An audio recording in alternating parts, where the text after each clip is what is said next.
The Picture of Dorian Gray, by Oscar Wilde. The preface. The artist is the creator of beautiful things. To reveal art and conceal the artist is art's aim. The critic is he who can translate into another manner or a new material his impression of beautiful things. The highest as the lowest form of criticism is a mode of autobiography. Those who find ugly meanings in beautiful things are corrupt without being charming. This is a fault. Those who find beautiful meanings in beautiful things are the cultivated. For these there is hope. They are the elect to whom beautiful things mean only beauty. There is no such thing as a moral or an immoral book. Books are well written or badly written. That is all. The 19th century dislike of realism is the rage of Caliban seeing his own face in a glass.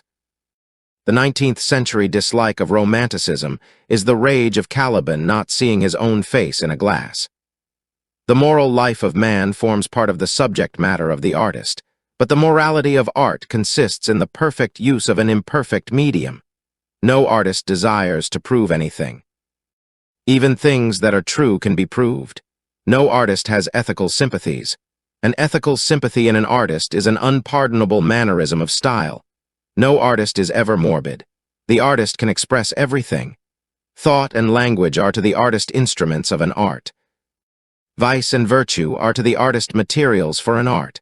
From the point of view of form, the type of all the arts is the art of the musician. From the point of view of feeling, the actor's craft is the type.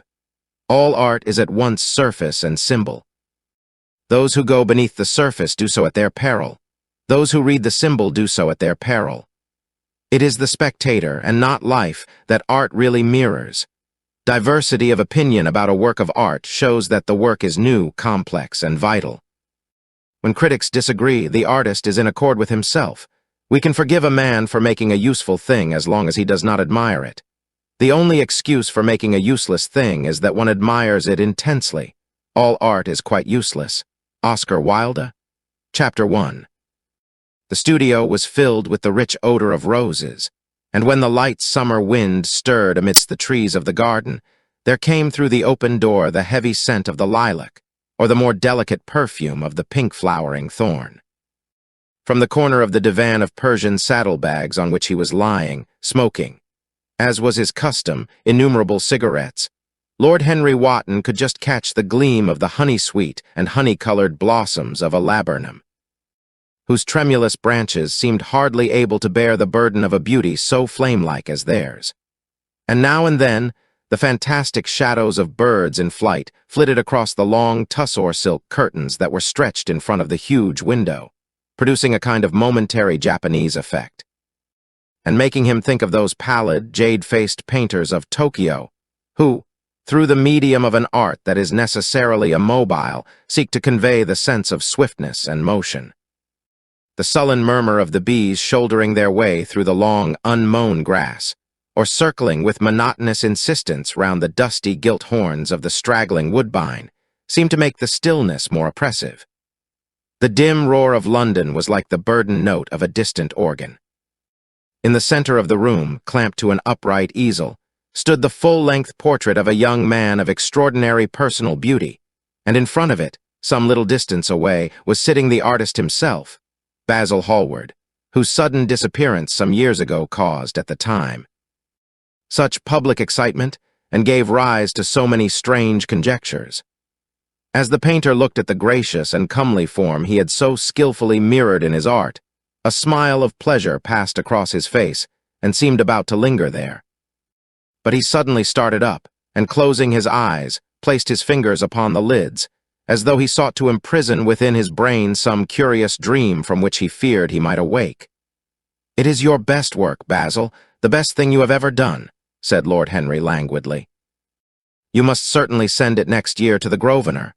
The Academy is too large and too vulgar. Whenever I have gone there, there have been either so many people that I have not been able to see the pictures, which was dreadful, or so many pictures that I have not been able to see the people, which was worse. The Grosvenor is really the only place. I don't think I shall send it anywhere," he answered, tossing his head back in that odd way that used to make his friends laugh at him at Oxford. "No, I won't send it anywhere." Lord Henry elevated his eyebrows and looked at him in amazement through the thin blue wreaths of smoke that curled up in such fanciful whorls from his heavy, opium-tainted cigarette. "Not send it anywhere? My dear fellow, why? Have you any reason? What odd chaps you painters are. You do anything in the world to gain a reputation. As soon as you have one, you seem to want to throw it away. It is silly of you, for there is only one thing in the world worse than being talked about, and that is not being talked about. A portrait like this would set you far above all the young men in England, and make the old men quite jealous, if old men are ever capable of any emotion." "I know you will laugh at me," he replied, "but I really can't exhibit it. I have put too much of myself into it." Lord Henry stretched himself out on the divan and laughed.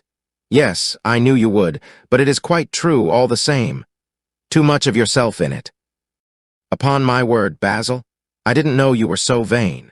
And I really can't see any resemblance between you, with your rugged, strong face and your coal-black hair, and this young Adonis, who looks as if he was made out of ivory and rose leaves. Why, my dear Basil, he is a Narcissus, and you, well, of course you have an intellectual expression and all that.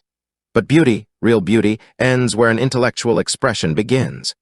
Intellect is in itself a mode of exaggeration and destroys the harmony of any face. The moment one sits down to think, one becomes all nose or all forehead or something horrid. Look at the successful men in any of the learned professions. How perfectly hideous they are, except, of course, in the church. But then in the church they don't think. A bishop keeps on saying at the age of 80 what he was told to say when he was a boy of 18. And as a natural consequence, he always looks absolutely delightful. Your mysterious young friend, whose name you have never told me, but whose picture really fascinates me, never thinks. I feel quite sure of that. He is some brainless, beautiful creature who should be always here in winter when we have no flowers to look at, and always here in summer when we want something to chill our intelligence. Don't flatter yourself, Basil. You are not in the least like him. You don't understand me, Harry, answered the artist. Of course I am not like him. I know that perfectly well. Indeed, I should be sorry to look like him. You shrug your shoulders. I am telling you the truth. There is a fatality about all physical and intellectual distinction, the sort of fatality that seems to dog through history the faltering steps of kings. It is better not to be different from one's fellows. The ugly and the stupid have the best of it in this world. They can sit at their ease and gape at the play. If they know nothing of victory, they are at least spared the knowledge of defeat. They live as we all should live, undisturbed, indifferent, and without disquiet. They neither bring ruin upon others, nor ever receive it from alien hands. Your rank and wealth, Harry, my brains such as they are, my art, whatever it may be worth, Dorian Gray's good looks, we shall all suffer for what the gods have given us, suffer terribly. Dorian Gray. Is that his name? Asked Lord Henry, walking across the studio towards Basil Hallward. Yes, that is his name. I didn't intend to tell it to you. But why not? Oh, I can't explain. When I like people immensely, I never tell their names to anyone. It is like surrendering a part of them. I have grown to love secrecy. It seems to be the one thing that can make modern life mysterious or marvelous to us. The commonest thing is delightful if one only hides it. When I leave town now, I never tell my people where I am going. If I did, I would lose all my pleasure. It is a silly habit, I dare say, but somehow it seems to bring a great deal of romance into one's life. I suppose you think me awfully foolish about it.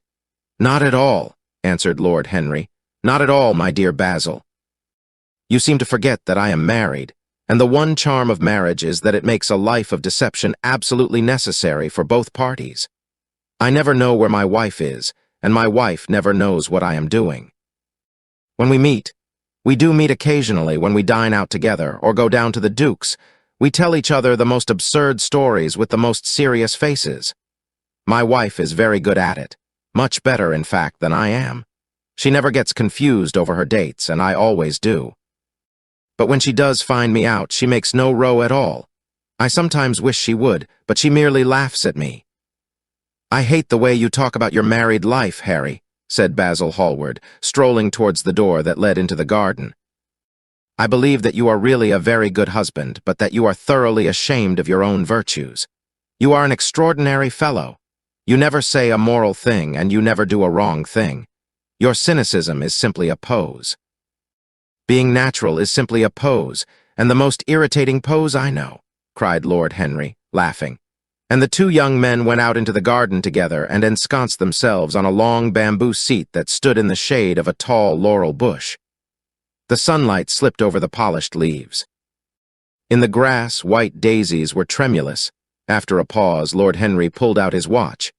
"I am afraid I must be going, Basil," he murmured, "and before I go, I insist on your answering a question I put to you some time ago." "What is that?"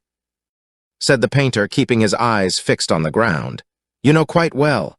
"I do not, Harry."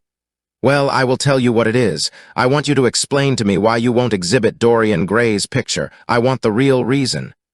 "I told you the real reason." "No, you did not. You said it was because there was too much of yourself in it. Now, that is childish." "Harry," said Basil Hallward, looking him straight in the face, "every portrait that is painted with feeling is a portrait of the artist, not of the sitter. The sitter is merely the accident, the occasion. It is not he who is revealed by the painter. It is rather the painter who, on the colored canvas, reveals himself. The reason I will not exhibit this picture is that I am afraid that I have shown in it the secret of my own soul." Lord Henry laughed. "And what is that?" he asked. "I will tell you," said Hallward, but an expression of perplexity came over his face. "I am all expectation, Basil," continued his companion, glancing at him. "Oh, there is really very little to tell, Harry," answered the painter, "and I am afraid you will hardly understand it. Perhaps you will hardly believe it." Lord Henry smiled and, leaning down, plucked a pink-petalled daisy from the grass and examined it. "I am quite sure I shall understand it," he replied, gazing intently at the little golden, white-feathered disk. "And as for believing things, I can believe anything, provided that it is quite incredible." The wind shook some blossoms from the trees, and the heavy lilac blooms with their clustering stars moved to and fro in the languid air. A grasshopper began to cheer up by the wall, and like a blue thread, a long, thin dragonfly floated past on its brown gauze wings. Lord Henry felt as if he could hear Basil Hallward's heart beating and wondered what was coming. "The story is simply this," said the painter after some time. "2 months ago, I went to a crush at Lady Brandon's. You know, we poor artists have to show ourselves in society from time to time, just to remind the public that we are not savages.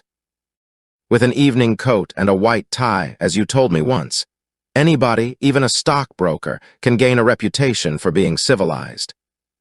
Well, after I had been in the room about 10 minutes, talking to huge overdressed dowagers and tedious academicians, I suddenly became conscious that someone was looking at me. I turned halfway round and saw Dorian Gray for the first time. When our eyes met, I felt that I was growing pale. A curious sensation of terror came over me.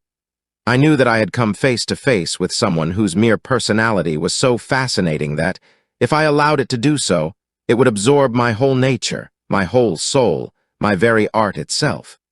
I did not want any external influence in my life. You know yourself, Harry, how independent I am by nature. I have always been my own master, had at least always been so till I met Dorian Gray. Then, but I don't know how to explain it to you, something seemed to tell me that I was on the verge of a terrible crisis in my life. I had a strange feeling that fate had in store for me exquisite joys and exquisite sorrows. I grew afraid and turned to quit the room. It was not conscience that made me do so. It was a sort of cowardice. I take no credit to myself for trying to escape. Conscience and cowardice are really the same things, Basil. Conscience is the trade name of the firm. That is all. I don't believe that, Harry, and I don't believe you do either. However, whatever was my motive, and it may have been pride, for I used to be very proud, I certainly struggled to the door. There, of course, I stumbled against Lady Brandon. "You are not going to run away so soon, Mr. Hallward?" she screamed out. You know her curiously shrill voice. "Yes, she is a peacock in everything but beauty," said Lord Henry, pulling the daisy to bits with his long, nervous fingers. "I could not get rid of her. She brought me up to royalties and people with stars and garters and elderly ladies with gigantic tiaras and parrot noses. She spoke of me as her dearest friend. I had only met her once before, but she took it into her head to lionize me. I believe some picture of mine had made a great success at the time, at least had been chattered about in the penny newspapers, which is the 19th century standard of immortality. Suddenly, I found myself face to face with the young man whose personality had so strangely stirred me. We were quite close, almost touching. Our eyes met again. It was reckless of me, but I asked Lady Brandon to introduce me to him. Perhaps it was not so reckless, after all.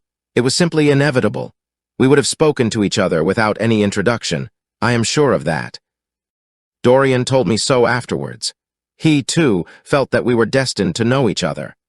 "And how did Lady Brandon describe this wonderful young man?" asked his companion. "I know she goes in for giving a rapid praise of all her guests. I remember her bringing me up to a truculent and red-faced old gentleman covered all over with orders and ribbons, and hissing into my ear, in a tragic whisper which must have been perfectly audible to everybody in the room, the most astounding details. I simply fled. I like to find out people for myself, but Lady Brandon treats her guests exactly as an auctioneer treats his goods. She either explains them entirely away or tells one everything about them except what one wants to know. "Poor Lady Brandon? You are hard on her, Harry," said Hallward listlessly. "My dear fellow, she tried to found a salon and only succeeded in opening a restaurant. How could I admire her? But tell me, what did she say about Mr. Dorian Gray?"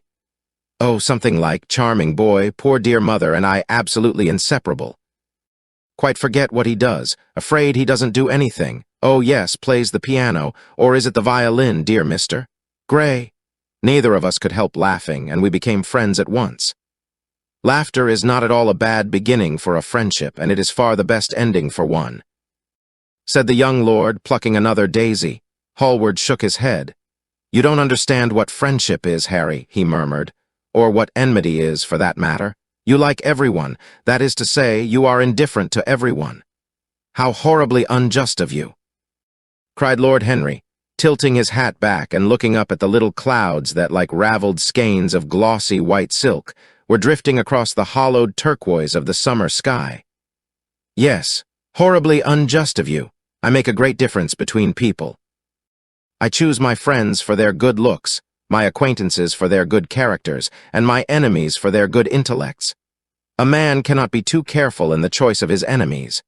I have not got one who is a fool. They are all men of some intellectual power, and consequently they all appreciate me.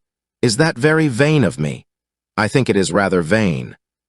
"I should think it was, Harry, but according to your category I must be merely an acquaintance." "My dear old Basil, you are much more than an acquaintance, and much less than a friend, a sort of brother, I suppose." "Oh, brothers, I don't care for brothers. My elder brother won't die, and my younger brothers seem never to do anything else." "Harry!" exclaimed Hallward, frowning. "My dear fellow, I am not quite serious, but I can't help detesting my relations. I suppose it comes from the fact that none of us can stand other people having the same faults as ourselves. I quite sympathize with the rage of the English democracy against what they call the vices of the upper orders. The masses feel that drunkenness, stupidity, and immorality should be their own special property, and that if any one of us makes an ass of himself, he is poaching on their preserves. When poor Southwark got into the divorce court, their indignation was quite magnificent, and yet I don't suppose that 10% of the proletariat live correctly. I don't agree with a single word that you have said, and, what is more, Harry, I feel sure you don't either." Lord Henry stroked his pointed brown beard and tapped the toe of his patent leather boot with a tasseled ebony cane. "How English you are, Basil! That is the second time you have made that observation. If one puts forward an idea to a true Englishman, always a rash thing to do, he never dreams of considering whether the idea is right or wrong. The only thing he considers of any importance is whether one believes it oneself. Now, the value of an idea has nothing whatsoever to do with the sincerity of the man who expresses it.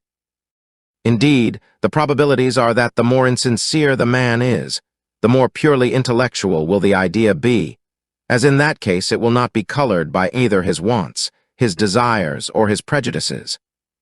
However, I don't propose to discuss politics, sociology, or metaphysics with you.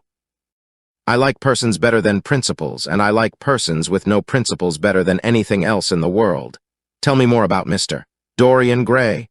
How often do you see him? Every day. I couldn't be happy if I didn't see him every day. He is absolutely necessary to me. How extraordinary. I thought you would never care for anything but your art. He is all my art to me now, said the painter gravely. I sometimes think, Harry, that there are only two eras of any importance in the world's history. The first is the appearance of a new medium for art, and the second is the appearance of a new personality for art also. What the invention of oil painting was to the Venetians, the face of Antinous was to late Greek sculpture, and the face of Dorian Gray will someday be to me. It is not merely that I paint from him, draw from him, sketch from him. Of course, I have done all that. But he is much more to me than a model or a sitter. I won't tell you that I am dissatisfied with what I have done of him, or that his beauty is such that art cannot express it. There is nothing that art cannot express, and I know that the work I have done since I met Dorian Gray is good work, is the best work of my life. But in some curious way, I wonder will you understand me? His personality has suggested to me an entirely new manner in art, an entirely new mode of style. I see things differently, I think of them differently. I can now recreate life in a way that was hidden from me before. A dream of form in days of thought. Who is it who says that? I forget, but it is what Dorian Gray has been to me. The merely visible presence of this lad, for he seems to me little more than a lad, though he is really over 20, his merely visible presence? Ah, I wonder can you realize all that that means? Unconsciously, he defines for me the lines of a fresh school, a school that is to have in it all the passion of the romantic spirit, all the perfection of the spirit that is Greek. The harmony of soul and body, how much that is. We in our madness have separated the two, and have invented a realism that is vulgar, an ideality that is void. Harry, if you only knew what Dorian Gray is to me.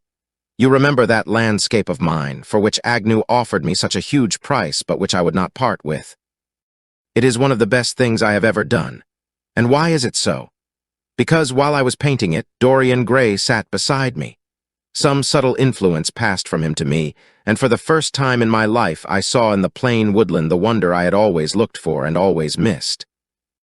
Basil, this is extraordinary. I must see Dorian Gray. Hallward got up from the seat and walked up and down the garden.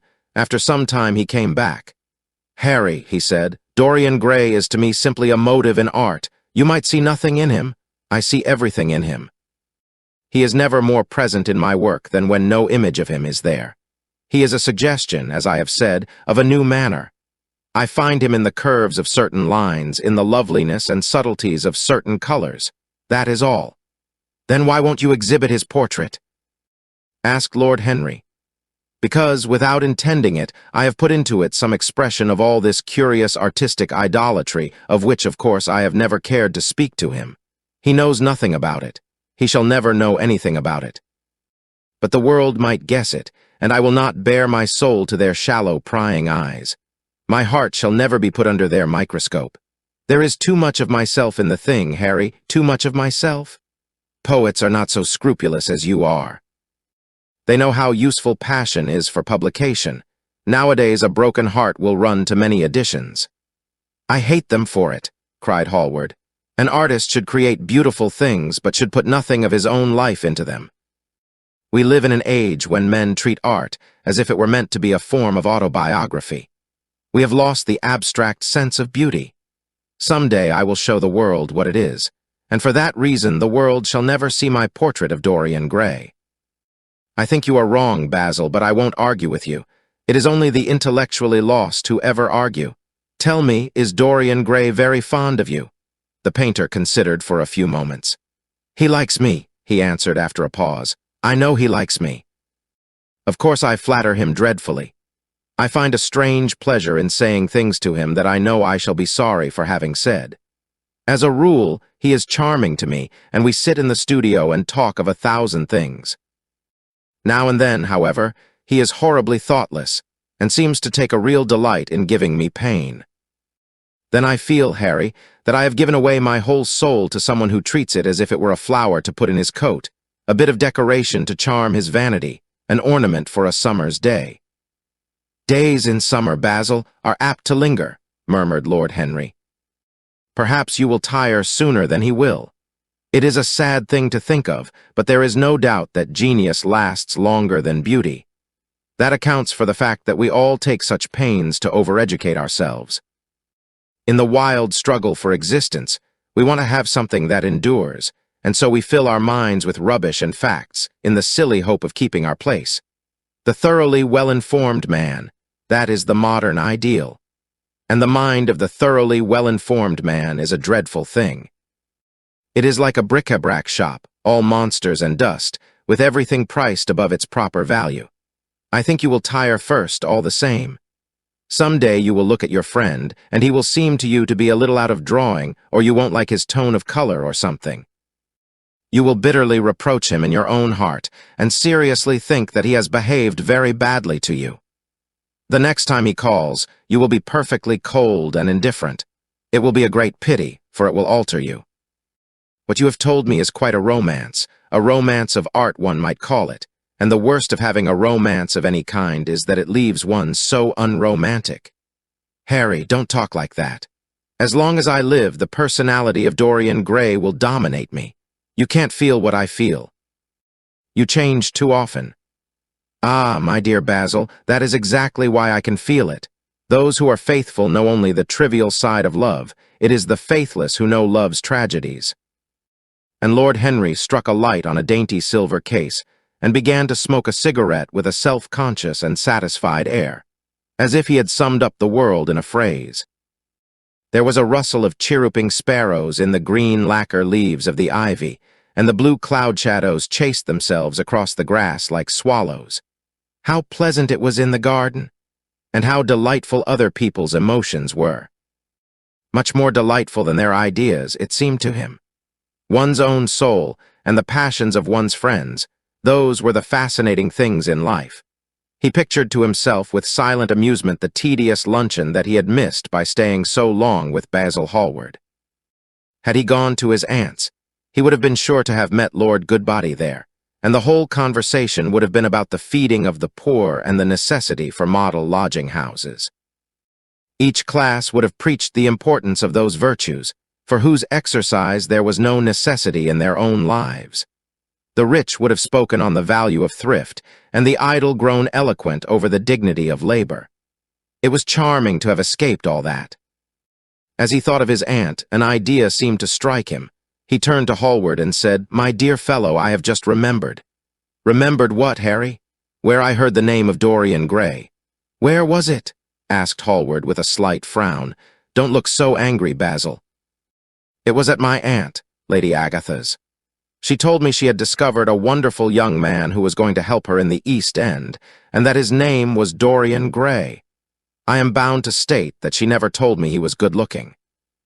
Women have no appreciation of good looks. At least, good women have not. She said that he was very earnest and had a beautiful nature.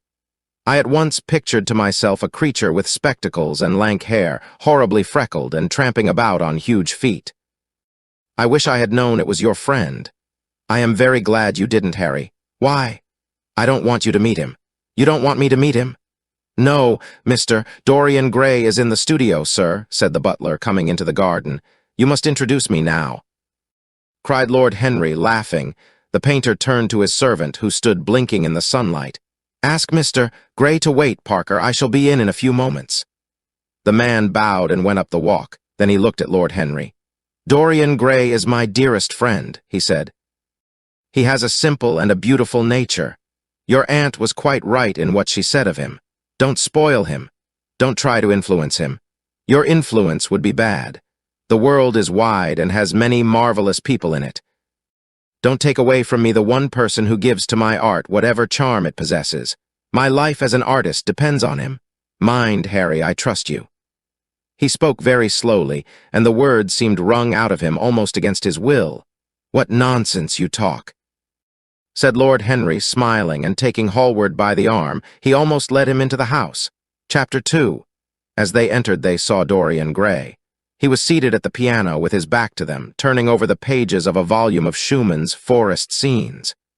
You must lend me these, Basil. He cried. "I want to learn them. They are perfectly charming." "That entirely depends on how you sit today, Dorian." "Oh, I am tired of sitting, and I don't want a life-sized portrait of myself," answered the lad, swinging round on the music stool in a willful, petulant manner. When he caught sight of Lord Henry, a faint blush colored his cheeks for a moment, and he started up. "I beg your pardon, Basil, but I didn't know you had anyone with you." "This is Lord Henry Wotton, Dorian, an old Oxford friend of mine. I have just been telling him what a capital sitter you were, and now you have spoiled everything." "You have not spoiled my pleasure in meeting you, Mr. Gray," said Lord Henry, stepping forward and extending his hand. "My aunt has often spoken to me about you. You are one of her favorites, and, I am afraid, one of her victims also."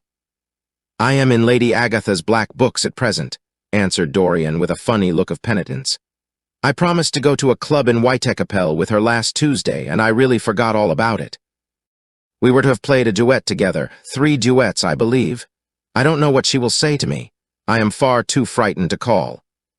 "Oh, I will make your peace with my aunt. She is quite devoted to you, and I don't think it really matters about your not being there." The audience probably thought it was a duet. When Aunt Agatha sits down to the piano, she makes quite enough noise for 2 people. "That is very horrid to her, and not very nice to me," answered Dorian, laughing. Lord Henry looked at him. Yes, he was certainly wonderfully handsome, with his finely curved scarlet lips, his frank blue eyes, his crisp gold hair. There was something in his face that made one trust him at once. All the candor of youth was there, as well as all youth's passionate purity. One felt that he had kept himself unspotted from the world.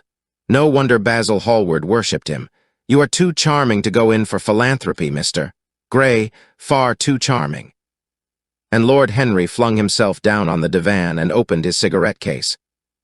The painter had been busy mixing his colors and getting his brushes ready. He was looking worried, and when he heard Lord Henry's last remark, he glanced at him, hesitated for a moment, and then said, "Harry, I want to finish this picture today. Would you think it awfully rude of me if I asked you to go away?" Lord Henry smiled and looked at Dorian Gray. "Am I to go, Mr. Gray?" he asked. "Oh, please don't, Lord Henry. I see that Basil is in one of his sulky moods, and I can't bear him when he sulks. Besides, I want you to tell me why I should not go in for philanthropy." "I don't know that I shall tell you that, Mr. Gray. It is so tedious a subject that one would have to talk seriously about it. But I certainly shall not run away now that you have asked me to stop." "You don't really mind, Basil, do you? You have often told me that you liked your sitters to have someone to chat to." Hallward bit his lip. "If Dorian wishes it, of course you must stay. Dorian's whims are laws to everybody except himself." Lord Henry took up his hat and gloves. "You are very pressing, Basil, but I am afraid I must go. I have promised to meet a man at the Orleans. Goodbye, Mr. Gray. Come and see me some afternoon in Curzon Street. I am nearly always at home at 5 o'clock. Write to me when you are coming. I should be sorry to miss you." "Basil," cried Dorian Gray, "if Lord Henry Wotton goes, I shall go too. You never open your lips while you are painting, and it is horribly dull standing on a platform and trying to look pleasant. Ask him to stay. I insist upon it. Stay, Harry, to oblige Dorian and to oblige me," said Hallward, gazing intently at his picture. "It is quite true. I never talk when I am working, and never listen either, and it must be dreadfully tedious for my unfortunate sitters. I beg you to stay." "But what about my man at the Orleans?" The painter laughed. "I don't think there will be any difficulty about that. Sit down again, Harry. And now, Dorian, get up on the platform and don't move about too much, or pay any attention to what Lord Henry says. He has a very bad influence over all his friends, with the single exception of myself."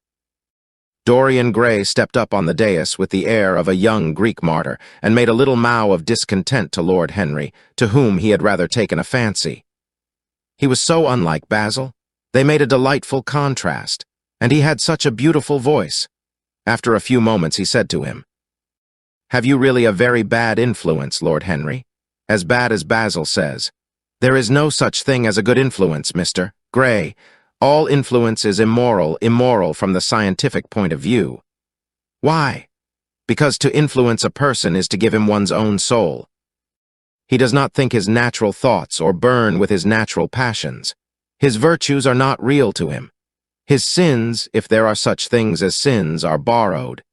He becomes an echo of someone else's music, an actor of a part that has not been written for him. The aim of life is self-development. To realize one's nature perfectly, that is what each of us is here for. People are afraid of themselves nowadays. They have forgotten the highest of all duties, the duty that one owes to oneself. Of course, they are charitable. They feed the hungry and clothe the beggar. But their own souls starve and are naked. Courage has gone out of our race. Perhaps we never really had it. The terror of society, which is the basis of morals, the terror of God, which is the secret of religion, these are the two things that govern us.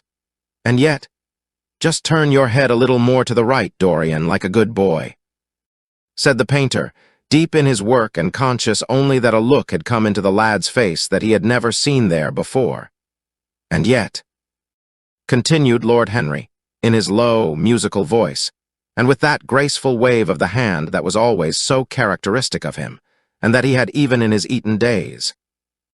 I believe that if one man were to live out his life fully and completely, were to give form to every feeling, expression to every thought, reality to every dream, I believe that the world would gain such a fresh impulse of joy that we would forget all the maladies of medievalism and return to the Hellenic ideal, to something finer, richer than the Hellenic ideal it may be.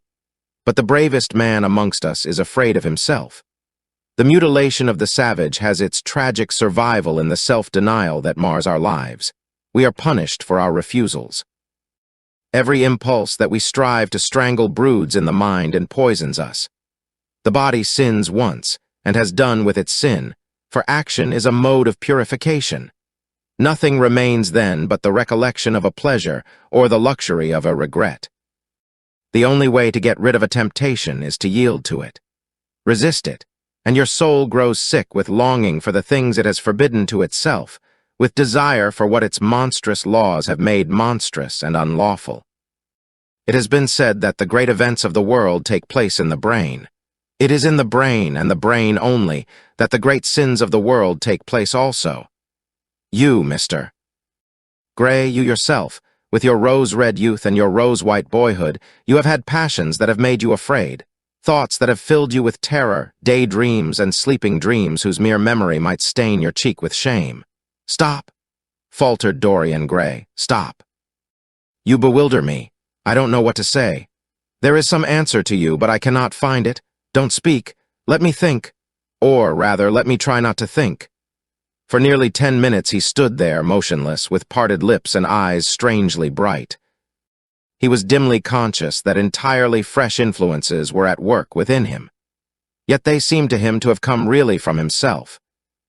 The few words that Basil's friend had said to him, words spoken by chance, no doubt, and with willful paradox in them, had touched some secret chord that had never been touched before, but that he felt was now vibrating and throbbing to curious pulses.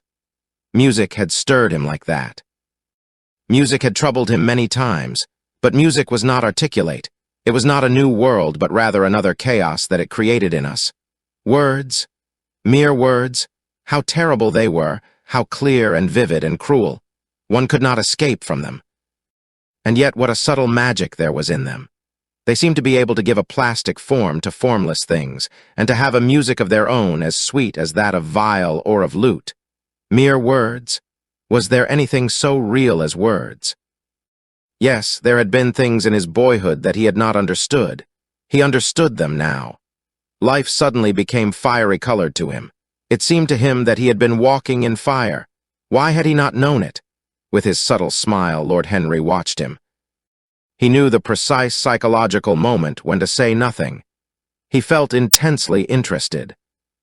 He was amazed at the sudden impression that his words had produced, and, remembering a book that he had read when he was 16, a book which had revealed to him much that he had not known before, he wondered whether Dorian Gray was passing through a similar experience. He had merely shot an arrow into the air. Had it hit the mark? How fascinating the lad was! Hallward painted away with that marvelous bold touch of his that had the true refinement and perfect delicacy that in art, at any rate, comes only from strength. He was unconscious of the silence. "Basil, I am tired of standing," cried Dorian Gray suddenly. "I must go out and sit in the garden. The air is stifling here." "My dear fellow, I am so sorry. When I am painting, I can't think of anything else. But you never sat better. You were perfectly still. And I have caught the effect I wanted, the half-parted lips and the bright look in the eyes. I don't know what Harry has been saying to you, but he has certainly made you have the most wonderful expression. I suppose he has been paying you compliments. You mustn't believe a word that he says." "He has certainly not been paying me compliments. Perhaps that is the reason that I don't believe anything he has told me." "You know you believe it all," said Lord Henry, looking at him with his dreamy, languorous eyes. "I will go out to the garden with you. It is horribly hot in the studio. Basil, let us have something iced to drink, something with strawberries in it." "Certainly, Harry. Just touch the bell, and when Parker comes, I will tell him what you want. I have got to work up this background, so I will join you later on. Don't keep Dorian too long. I have never been in better form for painting than I am today. This is going to be my masterpiece. It is my masterpiece as it stands." Lord Henry went out to the garden and found Dorian Gray burying his face in the great cool lilac blossoms, feverishly drinking in their perfume as if it had been wine. He came close to him and put his hand upon his shoulder. "You are quite right to do that," he murmured. "Nothing can cure the soul but the senses, just as nothing can cure the senses but the soul." The lad started and drew back. He was bareheaded, and the leaves had tossed his rebellious curls and tangled all their gilded threads. There was a look of fear in his eyes, such as people have when they are suddenly awakened. His finely chiseled nostrils quivered, and some hidden nerve shook the scarlet of his lips and left them trembling. "Yes," continued Lord Henry, "that is one of the great secrets of life, to cure the soul by means of the senses, and the senses by means of the soul. You are a wonderful creation. You know more than you think you know, just as you know less than you want to know." Dorian Gray frowned and turned his head away.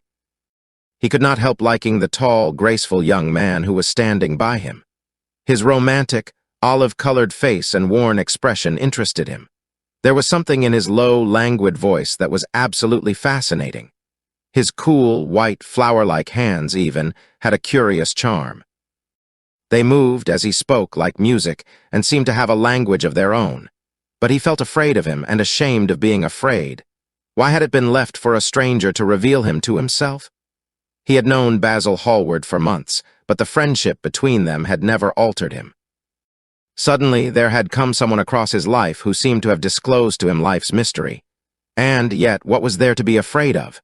He was not a schoolboy or a girl. It was absurd to be frightened. "Let us go and sit in the shade," said Lord Henry. "Parker has brought out the drinks, and if you stay any longer in this glare, you will be quite spoiled, and Basil will never paint you again. You really must not allow yourself to become sunburnt. It would be unbecoming." "What can it matter?" cried Dorian Gray, laughing, as he sat down on the seat at the end of the garden. "It should matter everything to you, Mr. Gray. Why? Because you have the most marvelous youth, and youth is the one thing worth having." "I don't feel that, Lord Henry." "No, you don't feel it now. Some day when you are old and wrinkled and ugly, when thought has seared your forehead with its lines, and passion branded your lips with its hideous fires, you will feel it. You will feel it terribly. Now, wherever you go, you charm the world. Will it always be so? You have a wonderfully beautiful face, Mr. Gray. Don't frown. You have. And beauty is a form of genius, is higher indeed than genius, as it needs no explanation. It is of the great facts of the world, like sunlight or springtime or the reflection in dark waters of that silver shell we call the moon. It cannot be questioned. It has its divine right of sovereignty. It makes princes of those who have it. You smile.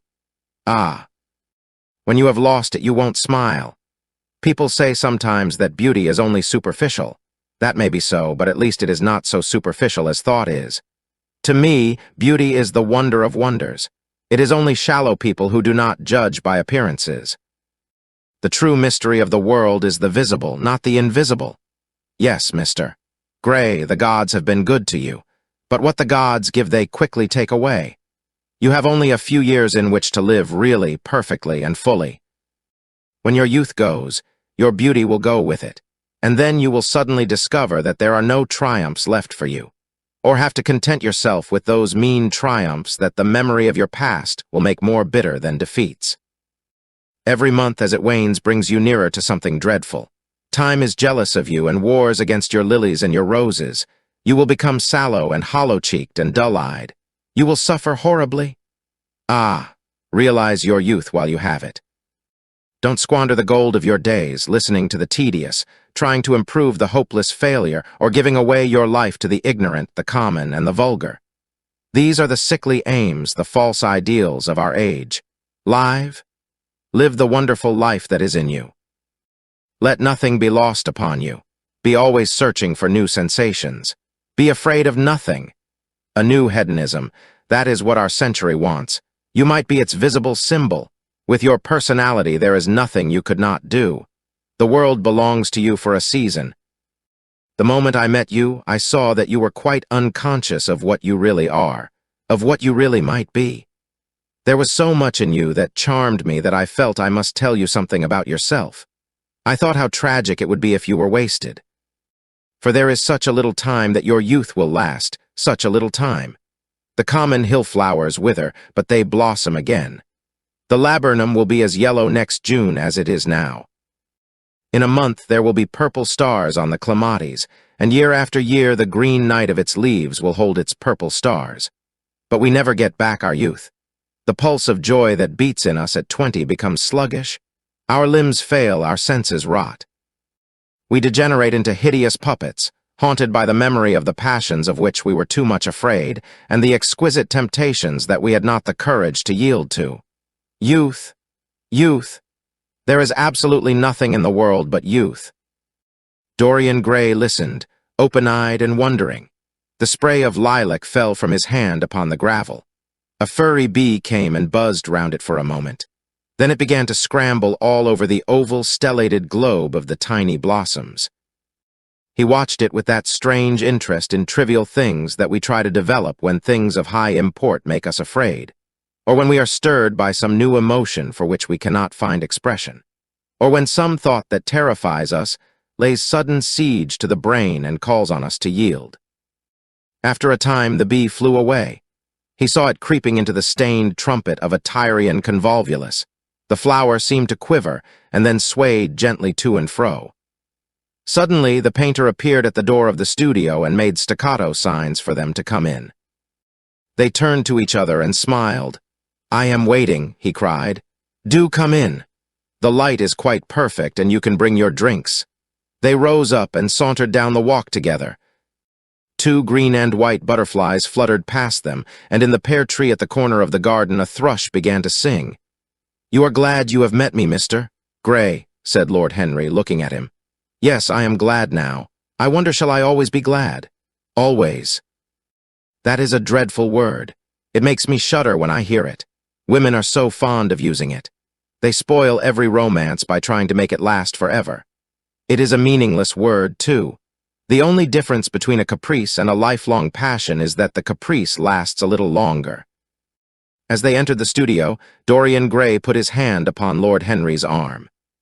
"In that case, let our friendship be a caprice," he murmured, flushing at his own boldness, then stepped up on the platform and resumed his pose. Lord Henry flung himself into a large wicker armchair and watched him. The sweep and dash of the brush on the canvas made the only sound that broke the stillness, except when, now and then, Hallward stepped back to look at his work from a distance. In the slanting beams that streamed through the open doorway, the dust danced and was golden. The heavy scent of the roses seemed to brood over everything. After about a quarter of an hour, Hallward stopped painting, looked for a long time at Dorian Gray, and then for a long time at the picture, biting the end of one of his huge brushes and frowning. "It is quite finished," he cried at last, and stooping down, he wrote his name in long vermilion letters on the left-hand corner of the canvas. Lord Henry came over and examined the picture.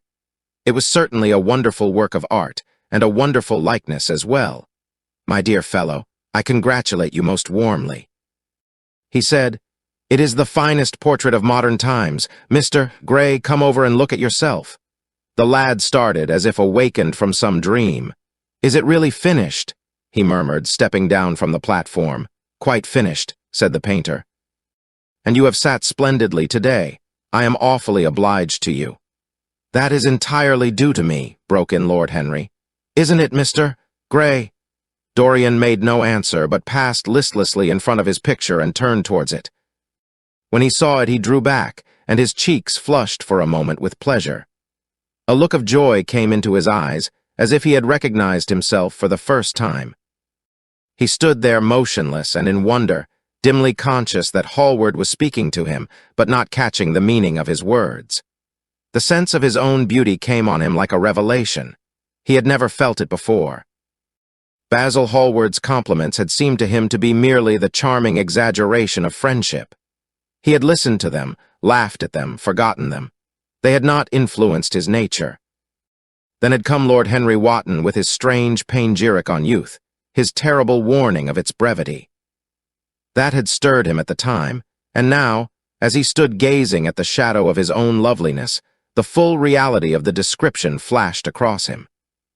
Yes, there would be a day when his face would be wrinkled and wizen, his eyes dim and colorless, the grace of his figure broken and deformed. The scarlet would pass away from his lips and the gold steal from his hair. The life that was to make his soul would mar his body. He would become dreadful, hideous, and uncouth.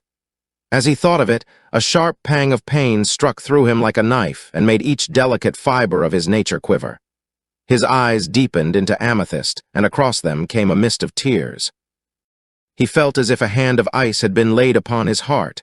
"Don't you like it?" cried Hallward at last, stung a little by the lad's silence, not understanding what it meant. "Of course he likes it," said Lord Henry. "Who wouldn't like it? It is one of the greatest things in modern art. I will give you anything you like to ask for it. I must have it. It is not my property, Harry. Whose property is it?" "Dorian's, of course," answered the painter. "He is a very lucky fellow." "How sad it is," murmured Dorian Gray with his eyes still fixed upon his own portrait. "How sad it is. I shall grow old and horrible and dreadful, but this picture will remain always young. It will never be older than this particular day of June. If it were only the other way. If it were I who was to be always young and the picture that was to grow old. For that, I would give everything. Yes, there is nothing in the whole world I would not give. I would give my soul for that." "You would hardly care for such an arrangement, Basil," cried Lord Henry, laughing. "It would be rather hard lines on your work." "I should object very strongly, Harry," said Hallward. Dorian Gray turned and looked at him. "I believe you would, Basil. You like your art better than your friends. I am no more to you than a green bronze figure. Hardly as much, I dare say." The painter stared in amazement. It was so unlike Dorian to speak like that. What had happened? He seemed quite angry. His face was flushed and his cheeks burning. "Yes," he continued, "I am less to you than your ivory Hermes or your silver fawn. You will like them always. How long will you like me?" "Till I have my first wrinkle, I suppose. I know now that when one loses one's good looks, whatever they may be, one loses everything. Your picture has taught me that. Lord Henry Wotton is perfectly right. Youth is the only thing worth having. When I find that I am growing old, I shall kill myself." Hallward turned pale and caught his hand. "Dorian, Dorian," he cried, "don't talk like that. I have never had such a friend as you, and I shall never have such another. You are not jealous of material things, are you? You who are finer than any of them. I am jealous of everything whose beauty does not die. I am jealous of the portrait you have painted of me. Why should it keep what I must lose? Every moment that passes takes something from me and gives something to it. Oh, if it were only the other way. If the picture could change and I could be always what I am now. Why did you paint it? It will mock me some day, mock me horribly." The hot tears welled into his eyes. He tore his hand away, and flinging himself on the divan, he buried his face in the cushions, as though he was praying. "This is your doing, Harry," said the painter bitterly. Lord Henry shrugged his shoulders. "It is the real Dorian Gray, that is all." "It is not. If it is not, what have I to do with it? You should have gone away when I asked you," he muttered. "I stayed when you asked me," was Lord Henry's answer. "Harry, I can't quarrel with my two best friends at once. but between you both you have made me hate the finest piece of work I have ever done, and I will destroy it. What is it but canvas and color? I will not let it come across our 3 lives and mar them." Dorian Gray lifted his golden head from the pillow, and with pallid face and tear-stained eyes, looked at him as he walked over to the deal painting table that was set beneath the high curtained window. What was he doing there? His fingers were straying about among the litter of tin tubes and dry brushes, seeking for something. Yes, it was for the long palette knife with its thin blade of lithe steel. He had found it at last. He was going to rip up the canvas. With a stifled sob, the lad leaped from the couch and, rushing over to Hallward, tore the knife out of his hand and flung it to the end of the studio. "Don't, Basil, don't," he cried. "It would be murder." "I am glad you appreciate my work at last, Dorian," said the painter coldly when he had recovered from his surprise. "I never thought you would. Appreciate it? I am in love with it, Basil. It is part of myself. I feel that. Well, as soon as you are dry, you shall be varnished and framed and sent home. Then you can do what you like with yourself." And he walked across the room and rang the bell for tea. "You will have tea, of course, Dorian. And so will you, Harry. Or do you object to such simple pleasures?" "I adore simple pleasures," said Lord Henry. "They are the last refuge of the complex. But I don't like scenes except on the stage. What absurd fellows you are, both of you. I wonder who it was defined man as a rational animal. It was the most premature definition ever given. Man is many things, but he is not rational. I am glad he is not, after all, though I wish you chaps would not squabble over the picture. You had much better let me have it, Basil. This silly boy doesn't really want it, and I really do." "If you let anyone have it but me, Basil, I shall never forgive you," cried Dorian Gray. "And I don't allow people to call me a silly boy. You know the picture is yours, Dorian. I gave it to you before it existed. And you know you have been a little silly, Mr. Gray, and that you don't really object to being reminded that you are extremely young." "I should have objected very strongly this morning, Lord Henry." "Ah, this morning? You have lived since then." There came a knock at the door, and the butler entered with a laden tea tray and set it down upon a small Japanese table. There was a rattle of cups and saucers and the hissing of a fluted Georgian urn. 2 globe-shaped china dishes were brought in by a page. Dorian Gray went over and poured out the tea. The 2 men sauntered languidly to the table and examined what was under the covers. "Let us go to the theater tonight," said Lord Henry. "There is sure to be something on somewhere. I have promised to dine at White's, but it is only with an old friend, so I can send him a wire to say that I am ill, or that I am prevented from coming in consequence of a subsequent engagement. I think that would be a rather nice excuse. It would have all the surprise of candor." "It is such a bore putting on one's dress clothes," muttered Hallward. "And when one has them on, they are so horrid." "Yes," answered Lord Henry dreamily, "the costume of the 19th century is detestable. It is so somber, so depressing. Sin is the only real color element left in modern life. You really must not say things like that before Dorian, Harry." "Before which Dorian? The one who is pouring out tea for us, or the one in the picture?" "Before either." "I should like to come to the theater with you, Lord Henry," said the lad. "Then you shall come, and you will come too, Basil, won't you?"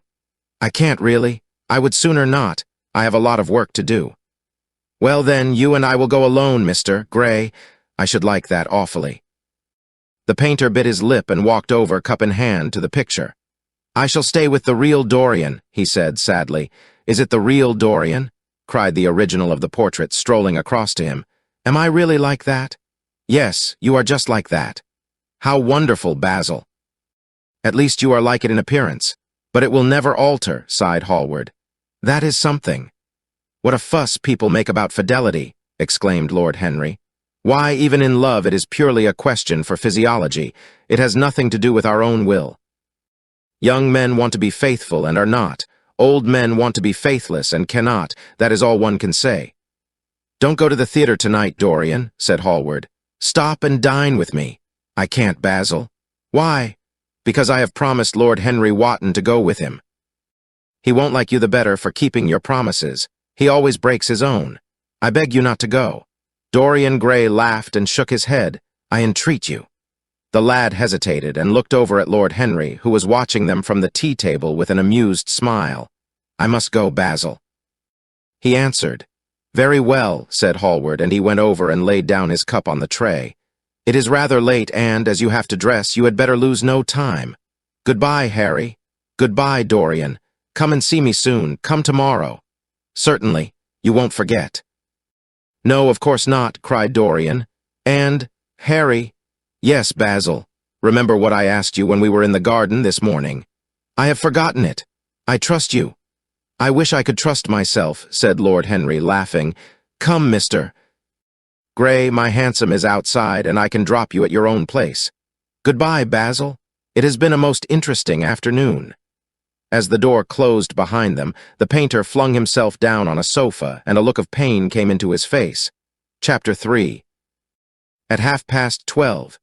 Next day, Lord Henry Wotton strolled from Curzon Street over to the Albany to call on his uncle, Lord Fermor, a genial, if somewhat rough-mannered old bachelor, whom the outside world called selfish because it derived no particular benefit from him, but who was considered generous by society as he fed the people who amused him. His father had been our ambassador at Madrid when Isabella was young and prim unthought of, but had retired from the diplomatic service in a capricious moment of annoyance on not being offered the embassy at Paris, a post to which he considered that he was fully entitled by reason of his birth. His indolence, the good English of his dispatches, and his inordinate passion for pleasure. The son, who had been his father's secretary, had resigned along with his chief, somewhat foolishly as was thought at the time, and on succeeding some months later to the title, had set himself to the serious study of the great aristocratic art of doing absolutely nothing. He had 2 large town houses, but preferred to live in chambers as it was less trouble, and took most of his meals at his club.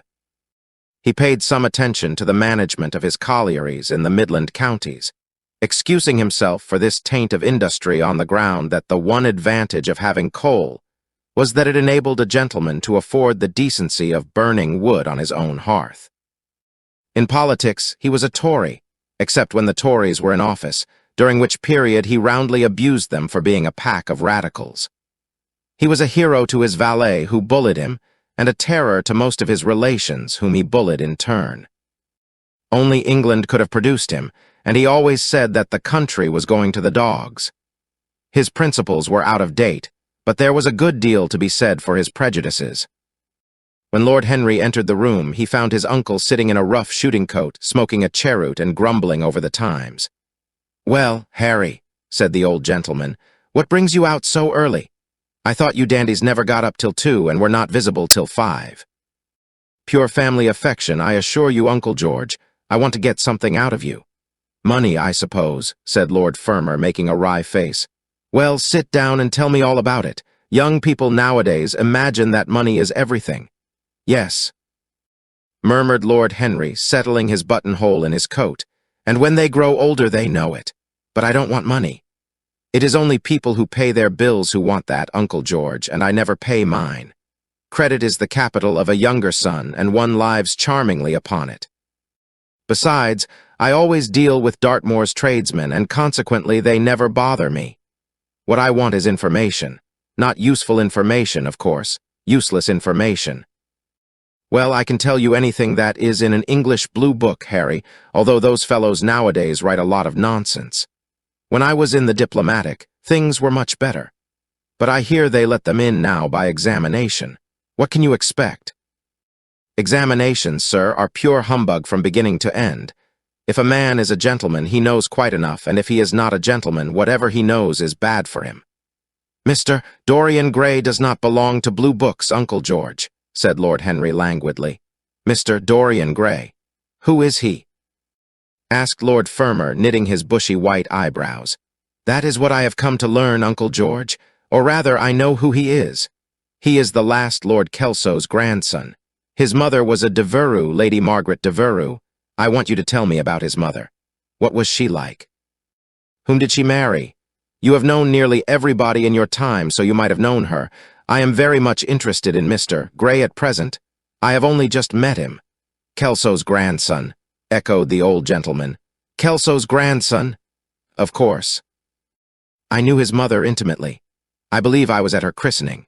She was an extraordinarily beautiful girl, Margaret Devereux, and made all the men frantic by running away with a penniless young fellow. A mere nobody, sir, a subaltern in a foot regiment or something of that kind. Certainly. I remember the whole thing as if it happened yesterday. The poor chap was killed in a duel at Spa a few months after the marriage. There was an ugly story about it. They said Kelso got some rascally adventurer, some Belgian brute, to insult his son-in-law in public. Paid him, sir, to do it. Paid him. And that the fellow spitted his man as if he had been a pigeon.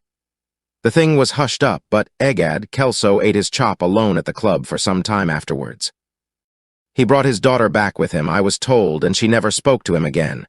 Oh, yes, it was a bad business. The girl died, too, died within a year. So she left a son, did she? I had forgotten that. What sort of boy is he? If he is like his mother, he must be a good-looking chap. He is very good-looking, assented Lord Henry. I hope he will fall into proper hands, continued the old man. He should have a pot of money waiting for him if Kelso did the right thing by him. His mother had money, too. All the Selby property came to her through her grandfather. Her grandfather hated Kelso, thought him a mean dog. He was, too. Came to Madrid once when I was there. Egad, I was ashamed of him. The Queen used to ask me about the English noble who was always quarreling with the cabmen about their fares. They made quite a story of it. I didn't dare show my face at court for a month. I hope he treated his grandson better than he did the Jarvies. I don't know, answered Lord Henry. I fancy that the boy will be well off. He is not of age yet. He has Selby, I know. He told me so. And his mother was very beautiful. Margaret Devereux was one of the loveliest creatures I ever saw, Harry. What on earth induced her to behave as she did, I never could understand. She could have married anybody she chose. Carlington was mad after her. She was romantic, though. All the women of that family were. The men were a poor lot, but, egad, the women were wonderful. Carlington went on his knees to her, told me so himself. She laughed at him, and there wasn't a girl in London at the time who wasn't after him. And by the way, Harry, talking about silly marriages, what is this humbug your father tells me about Dartmoor wanting to marry an American? Ain't English girls good enough for him? It is rather fashionable to marry Americans just now, Uncle George. I'll back English women against the world, Harry, said Lord Fermor, striking the table with his fist. The betting is on the Americans. They don't last, I am told, muttered his uncle. A long engagement exhausts them, but they are capital at a steeplechase. They take things flying. I don't think Dartmoor has a chance. Who are her people? Grumbled the old gentleman. Has she got any? Lord Henry shook his head. American girls are as clever at concealing their parents as English women are at concealing their past, he said, rising to go. They are pork packers, I suppose? I hope so, Uncle George, for Dartmoor's sake. I am told that pork packing is the most lucrative profession in America after politics. Is she pretty? She behaves as if she was beautiful. Most American women do. It is the secret of their charm. Why can't these American women stay in their own country? They are always telling us that it is the paradise for women. It is. That is the reason why, like Eve, they are so excessively anxious to get out of it, said Lord Henry. Goodbye, Uncle George. I shall be late for lunch if I stop any longer. Thanks for giving me the information I wanted. I always like to know everything about my new friends and nothing about my old ones. Where are you lunching, Harry? At Aunt Agatha's. I have asked myself and Mr. Gray. He is her latest protege. Humph. Tell your Aunt Agatha, Harry, not to bother me any more with her charity appeals. I am sick of them. Why, the good woman thinks that I have nothing to do but to write checks for her silly fads. All right, Uncle George, I'll tell her, but it won't have any effect. Philanthropic people lose all sense of humanity. It is their distinguishing characteristic. The old gentleman growled approvingly and rang the bell for his servant.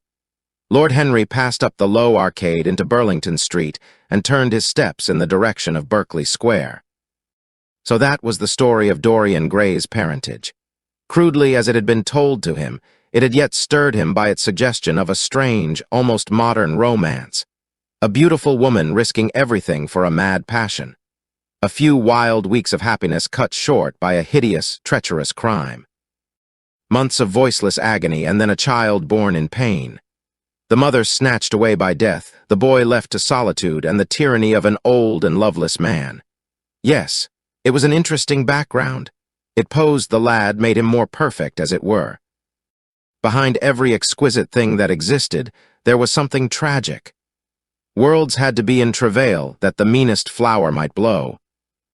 And how charming he had been at dinner the night before, as with startled eyes and lips parted in frightened pleasure he had sat opposite to him at the club, the red candle shades staining to a richer rose the wakening wonder of his face. Talking to him was like playing upon an exquisite violin. He answered to every touch and thrill of the bow. There was something terribly enthralling in the exercise of influence. No other activity was like it. To project one's soul into some gracious form and let it tarry there for a moment. To hear one's own intellectual views echoed back to one with all the added music of passion and youth. To convey one's temperament into another, as though it were a subtle fluid or a strange perfume. There was a real joy in that, perhaps the most satisfying joy left to us in an age so limited and vulgar as our own, an age grossly carnal in its pleasures and grossly common in its aims.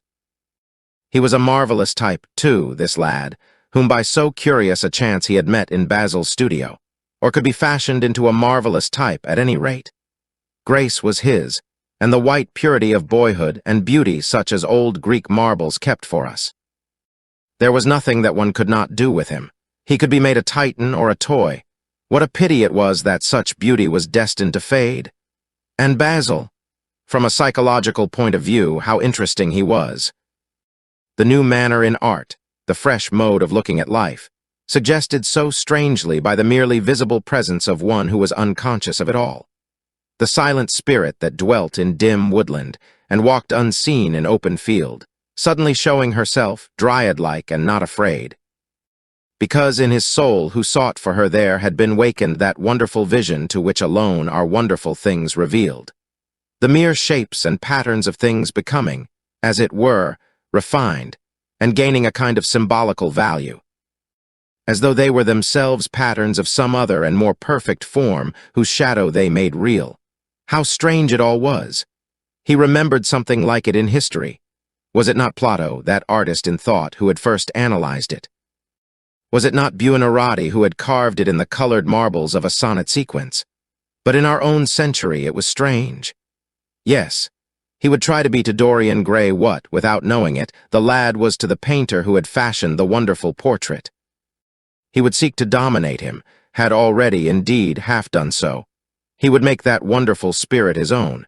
There was something fascinating in this son of love and death. Suddenly he stopped and glanced up at the houses. He found that he had passed his aunt's some distance, and, smiling to himself, turned back. When he entered the somewhat somber hall, the butler told him that they had gone in to lunch. He gave one of the footmen his hat and stick and passed into the dining room. "Late as usual, Harry," cried his aunt, shaking her head at him. He invented a facile excuse, and having taken the vacant seat next to her, looked round to see who was there. Dorian bowed to him shyly from the end of the table, a flush of pleasure stealing into his cheek. Opposite was the Duchess of Harley, a lady of admirable good nature and good temper, much liked by everyone who knew her, and of those ample architectural proportions that in women who are not duchesses are described by contemporary historians as stoutness. Next to her sat, on her right, Sir Thomas Burden, a radical member of Parliament, who followed his leader in public life and in private life followed the best cooks, dining with the Tories and thinking with the Liberals in accordance with a wise and well-known rule. The post on her left was occupied by Mr. Erskine of Treadley, an old gentleman of considerable charm and culture, who had fallen, however, into bad habits of silence, having, as he explained once to Lady Agatha, said everything that he had to say before he was 30. His own neighbor was Mrs. Vandeleur, one of his aunt's oldest friends, a perfect saint amongst women, but so dreadfully dowdy that she reminded one of a badly bound hymn book. Fortunately for him, she had on the other side Lord Faudel, a most intelligent middle-aged mediocrity. as bald as a ministerial statement in the House of Commons, with whom she was conversing in that intensely earnest manner which is the one unpardonable error, as he remarked once himself, that all really good people fall into, and from which none of them ever quite escape. "We are talking about poor Dartmoor, Lord Henry," cried the Duchess, nodding pleasantly to him across the table. "Do you think he will really marry this fascinating young person?" "I believe she has made up her mind to propose to him, Duchess." "How dreadful!" exclaimed Lady Agatha. "Really, someone should interfere." "I am told on excellent authority that her father keeps an American dry goods store," said Sir Thomas Burden, looking supercilious. "My uncle has already suggested pork packing, Sir Thomas." "Dry goods? What are American dry goods?" asked the Duchess, raising her large hands in wonder and accentuating the verb. "American novels," answered Lord Henry, helping himself to some quail.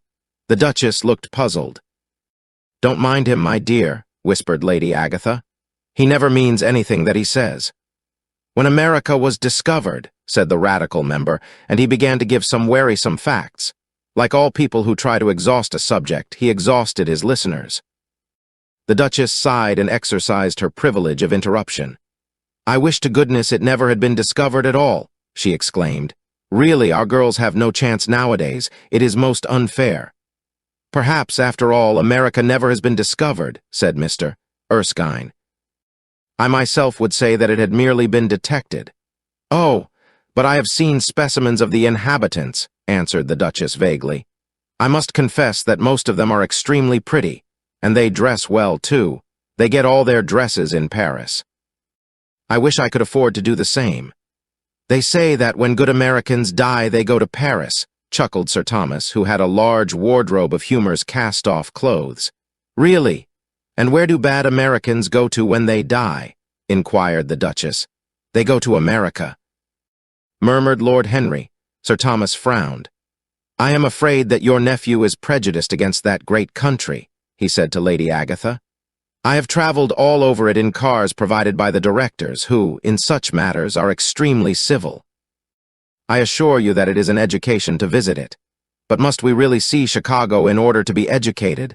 asked Mr. Erskine plaintively. "I don't feel up to the journey."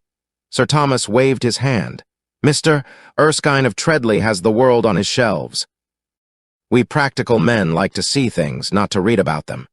The Americans are an extremely interesting people. They are absolutely reasonable. I think that is their distinguishing characteristic. Yes, Mr. Erskine, an absolutely reasonable people. I assure you there is no nonsense about the Americans." "How dreadful!" cried Lord Henry.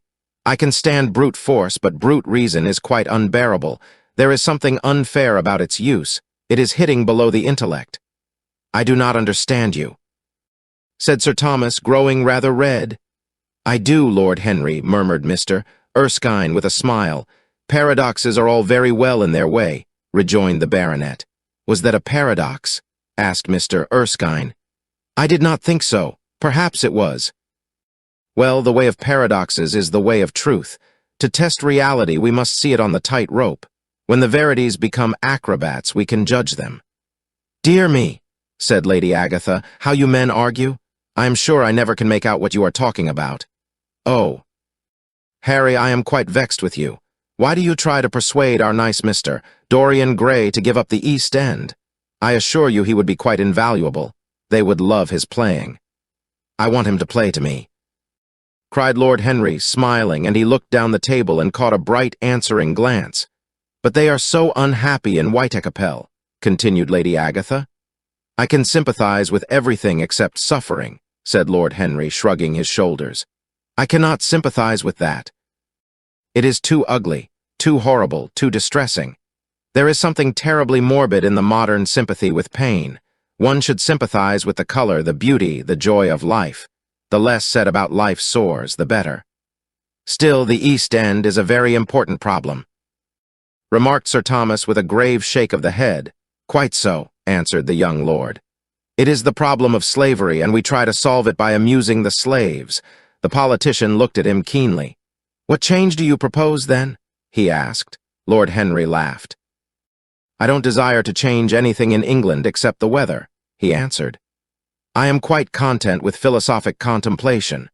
But, as the 19th century has gone bankrupt through an overexpenditure of sympathy, I would suggest that we should appeal to science to put us straight.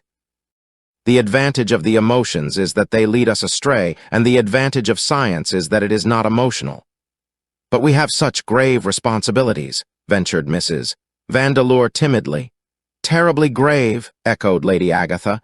Lord Henry looked over at Mr. Erskine. Humanity takes itself too seriously. It is the world's original sin. If the cavemen had known how to laugh, history would have been different.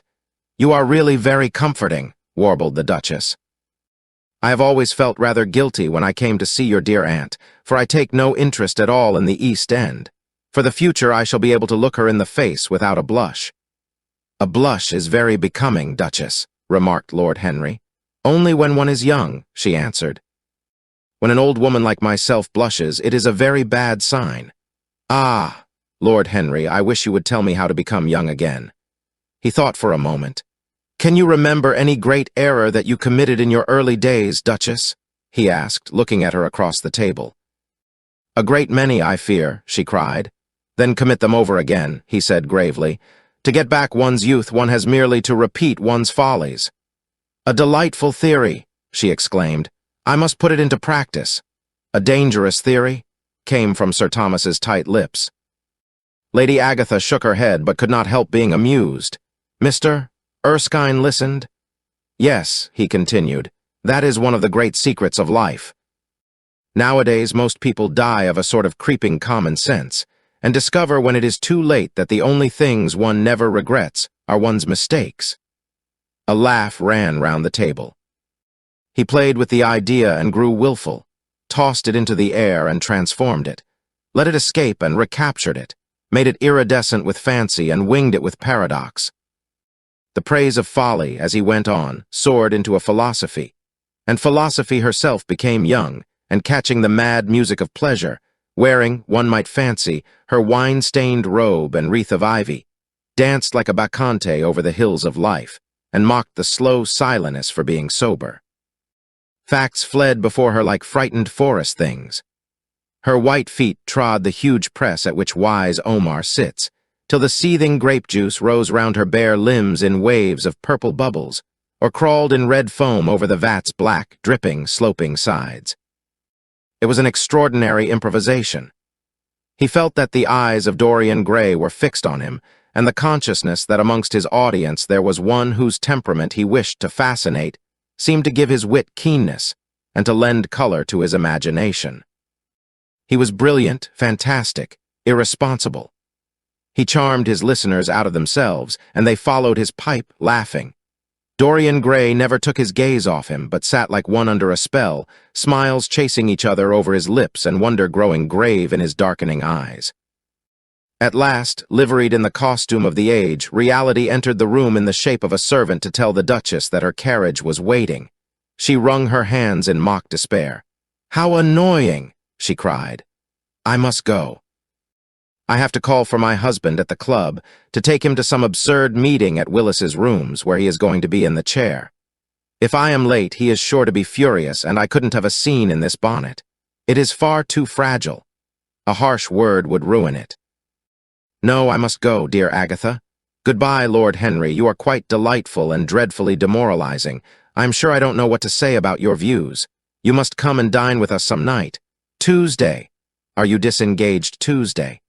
For you I would throw over anybody, Duchess," said Lord Henry with a bow. "Ah, that is very nice and very wrong of you," she cried. "So mind you come," and she swept out of the room, followed by Lady Agatha and the other ladies. When Lord Henry had sat down again, Mr. Erskine moved round and, taking a chair close to him, placed his hand upon his arm. "You talk books away," he said. "Why don't you write one?" "I am too fond of reading books to care to write them, Mr. Erskine. I should like to write a novel, certainly, a novel that would be as lovely as a Persian carpet and as unreal. But there is no literary public in England for anything except newspapers, primers, and encyclopedias. Of all people in the world, the English have the least sense of the beauty of literature." "I fear you are right," answered Mr. Erskine. I myself used to have literary ambitions, but I gave them up long ago. And now, my dear young friend, if you will allow me to call you so, may I ask if you really meant all that you said to us at lunch?" "I quite forget what I said," smiled Lord Henry. "Was it all very bad?" "Very bad indeed. In fact, I consider you extremely dangerous, and if anything happens to our good Duchess, we shall all look on you as being primarily responsible. But I should like to talk to you about life. The generation into which I was born was tedious. Some day, when you are tired of London, come down to Treadley and expound to me your philosophy of pleasure over some admirable Burgundy I am fortunate enough to possess. I shall be charmed. A visit to Treadley would be a great privilege. It has a perfect host and a perfect library." "You will complete it," answered the old gentleman with a courteous bow. "And now I must bid goodbye to your excellent aunt. I am due at the Athenaeum. It is the hour when we sleep there. All of you, Mr. Erskine? 40 of us in 40 armchairs. We are practicing for an English Academy of Letters." Lord Henry laughed and rose. "I am going to the park," he cried. As he was passing out of the door, Dorian Gray touched him on the arm. "Let me come with you," he murmured. "But I thought you had promised Basil Hallward to go and see him," answered Lord Henry. "I would sooner come with you. Yes, I feel I must come with you. Do let me. And you will promise to talk to me all the time. No one talks so wonderfully as you do." "Ah, I have talked quite enough for today," said Lord Henry, smiling. "All I want now is to look at life. You may come and look at it with me if you care to." Chapter 4. One afternoon, a month later, Dorian Gray was reclining in a luxurious armchair in the little library of Lord Henry's house in Mayfair. It was, in its way, a very charming room, with its high-paneled wainscoting of olive-stained oak, its cream-colored frieze and ceiling of raised plasterwork, and its brickdust felt carpet strewn with silk, long-fringed Persian rugs. On a tiny satinwood table stood a statuette by Clodion, and beside it lay a copy of Les Cent Nouvelles, bound for Margaret of Valois by Clovis Eve, and powdered with the gilt daisies that Queen had selected for her device. Some large blue china jars and parrot tulips were ranged on the mantel-shelf, and through the small leaded panes of the window streamed the apricot-colored light of a summer day in London. Lord Henry had not yet come in.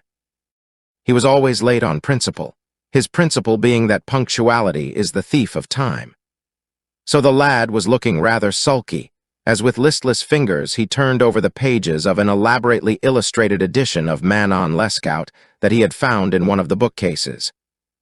The formal, monotonous ticking of the Louis Quatorze clock annoyed him.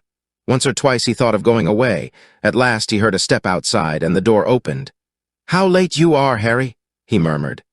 "I am afraid it is not Harry, Mr. Gray," answered a shrill voice. He glanced quickly round and rose to his feet. "I beg your pardon. You thought it was my husband. It is only his wife. You must let me introduce myself. I know you quite well by your photographs. I think my husband has got 17 of them." "Not 17, Lady Henry." "Well, 18 then. And I saw you with him the other night at the opera." She laughed nervously as she spoke and watched him with her vague forget-me-not eyes. She was a curious woman whose dresses always looked as if they had been designed in a rage and put on in a tempest. She was usually in love with somebody, and, as her passion was never returned, she had kept all her illusions. She tried to look picturesque, but only succeeded in being untidy. Her name was Victoria, and she had a perfect mania for going to church. That was at Lohengrin, Lady Henry, I think. "Yes, it was at dear Lohengrin. I like Wagner's music better than anybody's. It is so loud that one can talk the whole time without other people hearing what one says. That is a great advantage, don't you think so, Mr. Gray?" The same nervous staccato laugh broke from her thin lips, and her fingers began to play with a long tortoiseshell paper knife. Dorian smiled and shook his head. "I'm afraid I don't think so, Lady Henry. I never talk during music, at least during good music. If one hears bad music, it is one's duty to drown it in conversation." "Ah, that is one of Harry's views, isn't it, Mr. Gray? I always hear Harry's views from his friends. It is the only way I get to know of them. But you must not think I don't like good music. I adore it, but I am afraid of it. It makes me too romantic. I have simply worshipped pianists, 2 at a time sometimes, Harry tells me. I don't know what it is about them. Perhaps it is that they are foreigners. They all are, ain't they? Even those that are born in England become foreigners after a time, don't they? It is so clever of them and such a compliment to art. Makes it quite cosmopolitan, doesn't it? You have never been to any of my parties, have you, Mr. Gray? You must come. I can't afford orchids, but I spare no expense in foreigners. They make one's rooms look so picturesque. But here is Harry. Harry, I came in to look for you, to ask you something. I forget what it was, and I found Mr. Gray here. We have had such a pleasant chat about music. We have quite the same ideas. No, I think our ideas are quite different, but he has been most pleasant. I am so glad I've seen him. I am charmed, my love, quite charmed, said Lord Henry, elevating his dark, crescent-shaped eyebrows and looking at them both with an amused smile. So sorry I am late, Dorian. I went to look after a piece of old brocade in Wardour Street and had to bargain for hours for it. Nowadays people know the price of everything and the value of nothing. I am afraid I must be going, exclaimed Lady Henry, breaking an awkward silence with her silly sudden laugh. I have promised to drive with the Duchess. Goodbye, Mr. Gray. Goodbye, Harry. You are dining out, I suppose? So am I. Perhaps I shall see you at Lady Thornberry's. I dare say, my dear, said Lord Henry, shutting the door behind her as, looking like a bird of paradise that had been out all night in the rain, she flitted out of the room, leaving a faint odor of frangipani. Then he lit a cigarette and flung himself down on the sofa. Never marry a woman with straw-colored hair, Dorian, he said after a few puffs. Why, Harry? Because they are so sentimental. But I like sentimental people. Never marry at all, Dorian. Men marry because they are tired, women because they are curious. Both are disappointed. I don't think I am likely to marry, Harry. I am too much in love. That is one of your aphorisms. I am putting it into practice as I do everything that you say. Who are you in love with? Asked Lord Henry after a pause. With an actress, said Dorian Gray, blushing. Lord Henry shrugged his shoulders. That is a rather commonplace debut. You would not say so if you saw her, Harry. Who is she? Her name is Sybil Vane. Never heard of her. No one has. People will some day, however. She is a genius. My dear boy, no woman is a genius. Women are a decorative sex. They never have anything to say, but they say it charmingly. Women represent the triumph of matter over mind, just as men represent the triumph of mind over morals. Harry, how can you? My dear Dorian, it is quite true.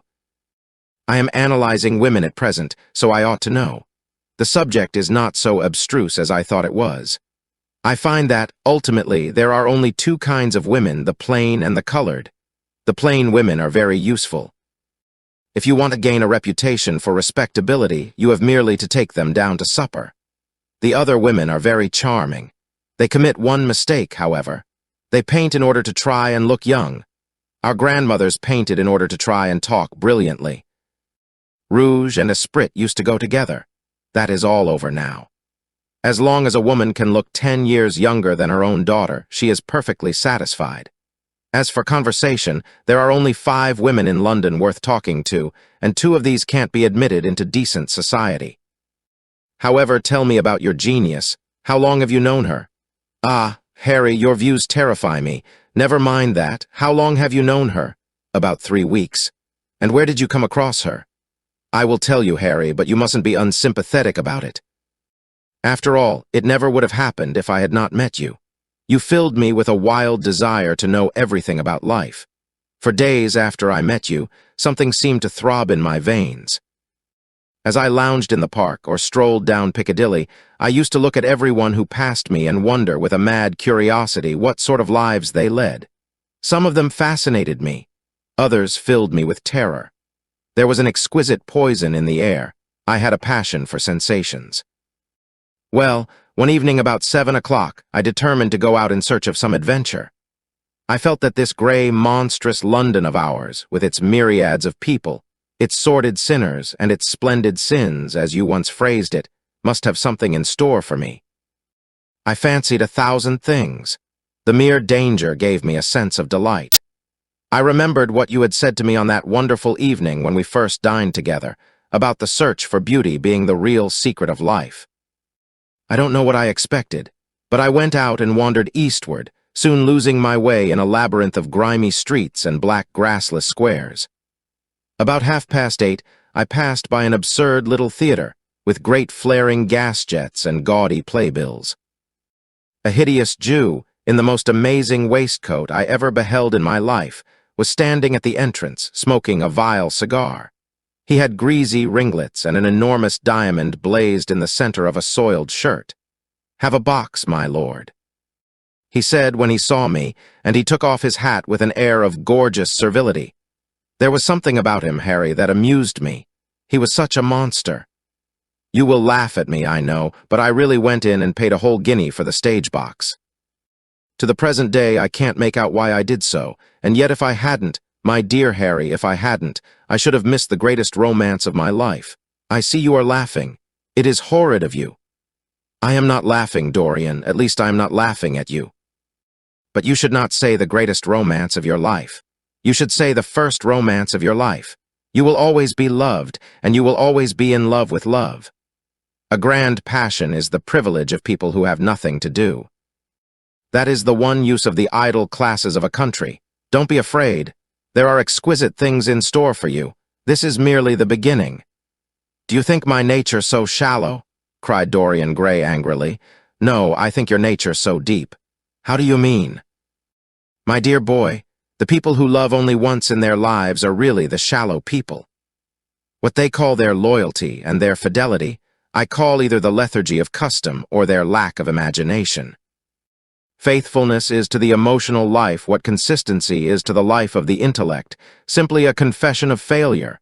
Faithfulness? I must analyze it some day. The passion for property is in it. There are many things that we would throw away if we were not afraid that others might pick them up. But I don't want to interrupt you. Go on with your story. Well, I found myself seated in a horrid little private box with a vulgar drop scene staring me in the face. I looked out from behind the curtain and surveyed the house. It was a tawdry affair, all cupids and cornucopias, like a third-rate wedding cake. The gallery and pit were fairly full, but the 2 rows of dingy stalls were quite empty, and there was hardly a person in what I suppose they called the dress circle. Women went about with oranges and ginger beer, and there was a terrible consumption of nuts going on. It must have been just like the palmy days of the British drama. Just like, I should fancy, and very depressing. I began to wonder what on earth I should do when I caught sight of the playbill. What do you think the play was, Harry? I should think the idiot boy, or dumb but innocent. Our fathers used to like that sort of piece, I believe. The longer I live, Dorian, the more keenly I feel that whatever was good enough for our fathers is not good enough for us. In art, as in politics, less grandpers Aunt Towger's tort. This play was good enough for us, Harry. It was Romeo and Juliet. I must admit that I was rather annoyed at the idea of seeing Shakespeare done in such a wretched hole of a place. Still, I felt interested in a sort of way. At any rate, I determined to wait for the first act. There was a dreadful orchestra, presided over by a young Hebrew who sat at a cracked piano that nearly drove me away, but at last the drop scene was drawn up and the play began. Romeo was a stout elderly gentleman, with corked eyebrows, a husky tragedy voice, and a figure like a beer barrel. Mercutio was almost as bad. He was played by the low comedian who had introduced gags of his own and was on most friendly terms with the pit. They were both as grotesque as the scenery, and that looked as if it had come out of a country booth. But Juliet. Harry, imagine a girl, hardly 17 years of age, with a little flower-like face, a small Greek head with plaited coils of dark brown hair, eyes that were violet wells of passion, lips that were like the petals of a rose. She was the loveliest thing I had ever seen in my life. You said to me once that pathos left you unmoved, but that beauty, mere beauty, could fill your eyes with tears. I tell you, Harry, I could hardly see this girl for the mist of tears that came across me. And her voice, I never heard such a voice. It was very low at first, with deep mellow notes that seemed to fall singly upon one's ear. Then it became a little louder and sounded like a flute or a distant hautboy. In the garden scene, it had all the tremulous ecstasy that one hears just before dawn when nightingales are singing. There were moments later on when it had the wild passion of violins. You know how a voice can stir one. Your voice and the voice of Sybil Vane are two things that I shall never forget. When I close my eyes, I hear them, and each of them says something different. I don't know which to follow. Why should I not love her? Harry, I do love her. She is everything to me in life. Night after night I go to see her play. One evening she is Rosalind, and the next evening she is Imogen. I have seen her die in the gloom of an Italian tomb, sucking the poison from her lover's lips. I have watched her wandering through the forest of Arden, disguised as a pretty boy in hose and doublet and dainty cap. She has been mad, and has come into the presence of a guilty king, and given him rue to wear and bitter herbs to taste of. She has been innocent, and the black hands of jealousy have crushed her reed-like throat. I have seen her in every age and in every costume. Ordinary women never appeal to one's imagination. They are limited to their century. No glamour ever transfigures them. One knows their minds as easily as one knows their bonnets. One can always find them. There is no mystery in any of them. They ride in the park in the morning and chatter at tea parties in the afternoon. They have their stereotyped smile and their fashionable manner. They are quite obvious. But an actress, how different an actress is. Harry, why didn't you tell me that the only thing worth loving is an actress? Because I have loved so many of them, Dorian. Oh yes, horrid people with dyed hair and painted faces. Don't run down dyed hair and painted faces. There is an extraordinary charm in them sometimes, said Lord Henry. I wish now I had not told you about Sybil Vane. You could not have helped telling me, Dorian. All through your life you will tell me everything you do. Yes, Harry, I believe that is true.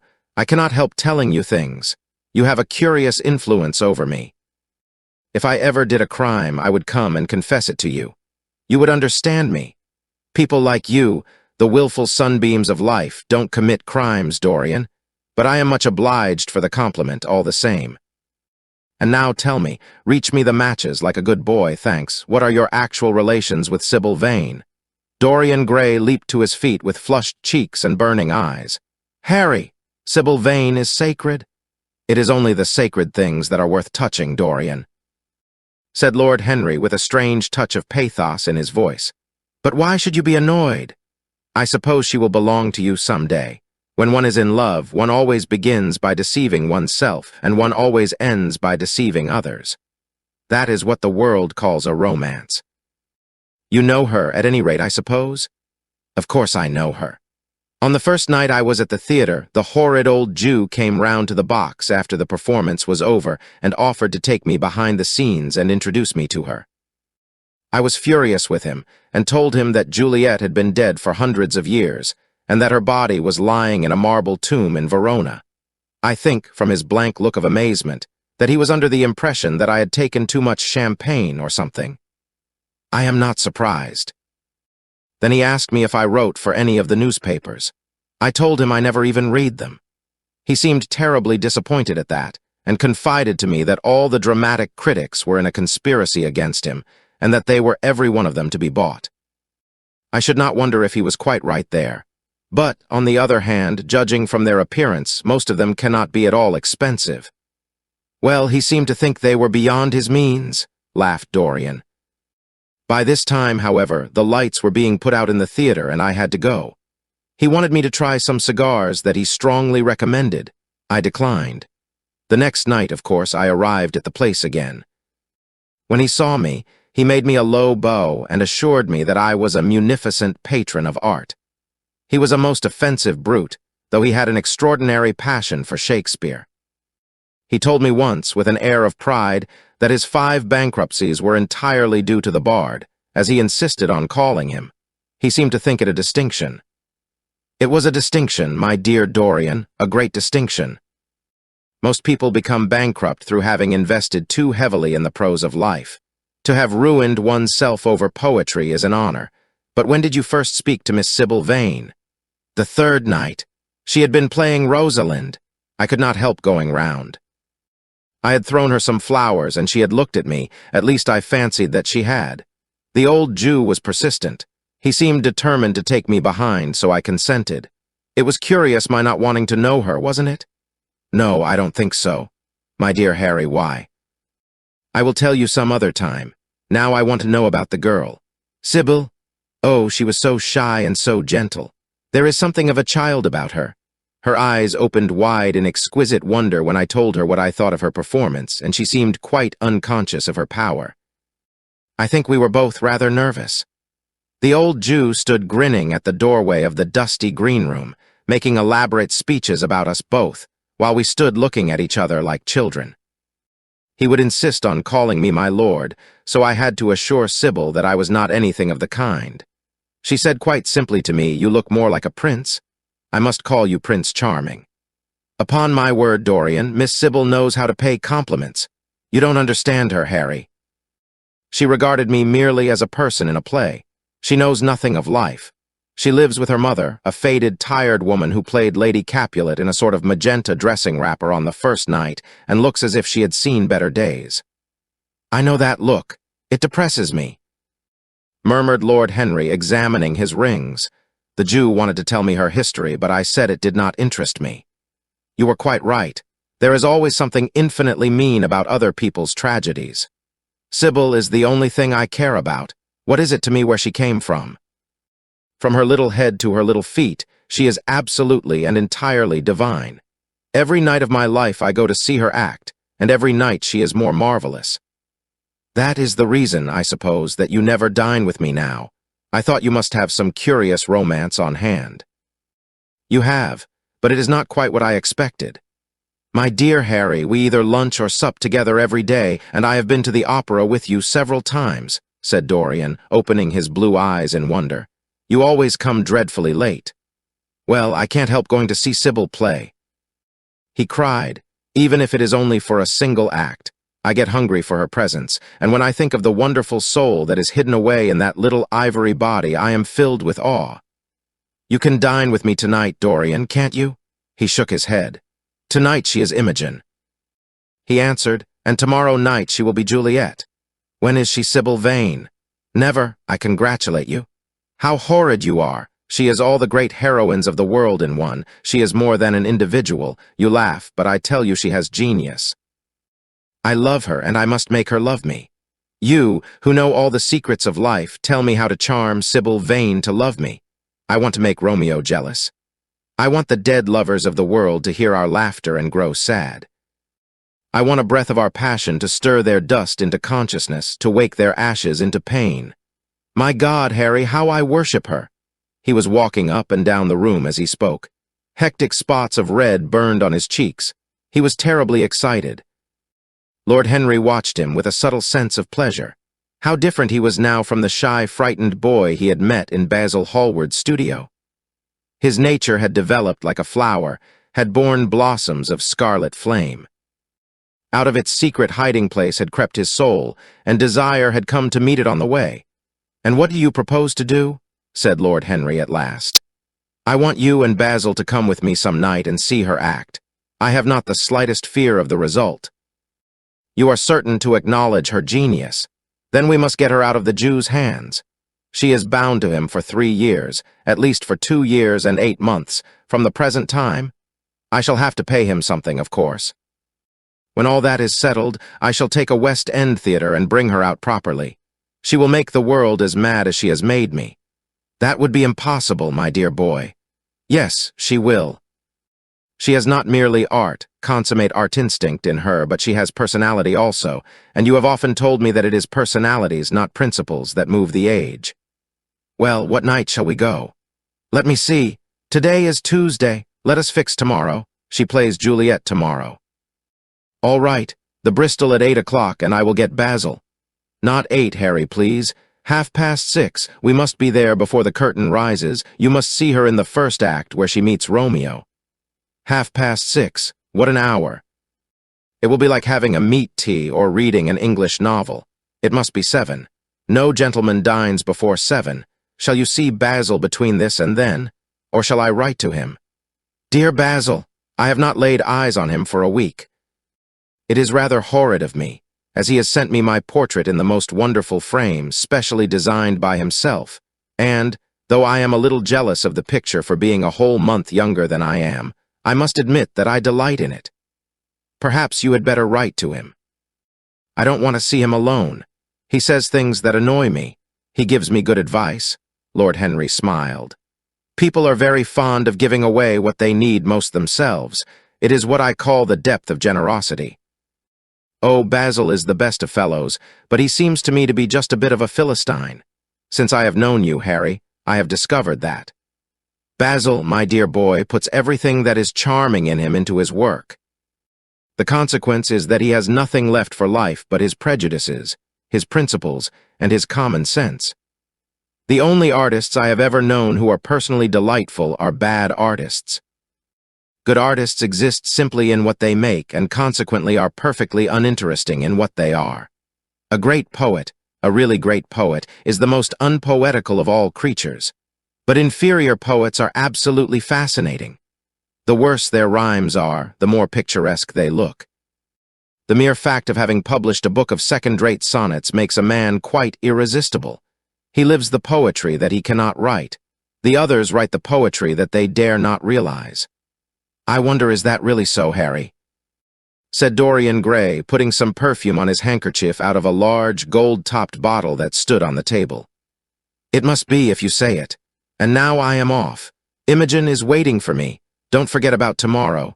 Goodbye." As he left the room, Lord Henry's heavy eyelids drooped, and he began to think. Certainly few people had ever interested him so much as Dorian Gray, and yet the lad's mad adoration of someone else caused him not the slightest pang of annoyance or jealousy. He was pleased by it. It made him a more interesting study. He had been always enthralled by the methods of natural science, but the ordinary subject matter of that science had seemed to him trivial and of no import. And so he had begun by vivisecting himself, as he had ended by vivisecting others. Human life, that appeared to him the one thing worth investigating. Compared to it, there was nothing else of any value. It was true that, as one watched life in its curious crucible of pain and pleasure, one could not wear over one's face a mask of glass, nor keep the sulphurous fumes from troubling the brain and making the imagination turbid with monstrous fancies and misshapen dreams. There were poisons so subtle that to know their properties one had to sicken of them. There were maladies so strange that one had to pass through them if one sought to understand their nature. And, yet, what a great reward one received! How wonderful the whole world became to one! To note the curious hard logic of passion and the emotional colored life of the intellect, to observe where they met and where they separated, at what point they were in unison, and at what point they were at discord, there was a delight in that. What matter what the cost was? One could never pay too high a price for any sensation. He was conscious, and the thought brought a gleam of pleasure into his brown agate eyes, that it was through certain words of his, musical words said with musical utterance, that Dorian Gray's soul had turned to this white girl and bowed in worship before her. To a large extent the lad was his own creation. He had made him premature. That was something. Ordinary people waited till life disclosed to them its secrets, but to the few, to the elect, the mysteries of life were revealed before the veil was drawn away. Sometimes this was the effect of art, and chiefly of the art of literature, which dealt immediately with the passions and the intellect. But now and then a complex personality took the place and assumed the office of art, was indeed, in its way, a real work of art, life having its elaborate masterpieces, just as poetry has, or sculpture, or painting. Yes, the lad was premature. He was gathering his harvest while it was yet spring. The pulse and passion of youth were in him, but he was becoming self-conscious. It was delightful to watch him. With his beautiful face and his beautiful soul, he was a thing to wonder at. It was no matter how it all ended, or was destined to end.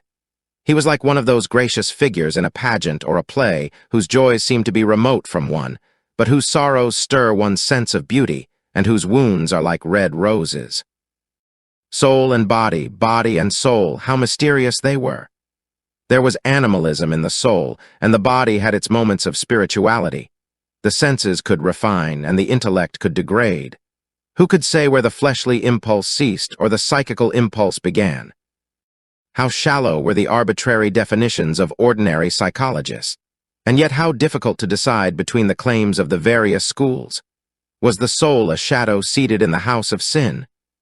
Or was the body really in the soul, as Giordano Bruno thought? The separation of spirit from matter was a mystery, and the union of spirit with matter was a mystery also. He began to wonder whether we could ever make psychology so absolute a science that each little spring of life would be revealed to us. As it was, we always misunderstood ourselves and rarely understood others. Experience was of no ethical value. It was merely the name men gave to their mistakes. Moralists had, as a rule, regarded it as a mode of warning, had claimed for it a certain ethical efficacy in the formation of character, had praised it as something that taught us what to follow and showed us what to avoid. But there was no motive power in experience. It was as little of an active cause as conscience itself. All that it really demonstrated was that our future would be the same as our past, and that the sin we had done once, and with loathing, we would do many times and with joy. It was clear to him that the experimental method was the only method by which one could arrive at any scientific analysis of the passions. And certainly, Dorian Gray was a subject made to his hand, and seemed to promise rich and fruitful results. His sudden mad love for Sybil Vane was a psychological phenomenon of no small interest.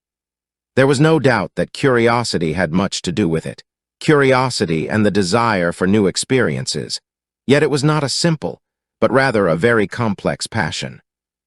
What there was in it of the purely sensuous instinct of boyhood had been transformed by the workings of the imagination, changed into something that seemed to the lad himself to be remote from sense, and was for that very reason all the more dangerous. It was the passions about whose origin we deceived ourselves that tyrannized most strongly over us. Our weakest motives were those of whose nature we were conscious. It often happened that when we thought we were experimenting on others, we were really experimenting on ourselves.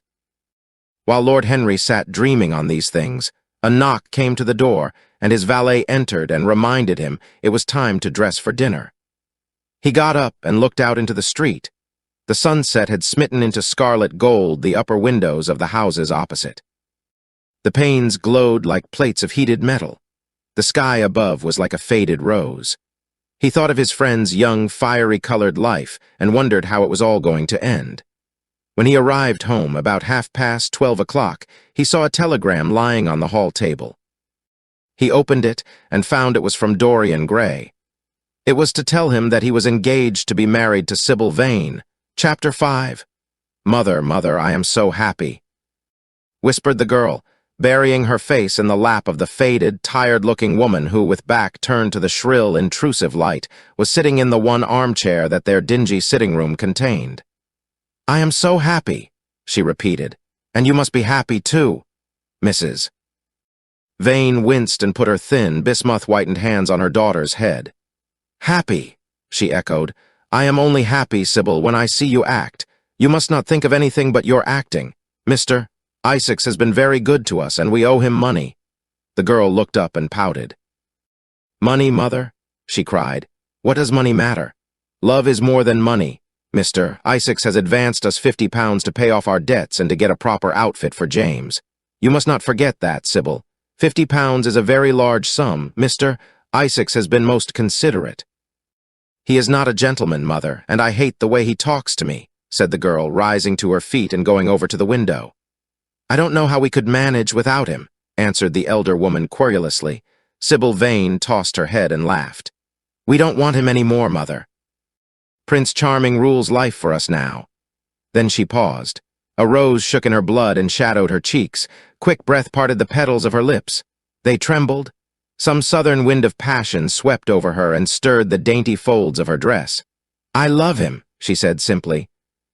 "Foolish child, foolish child," was the parrot phrase flung in answer. The waving of crooked, false-jeweled fingers gave grotesqueness to the words. The girl laughed again. The joy of a caged bird was in her voice. Her eyes caught the melody and echoed it in radiance, then closed for a moment, as though to hide their secret. When they opened, the mist of a dream had passed across them. Thin-lipped wisdom spoke at her from the worn chair, hinted at prudence, quoted from that book of cowardice whose author apes the name of common sense. She did not listen. She was free in her prison of passion. Her prince, Prince Charming, was with her. She had called on memory to remake him. She had sent her soul to search for him, and it had brought him back. His kiss burned again upon her mouth. Her eyelids were warm with his breath. Then wisdom altered its method and spoke of espial and discovery. This young man might be rich. If so, marriage should be thought of. Against the shell of her ear broke the waves of worldly cunning. The arrows of craft shot by her. She saw the thin lips moving and smiled. Suddenly she felt the need to speak. The wordy silence troubled her. "Mother, mother," she cried. "Why does he love me so much? I know why I love him. I love him because he is like what love himself should be. But what does he see in me? I am not worthy of him.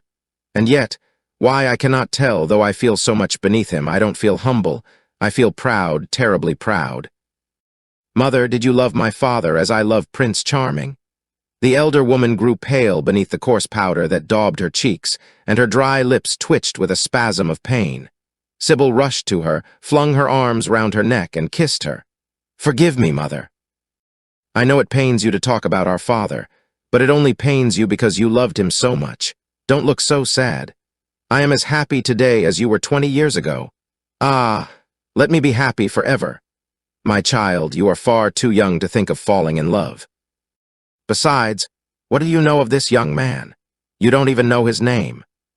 The whole thing is most inconvenient, and really, when James is going away to Australia, and I have so much to think of, I must say that you should have shown more consideration.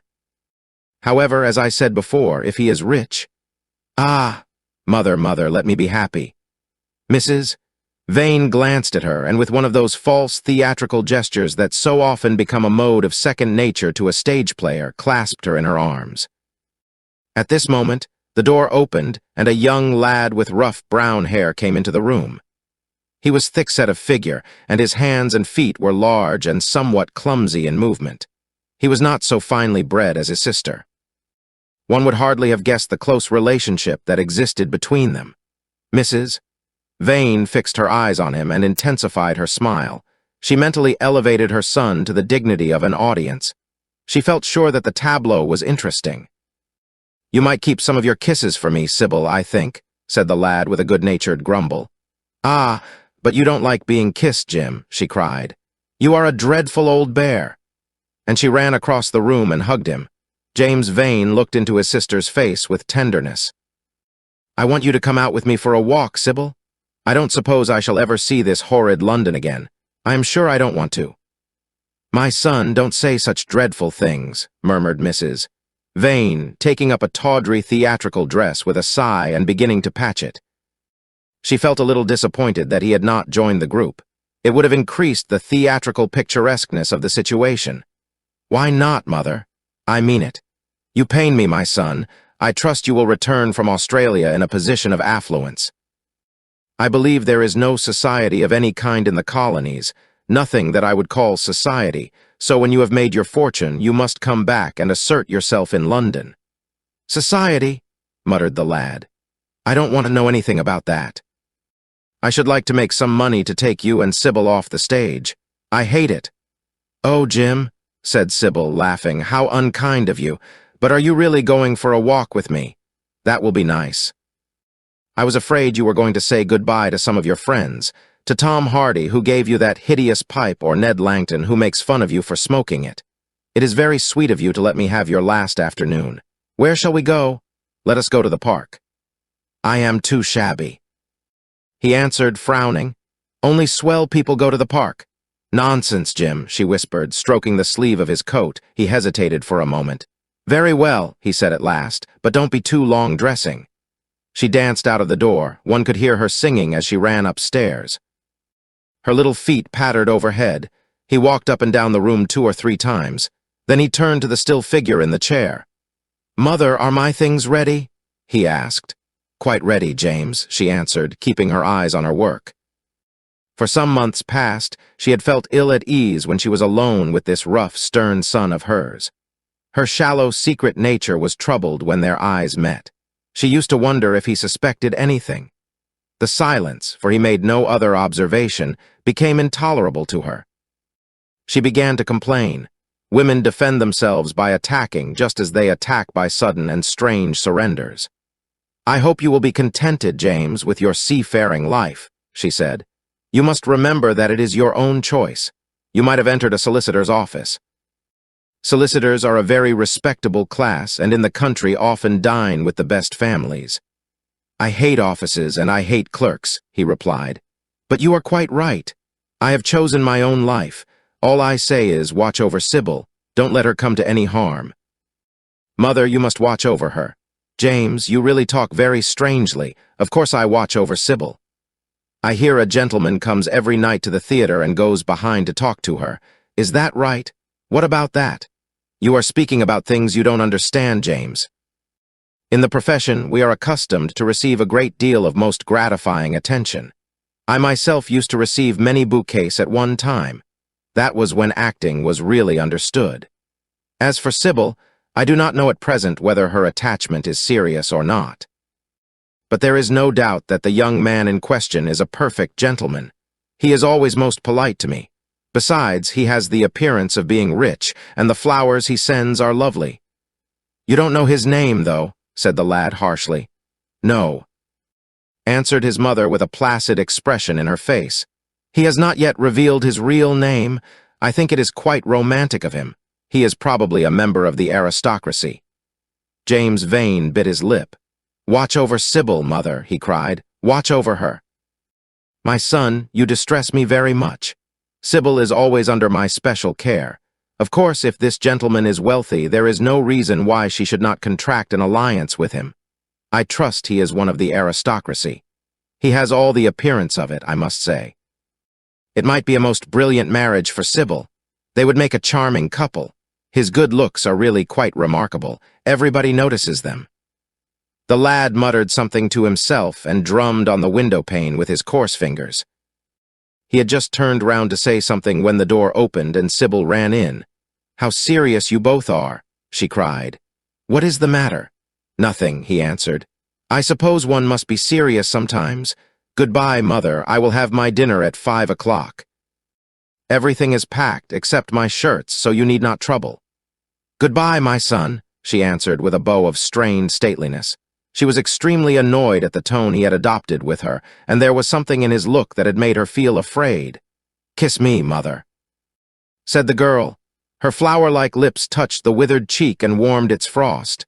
My child, cried Mrs. Vane, looking up to the ceiling in search of an imaginary gallery. "Come, Sybil," said her brother impatiently. He hated his mother's affectations. They went out into the flickering, wind-blown sunlight, and strolled down the dreary Euston Road. The passers-by glanced in wonder at the sullen, heavy youth, who, in coarse, ill-fitting clothes, was in the company of such a graceful, refined-looking girl. He was like a common gardener walking with a rose. Jim frowned from time to time when he caught the inquisitive glance of some stranger. He had that dislike of being stared at, which comes on geniuses late in life and never leaves the commonplace. Sybil, however, was quite unconscious of the effect she was producing. Her love was trembling in laughter on her lips. She was thinking of Prince Charming, and, that she might think of him all the more, she did not talk of him, but prattled on about the ship in which Jim was going to sail, about the gold he was certain to find, about the wonderful heiress whose life he was to save from the wicked.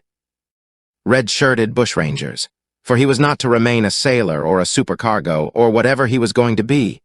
Oh, no. A sailor's existence was dreadful.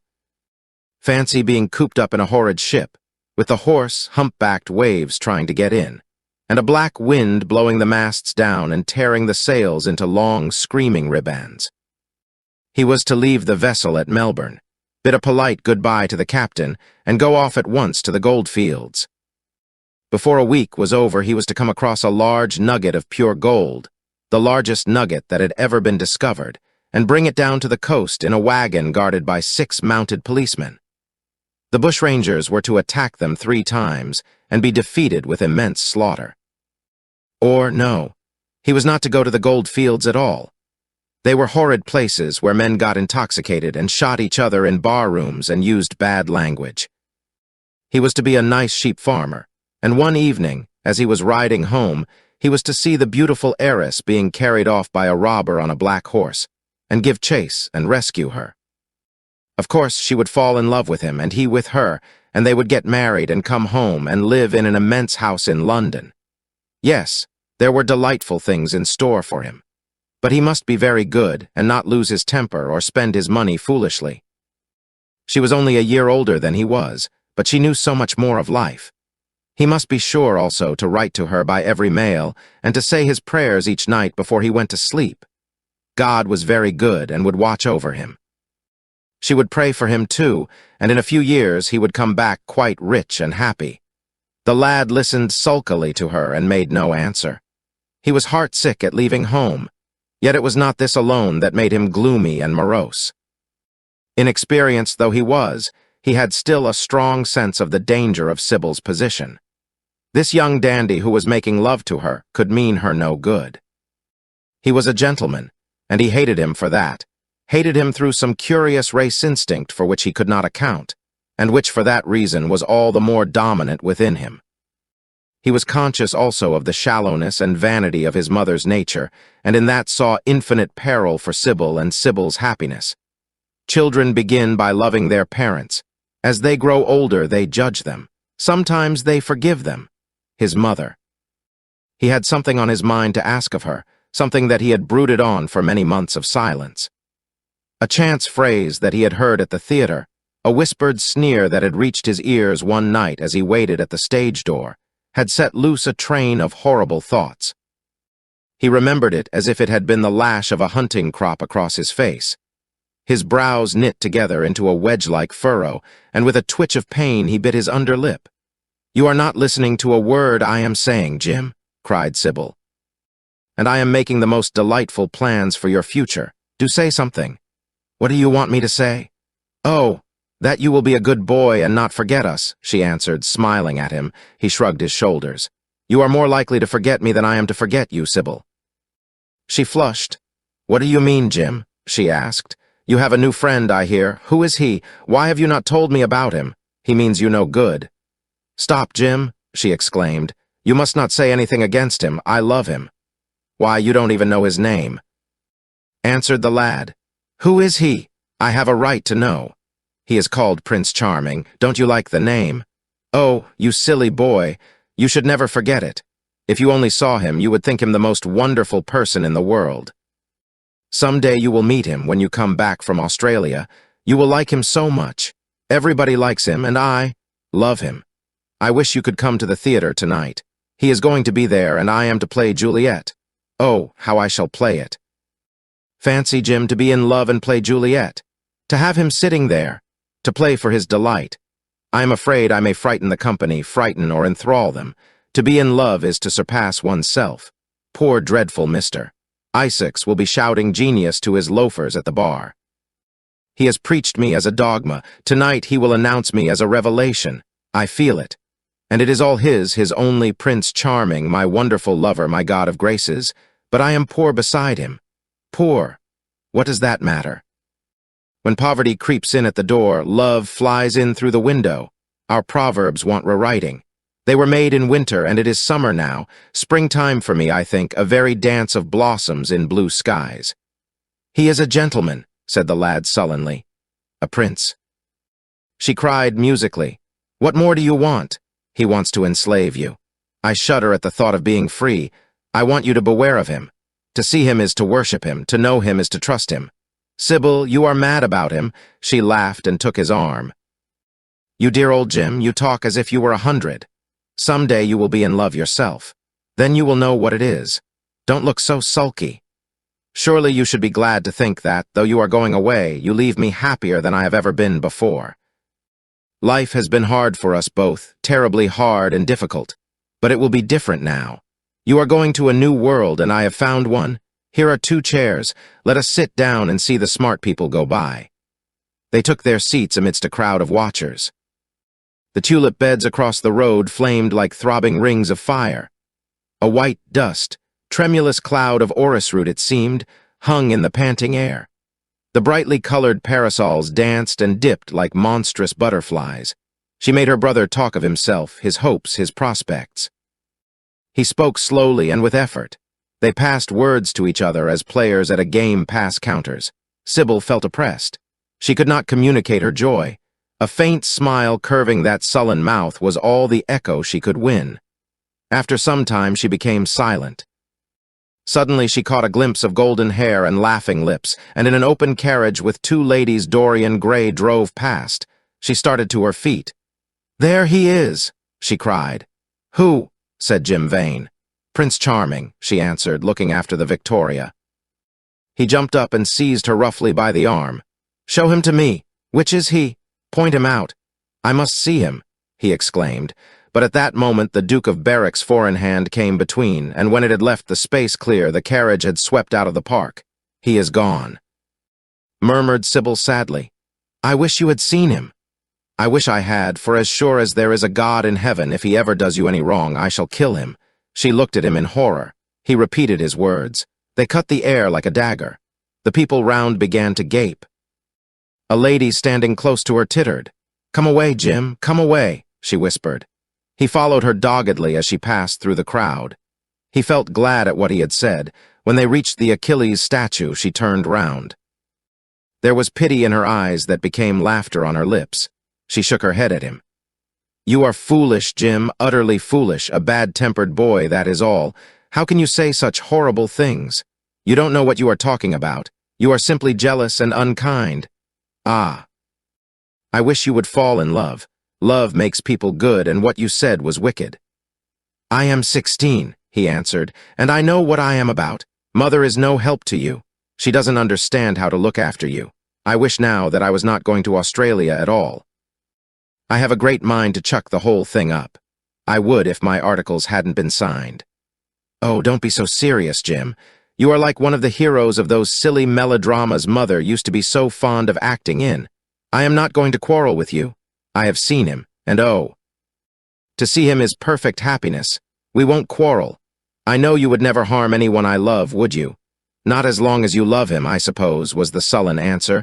"I shall love him forever," she cried. "And he, forever too. He had better." She shrank from him. Then she laughed and put her hand on his arm. He was merely a boy. At the Marble Arch they hailed an omnibus, which left them close to their shabby home in the Euston Road. It was after 5 o'clock, and Sybil had to lie down for a couple of hours before acting. Jim insisted that she should do so. He said that he would sooner part with her when their mother was not present. She would be sure to make a scene, and he detested scenes of every kind. In Sybil's own room they parted. There was jealousy in the lad's heart, and a fierce, murderous hatred of the stranger who, as it seemed to him, had come between them. Yet, when her arms were flung round his neck, and her fingers strayed through his hair, he softened and kissed her with real affection.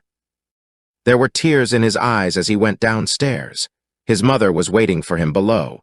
She grumbled at his unpunctuality as he entered. He made no answer, but sat down to his meager meal. The flies buzzed round the table and crawled over the stained cloth. Through the rumble of omnibuses and the clatter of street cabs, he could hear the droning voice devouring each minute that was left to him. After some time, he thrust away his plate and put his head in his hands. He felt that he had a right to know. It should have been told to him before if it was as he suspected. Leaden with fear, his mother watched him. Words dropped mechanically from her lips. A tattered lace handkerchief twitched in her fingers. When the clock struck 6, he got up and went to the door. Then he turned back and looked at her. Their eyes met. In hers he saw a wild appeal for mercy. It enraged him. "Mother, I have something to ask you," he said. Her eyes wandered vaguely about the room. She made no answer. "Tell me the truth. I have a right to know." "Were you married to my father?" She heaved a deep sigh. It was a sigh of relief. The terrible moment, the moment that night and day, for weeks and months she had dreaded, had come at last, and yet she felt no terror. Indeed, in some measure it was a disappointment to her. The vulgar directness of the question called for a direct answer. The situation had not been gradually led up to. It was crude. It reminded her of a bad rehearsal. "No," she answered, wondering at the harsh simplicity of life. My father was a scoundrel then, cried the lad, clenching his fists. She shook her head. I knew he was not free. We loved each other very much. If he had lived, he would have made provision for us. Don't speak against him, my son. He was your father and a gentleman. Indeed, he was highly connected. An oath broke from his lips. I don't care for myself, he exclaimed, but don't let Sybil. It is a gentleman, isn't it, who is in love with her or says he is? Highly connected, too, I suppose. For a moment a hideous sense of humiliation came over the woman. Her head drooped. She wiped her eyes with shaking hands. Sybil has a mother, she murmured. I had none. The lad was touched. He went towards her and stooping down, he kissed her. I am sorry if I have pained you by asking about my father, he said, but I could not help it. I must go now. Goodbye. Don't forget that you will have only one child now to look after. And believe me that if this man wrongs my sister, I will find out who he is, track him down, and kill him like a dog. I swear it. The exaggerated folly of the threat, the passionate gesture that accompanied it, the mad melodramatic words, made life seem more vivid to her. She was familiar with the atmosphere. She breathed more freely, and for the first time for many months she really admired her son. She would have liked to have continued the scene on the same emotional scale, but he cut her short. Trunks had to be carried down and mufflers looked for. The lodging-house drudge bustled in and out. There was the bargaining with the cabman. The moment was lost in vulgar details. It was with a renewed feeling of disappointment that she waved the tattered lace handkerchief from the window as her son drove away. She was conscious that a great opportunity had been wasted. She consoled herself by telling Sybil how desolate she felt her life would be, now that she had only one child to look after. She remembered the phrase. It had pleased her. Of the threat she said nothing. It was vividly and dramatically expressed. She felt that they would all laugh at it some day. Chapter 6. I suppose you have heard the news, Basil?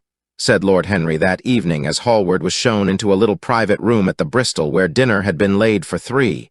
No, Harry, answered the artist, giving his hat and coat to the bowing waiter. What is it? Nothing about politics, I hope. They don't interest me. There is hardly a single person in the House of Commons worth painting, though many of them would be the better for a little whitewashing. Dorian Gray is engaged to be married, said Lord Henry, watching him as he spoke. Hallward started and then frowned. Dorian engaged to be married? He cried. Impossible. It is perfectly true. To whom? To some little actress or other. I can't believe it. Dorian is far too sensible. Dorian is far too wise not to do foolish things now and then, my dear Basil. Marriage is hardly a thing that one can do now and then, Harry. Except in America, rejoined Lord Henry languidly. But I didn't say he was married. I said he was engaged to be married. There is a great difference. I have a distinct remembrance of being married, but I have no recollection at all of being engaged. I am inclined to think that I never was engaged. But think of Dorian's birth and position and wealth. It would be absurd for him to marry so much beneath him. If you want to make him marry this girl, tell him that, Basil. He is sure to do it then. Whenever a man does a thoroughly stupid thing, it is always from the noblest motives. I hope the girl is good, Harry. I don't want to see Dorian tied to some vile creature who might degrade his nature and ruin his intellect. Oh, she is better than good. She is beautiful, murmured Lord Henry, sipping a glass of vermouth and orange bitters. Dorian says she is beautiful, and he is not often wrong about things of that kind. Your portrait of him has quickened his appreciation of the personal appearance of other people. It has had that excellent effect, amongst others. We are to see her tonight if that boy doesn't forget his appointment. Are you serious? Quite serious, Basil? I should be miserable if I thought I should ever be more serious than I am at the present moment. But do you approve of it, Harry? Asked the painter, walking up and down the room and biting his lip. You can't approve of it, possibly. It is some silly infatuation. I never approve or disapprove of anything now. It is an absurd attitude to take towards life. We are not sent into the world to air our moral prejudices. I never take any notice of what common people say, and I never interfere with what charming people do. If a personality fascinates me, whatever mode of expression that personality selects is absolutely delightful to me. Dorian Gray falls in love with a beautiful girl who acts Juliet and proposes to marry her. Why not? If he wedded Messalina, he would be none the less interesting. You know, I am not a champion of marriage. The real drawback to marriage is that it makes one unselfish. And unselfish people are colorless. They lack individuality. Still, there are certain temperaments that marriage makes more complex. They retain their egotism and add to it many other egos. They are forced to have more than one life. They become more highly organized, and to be highly organized is, I should fancy, the object of man's existence. Besides, every experience is of value, and whatever one may say against marriage, it is certainly an experience. I hope that Dorian Gray will make this girl his wife, passionately adore her for 6 months, and then suddenly become fascinated by someone else. He would be a wonderful study. You don't mean a single word of all that, Harry. You know you don't. If Dorian Gray's life were spoiled, no one would be sorrier than yourself. You are much better than you pretend to be, Lord Henry laughed. The reason we all like to think so well of others is that we are all afraid for ourselves. The basis of optimism is sheer terror. We think that we are generous because we credit our neighbor with the possession of those virtues that are likely to be a benefit to us. We praise the banker that we may overdraw our account and find good qualities in the highwayman in the hope that he may spare our pockets. I mean everything that I have said. I have the greatest contempt for optimism. As for a spoiled life, no life is spoiled but one whose growth is arrested. If you want to mar a nature, you have merely to reform it. As for marriage, of course that would be silly, but there are other and more interesting bonds between men and women. I will certainly encourage them. They have the charm of being fashionable. But here is Dorian himself. He will tell you more than I can. My dear Harry, my dear Basil, you must both congratulate me, said the lad, throwing off his evening cape with its satin-lined wings and shaking each of his friends by the hand in turn. I have never been so happy. Of course, it is sudden. All really delightful things are. And yet it seems to me to be the one thing I have been looking for all my life. He was flushed with excitement and pleasure and looked extraordinarily handsome. I hope you will always be very happy, Dorian, said Hallward. But I don't quite forgive you for not having let me know of your engagement. You let Harry know. And I don't forgive you for being late for dinner, broke in Lord Henry, putting his hand on the lad's shoulder and smiling as he spoke.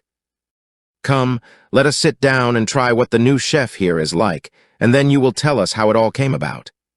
There is really not much to tell, cried Dorian as they took their seats at the small round table.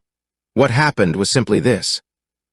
After I left you yesterday evening, Harry, I dressed, had some dinner at that little Italian restaurant in Rupert Street you introduced me to, and went down at 8 o'clock to the theater. Sybil was playing Rosalind. Of course, the scenery was dreadful and the Orlando absurd. But Sybil. You should have seen her. When she came on in her boy's clothes, she was perfectly wonderful. She wore a moss-colored velvet jerkin with cinnamon sleeves, slim, brown, cross-gartered hose, a dainty little green cap with a hawk's feather caught in a jewel, and a hooded cloak lined with dull red. She had never seemed to me more exquisite. She had all the delicate grace of that Tanagra figurine that you have in your studio, Basil. Her hair clustered round her face like dark leaves round a pale rose. As for her acting, well, you shall see her tonight. She is simply a born artist. I sat in the dingy box, absolutely enthralled. I forgot that I was in London and in the 19th century. I was away with my love in a forest that no man had ever seen. After the performance was over, I went behind and spoke to her. As we were sitting together, suddenly there came into her eyes a look that I had never seen there before. My lips moved towards hers. We kissed each other. I can't describe to you what I felt at that moment. It seemed to me that all my life had been narrowed to one perfect point of rose-colored joy. She trembled all over and shook like a white narcissus. Then she flung herself on her knees and kissed my hands. I feel that I should not tell you all this, but I can't help it. Of course, our engagement is a dead secret. She has not even told her own mother. I don't know what my guardians will say. Lord Radley is sure to be furious. I don't care. I shall be of age in less than a year, and then I can do what I like. I have been right, Basil, haven't I, to take my love out of poetry and to find my wife in Shakespeare's plays? Lips that Shakespeare taught to speak have whispered their secret in my ear. I have had the arms of Rosalind around me and kissed Juliet on the mouth. Yes, Dorian, I suppose you were right, said Hallward slowly. Have you seen her today? Asked Lord Henry. Dorian Gray shook his head. I left her in the forest of Arden. I shall find her in an orchard in Verona. Lord Henry sipped his champagne in a meditative manner. At what particular point did you mention the word marriage, Dorian? And what did she say in answer? Perhaps you forgot all about it. My dear Harry, I did not treat it as a business transaction, and I did not make any formal proposal. I told her that I loved her, and she said she was not worthy to be my wife. Not worthy. Why, the whole world is nothing to me compared with her. Women are wonderfully practical, murmured Lord Henry, much more practical than we are. In situations of that kind, we often forget to say anything about marriage, and they always remind us. Hallward laid his hand upon his arm. Don't, Harry. You have annoyed Dorian. He is not like other men. He would never bring misery upon anyone. His nature is too fine for that. Lord Henry looked across the table. Dorian is never annoyed with me, he answered. I ask the question for the best reason possible, for the only reason, indeed, that excuses one for asking any question, simple curiosity. I have a theory that it is always the women who propose to us, and not we who propose to the women. Except, of course, in middle-class life. But then the middle classes are not modern. Dorian Gray laughed and tossed his head. You are quite incorrigible, Harry, but I don't mind. It is impossible to be angry with you. When you see Sybil Vane, you will feel that the man who could wrong her would be a beast without a heart. I cannot understand how anyone can wish to shame the thing he loves. I love Sybil Vane. I want to place her on a pedestal of gold and to see the world worship the woman who is mine. What is marriage? An irrevocable vow. You mock at it for that? Ah, don't mock. It is an irrevocable vow that I want to take. Her trust makes me faithful, her belief makes me good. When I am with her, I regret all that you have taught me. I become different from what you have known me to be. I am changed, and the mere touch of Sybil Vane's hand makes me forget you and all your wrong, fascinating, poisonous, delightful theories. And those are? Asked Lord Henry, helping himself to some salad. Oh, your theories about life, your theories about love, your theories about pleasure. All your theories, in fact, Harry. Pleasure is the only thing worth having a theory about, he answered in his slow, melodious voice. But I am afraid I cannot claim my theory as my own. It belongs to nature, not to me. Pleasure is nature's test, her sign of approval. When we are happy, we are always good, but when we are good, we are not always happy. Ah, but what do you mean by good? Cried Basil Hallward. Yes, echoed Dorian, leaning back in his chair and looking at Lord Henry over the heavy clusters of purple-lipped irises that stood in the center of the table. What do you mean by good, Harry? To be good is to be in harmony with oneself. He replied, touching the thin stem of his glass with his pale, fine-pointed fingers. Discord is to be forced to be in harmony with others. One's own life, that is the important thing. As for the lives of one's neighbors, if one wishes to be a prig or a Puritan, one can flaunt one's moral views about them, but they are not one's concern. Besides, individualism has really the higher aim. Modern morality consists in accepting the standard of one's age. I consider that for any man of culture to accept the standard of his age is a form of the grossest immorality. But surely if one lives merely for oneself, Harry, one pays a terrible price for doing so, suggested the painter. Yes, we are overcharged for everything nowadays. I should fancy that the real tragedy of the poor is that they can afford nothing but self-denial. Beautiful sins, like beautiful things, are the privilege of the rich. One has to pay in other ways but money. What sort of ways, Basil? Oh, I should fancy in remorse, in suffering, well, in the consciousness of degradation. Lord Henry shrugged his shoulders. My dear fellow, medieval art is charming, but medieval emotions are out of date. One can use them in fiction, of course. But then the only things that one can use in fiction are the things that one has ceased to use in fact. Believe me, no civilized man ever regrets a pleasure, and no uncivilized man ever knows what a pleasure is. "I know what pleasure is," cried Dorian Gray. "It is to adore someone." "That is certainly better than being adored," he answered, toying with some fruits. "Being adored is a nuisance. Women treat us just as humanity treats its gods. They worship us and are always bothering us to do something for them." "I should have said that whatever they ask for they had first given to us," murmured the lad gravely. "They create love in our natures. They have a right to demand it back." "That is quite true, Dorian," cried Hallward. "Nothing is ever quite true," said Lord Henry. "This is," interrupted Dorian. "You must admit, Harry, that women give to men the very gold of their lives." "Possibly," he sighed, "but they invariably want it back in such very small change. That is the worry. Women, as some witty Frenchman once put it, inspire us with the desire to do masterpieces and always prevent us from carrying them out." "Harry, you are dreadful. I don't know why I like you so much." "You will always like me, Dorian," he replied. "Will you have some coffee, you fellows?" "Waiter, bring coffee and fine champagne and some cigarettes." "No, don't mind the cigarettes. I have some." "Basil, I can't allow you to smoke cigars. You must have a cigarette." A cigarette is the perfect type of a perfect pleasure. It is exquisite, and it leaves one unsatisfied. What more can one want? "Yes, Dorian, you will always be fond of me. I represent to you all the sins you have never had the courage to commit." "What nonsense you talk, Harry," cried the lad, taking a light from a fire-breathing silver dragon that the waiter had placed on the table. "Let us go down to the theater. When Sybil comes on the stage, you will have a new ideal of life. She will represent something to you that you have never known." "I have known everything," said Lord Henry with a tired look in his eyes, "but I am always ready for a new emotion. I am afraid, however, that for me at any rate there is no such thing. Still, your wonderful girl may thrill me. I love acting. It is so much more real than life. Let us go. Dorian, you will come with me. I am so sorry, Basil, but there is only room for two in the brougham. You must follow us in a hansom." They got up and put on their coats, sipping their coffee standing. The painter was silent and preoccupied. There was a gloom over him. He could not bear this marriage, and yet it seemed to him to be better than many other things that might have happened. After a few minutes, they all passed downstairs. He drove off by himself, as had been arranged, and watched the flashing lights of the little brougham in front of him.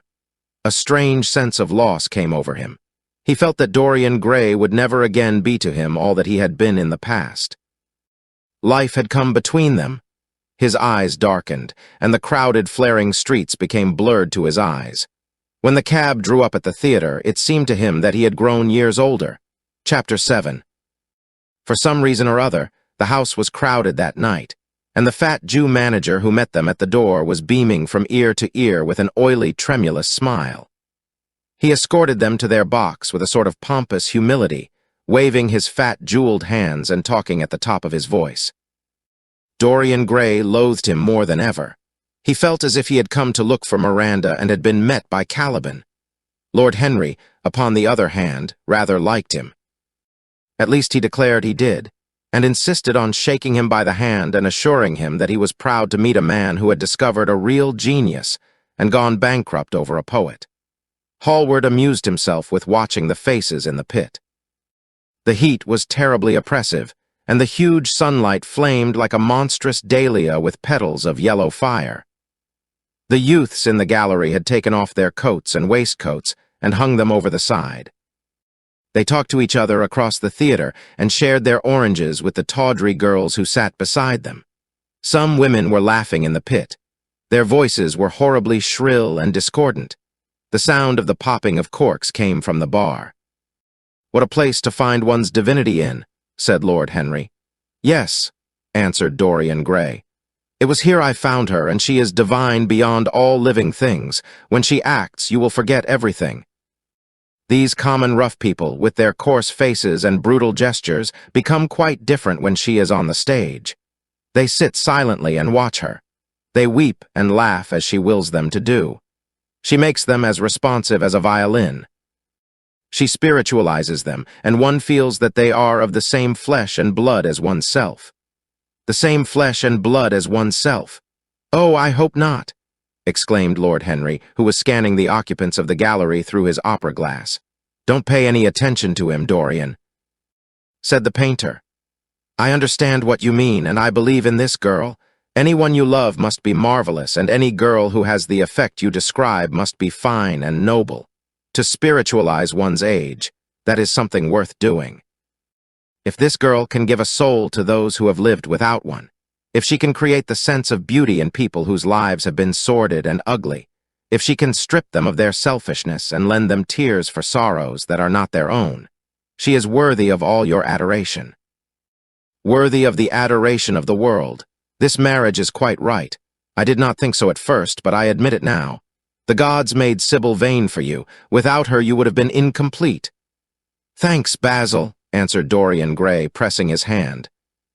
"I knew that you would understand me. Harry is so cynical, he terrifies me. But here is the orchestra. It is quite dreadful, but it only lasts for about 5 minutes. Then the curtain rises, and you will see the girl to whom I am going to give all my life, to whom I have given everything that is good in me."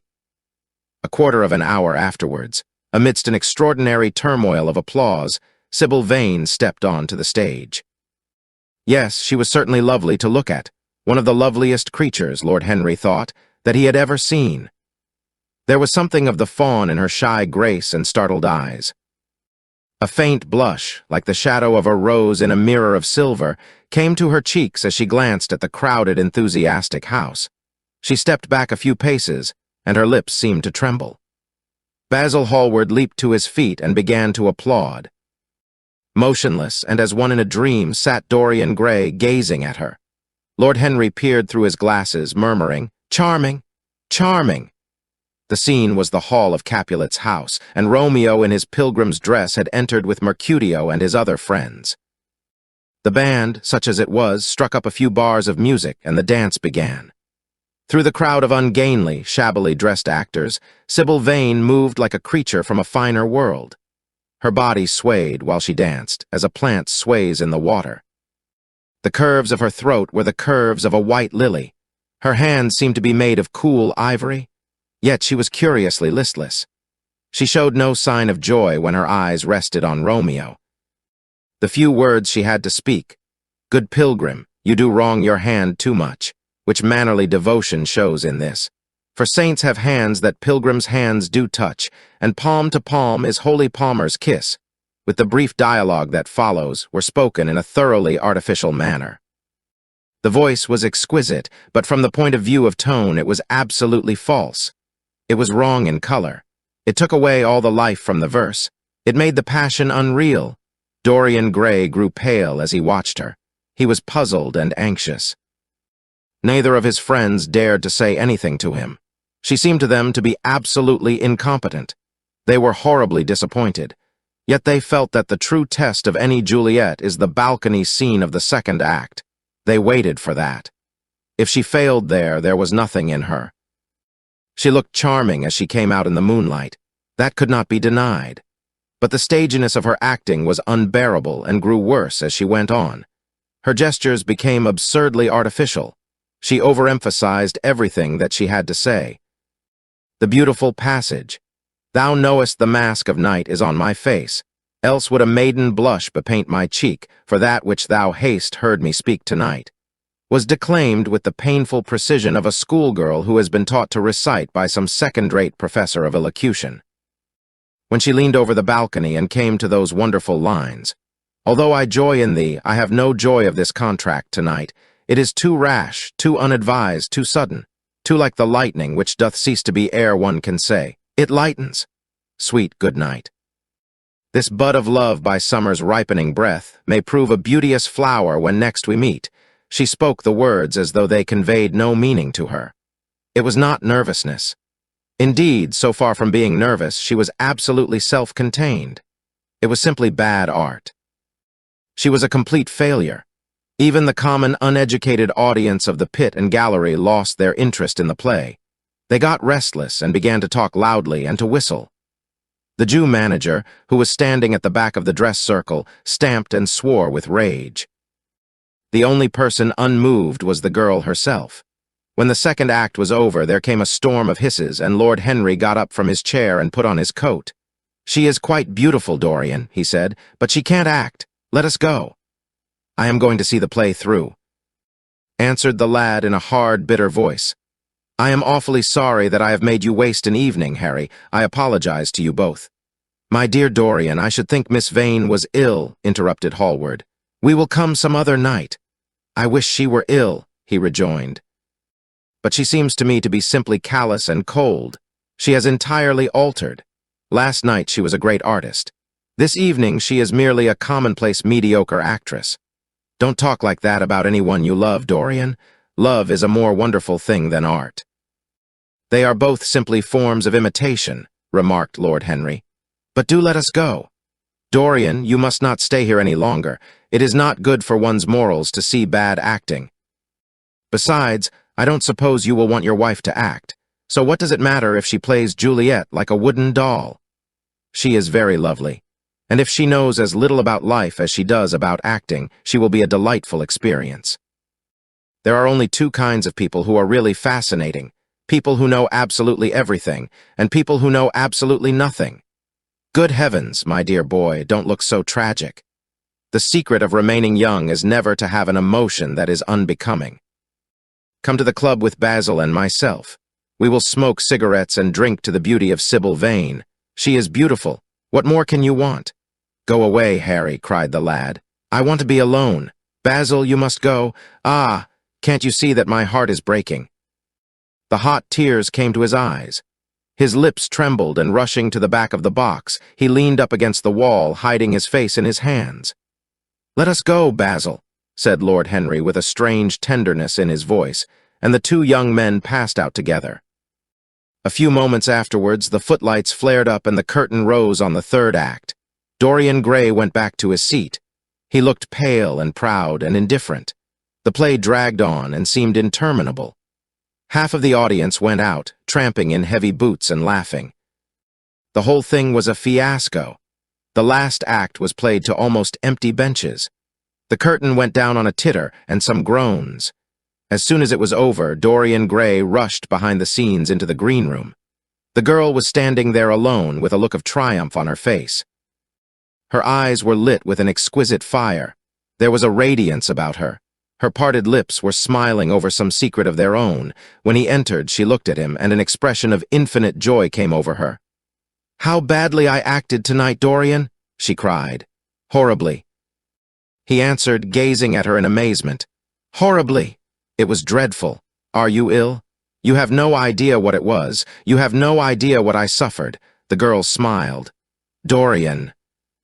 She answered, lingering over his name with long-drawn music in her voice, as though it were sweeter than honey to the red petals of her mouth. "Dorian, you should have understood. But you understand now, don't you?" "Understand what?" he asked angrily. "Why I was so bad tonight. Why I shall always be bad. Why I shall never act well again." He shrugged his shoulders. "You are ill, I suppose. When you are ill, you shouldn't act. You make yourself ridiculous. My friends were bored. I was bored." She seemed not to listen to him. She was transfigured with joy. An ecstasy of happiness dominated her. "Dorian, Dorian," she cried, "before I knew you, acting was the one reality of my life. It was only in the theater that I lived. I thought that it was all true. I was Rosalind one night and Portia the other. The joy of Beatrice was my joy, and the sorrows of Cordelia were mine also. I believed in everything. The common people who acted with me seemed to me to be godlike. The painted scenes were my world. I knew nothing but shadows, and I thought them real. You came, oh, my beautiful love. And you freed my soul from prison. You taught me what reality really is. Tonight, for the first time in my life, I saw through the hollowness, the sham, the silliness of the empty pageant in which I had always played. Tonight, for the first time, I became conscious that the Romeo was hideous, and old and painted, that the moonlight in the orchard was false, that the scenery was vulgar, and that the words I had to speak were unreal, were not my words, were not what I wanted to say. You had brought me something higher, something of which all art is but a reflection. You had made me understand what love really is. My love, Prince Charming, Prince of Life. I have grown sick of shadows. You are more to me than all art can ever be. What have I to do with the puppets of a play? When I came on tonight, I could not understand how it was that everything had gone from me. I thought that I was going to be wonderful. I found that I could do nothing. Suddenly it dawned on my soul what it all meant. The knowledge was exquisite to me. I heard them hissing, and I smiled. What could they know of love such as ours? Take me away, Dorian. Take me away with you where we can be quite alone. I hate the stage. I might mimic a passion that I do not feel, but I cannot mimic one that burns me like fire. Oh, Dorian, Dorian, you understand now what it signifies. Even if I could do it, it would be profanation for me to play at being in love. You have made me see that. He flung himself down on the sofa and turned away his face. You have killed my love, he muttered. She looked at him in wonder and laughed. He made no answer. She came across to him and with her little fingers stroked his hair. She knelt down and pressed his hands to her lips. He drew them away and a shudder ran through him. Then he leaped up and went to the door. Yes, he cried, you have killed my love. You used to stir my imagination. Now you don't even stir my curiosity. You simply produce no effect. I loved you because you were marvelous, because you had genius and intellect, because you realized the dreams of great poets and gave shape and substance to the shadows of art. You have thrown it all away. You are shallow and stupid. My God, how mad I was to love you. What a fool I have been. You are nothing to me now. I will never see you again. I will never think of you. I will never mention your name. You don't know what you were to me once. Why once? Oh, I can't bear to think of it. I wish I had never laid eyes upon you. You have spoiled the romance of my life. How little you can know of love if you say it mars your art. Without your art, you are nothing. I would have made you famous, splendid, magnificent. The world would have worshipped you and you would have borne my name. What are you now? A third-rate actress with a pretty face. The girl grew white and trembled. She clenched her hands together and her voice seemed to catch in her throat. You are not serious, Dorian, she murmured. You are acting. Acting? I leave that to you. You do it so well. He answered bitterly. She rose from her knees and, with a piteous expression of pain in her face, came across the room to him. She put her hand upon his arm and looked into his eyes. He thrust her back. Don't touch me, he cried. A low moan broke from her, and she flung herself at his feet and lay there like a trampled flower. Dorian, Dorian, don't leave me, she whispered. I am so sorry I didn't act well. I was thinking of you all the time, but I will try, indeed I will try. It came so suddenly across me, my love for you. I think I should never have known it if you had not kissed me, if we had not kissed each other. Kiss me again, my love. Don't go away from me. I couldn't bear it. Oh, don't go away from me, my brother. No, never mind. He didn't mean it. He was in jest. But you, can't you forgive me for tonight? I will work so hard and try to improve. Don't be cruel to me because I love you better than anything in the world. After all, it is only once that I have not pleased you. But you are quite right, Dorian. I should have shown myself more of an artist. It was foolish of me, and yet I couldn't help it. Oh, don't leave me, don't leave me. A fit of passionate sobbing choked her. She crouched on the floor like a wounded thing, and Dorian Gray, with his beautiful eyes, looked down at her, and his chiseled lips curled in exquisite disdain. There is always something ridiculous about the emotions of people whom one has ceased to love. Sybil Vane seemed to him to be absurdly melodramatic. Her tears and sobs annoyed him. I am going, he said at last in his calm, clear voice. I don't wish to be unkind, but I can't see you again. You have disappointed me. She wept silently and made no answer but crept nearer. Her little hands stretched blindly out and appeared to be seeking for him. He turned on his heel and left the room. In a few moments he was out of the theater, where he went to he hardly knew. He remembered wandering through dimly lit streets, past gaunt, black-shadowed archways and evil-looking houses. Women with hoarse voices and harsh laughter had called after him. Drunkards had reeled by, cursing and chattering to themselves like monstrous apes. He had seen grotesque children huddled upon doorsteps and heard shrieks and oaths from gloomy courts. As the dawn was just breaking, he found himself close to Covent Garden.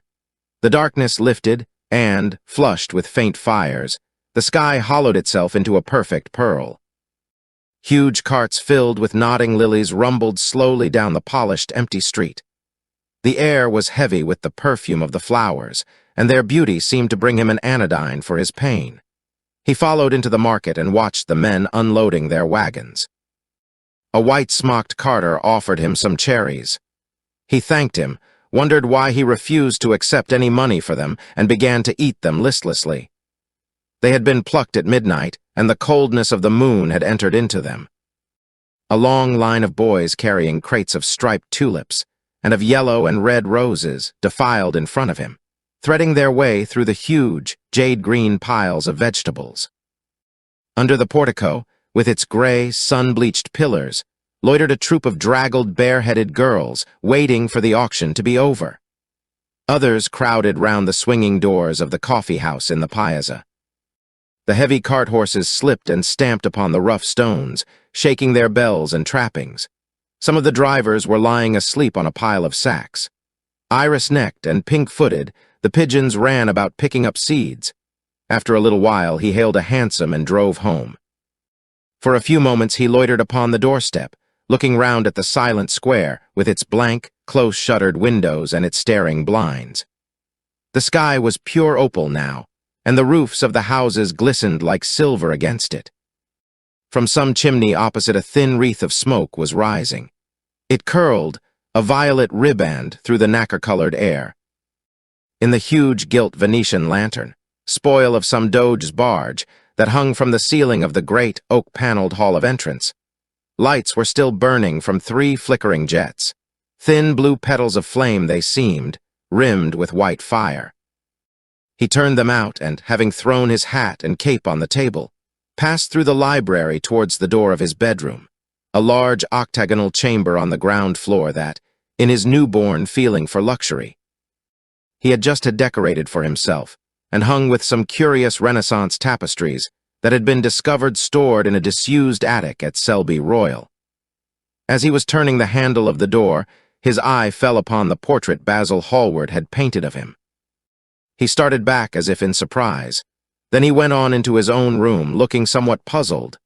After he had taken the buttonhole out of his coat, he seemed to hesitate. Finally, he came back, went over to the picture, and examined it. In the dim, arrested light that struggled through the cream-colored silk blinds, the face appeared to him to be a little changed. The expression looked different. One would have said that there was a touch of cruelty in the mouth. It was certainly strange. He turned round and, walking to the window, drew up the blind. The bright dawn flooded the room and swept the fantastic shadows into dusky corners where they lay shuddering. But the strange expression that he had noticed in the face of the portrait seemed to linger there, to be more intensified even. The quivering, ardent sunlight showed him the lines of cruelty round the mouth as clearly as if he had been looking into a mirror after he had done some dreadful thing.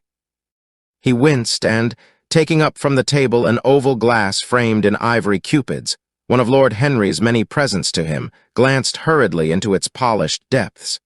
No line like that warped his red lips. What did it mean? He rubbed his eyes and came close to the picture and examined it again. There were no signs of any change when he looked into the actual painting, and yet there was no doubt that the whole expression had altered. It was not a mere fancy of his own. The thing was horribly apparent. He threw himself into a chair and began to think. Suddenly there flashed across his mind what he had said in Basil Hallward's studio the day the picture had been finished. Yes, he remembered it perfectly. He had uttered a mad wish that he himself might remain young and the portrait grow old, that his own beauty might be untarnished and the face on the canvas bear the burden of his passions and his sins, that the painted image might be seared with the lines of suffering and thought, and that he might keep all the delicate bloom and loveliness of his then just conscious boyhood. Surely his wish had not been fulfilled. Such things were impossible. It seemed monstrous even to think of them. And yet there was the picture before him with the touch of cruelty in the mouth. Cruelty? Had he been cruel? It was the girl's fault, not his. He had dreamed of her as a great artist, had given his love to her because he had thought her great.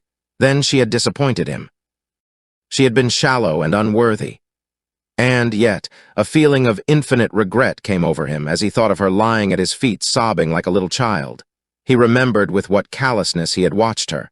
Why had he been made like that? Why had such a soul been given to him? But he had suffered also. During the 3 terrible hours that the play had lasted, he had lived centuries of pain, eon upon eon of torture. His life was well worth hers. She had marred him for a moment if he had wounded her for an age.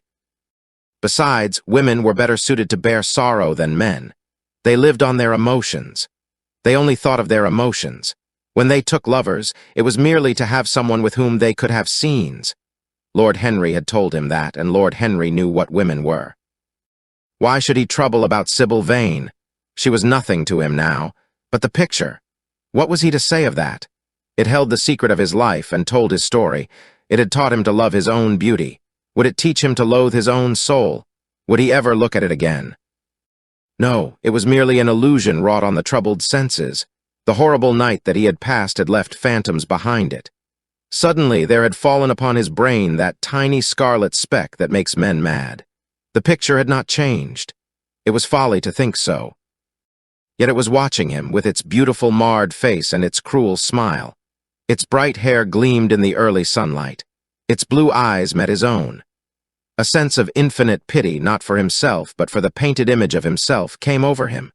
It had altered already and would alter more. Its gold would wither into gray, its red and white roses would die. For every sin that he committed, a stain would fleck and wreck its fairness, but he would not sin. The picture, changed or unchanged, would be to him the visible emblem of conscience. He would resist temptation.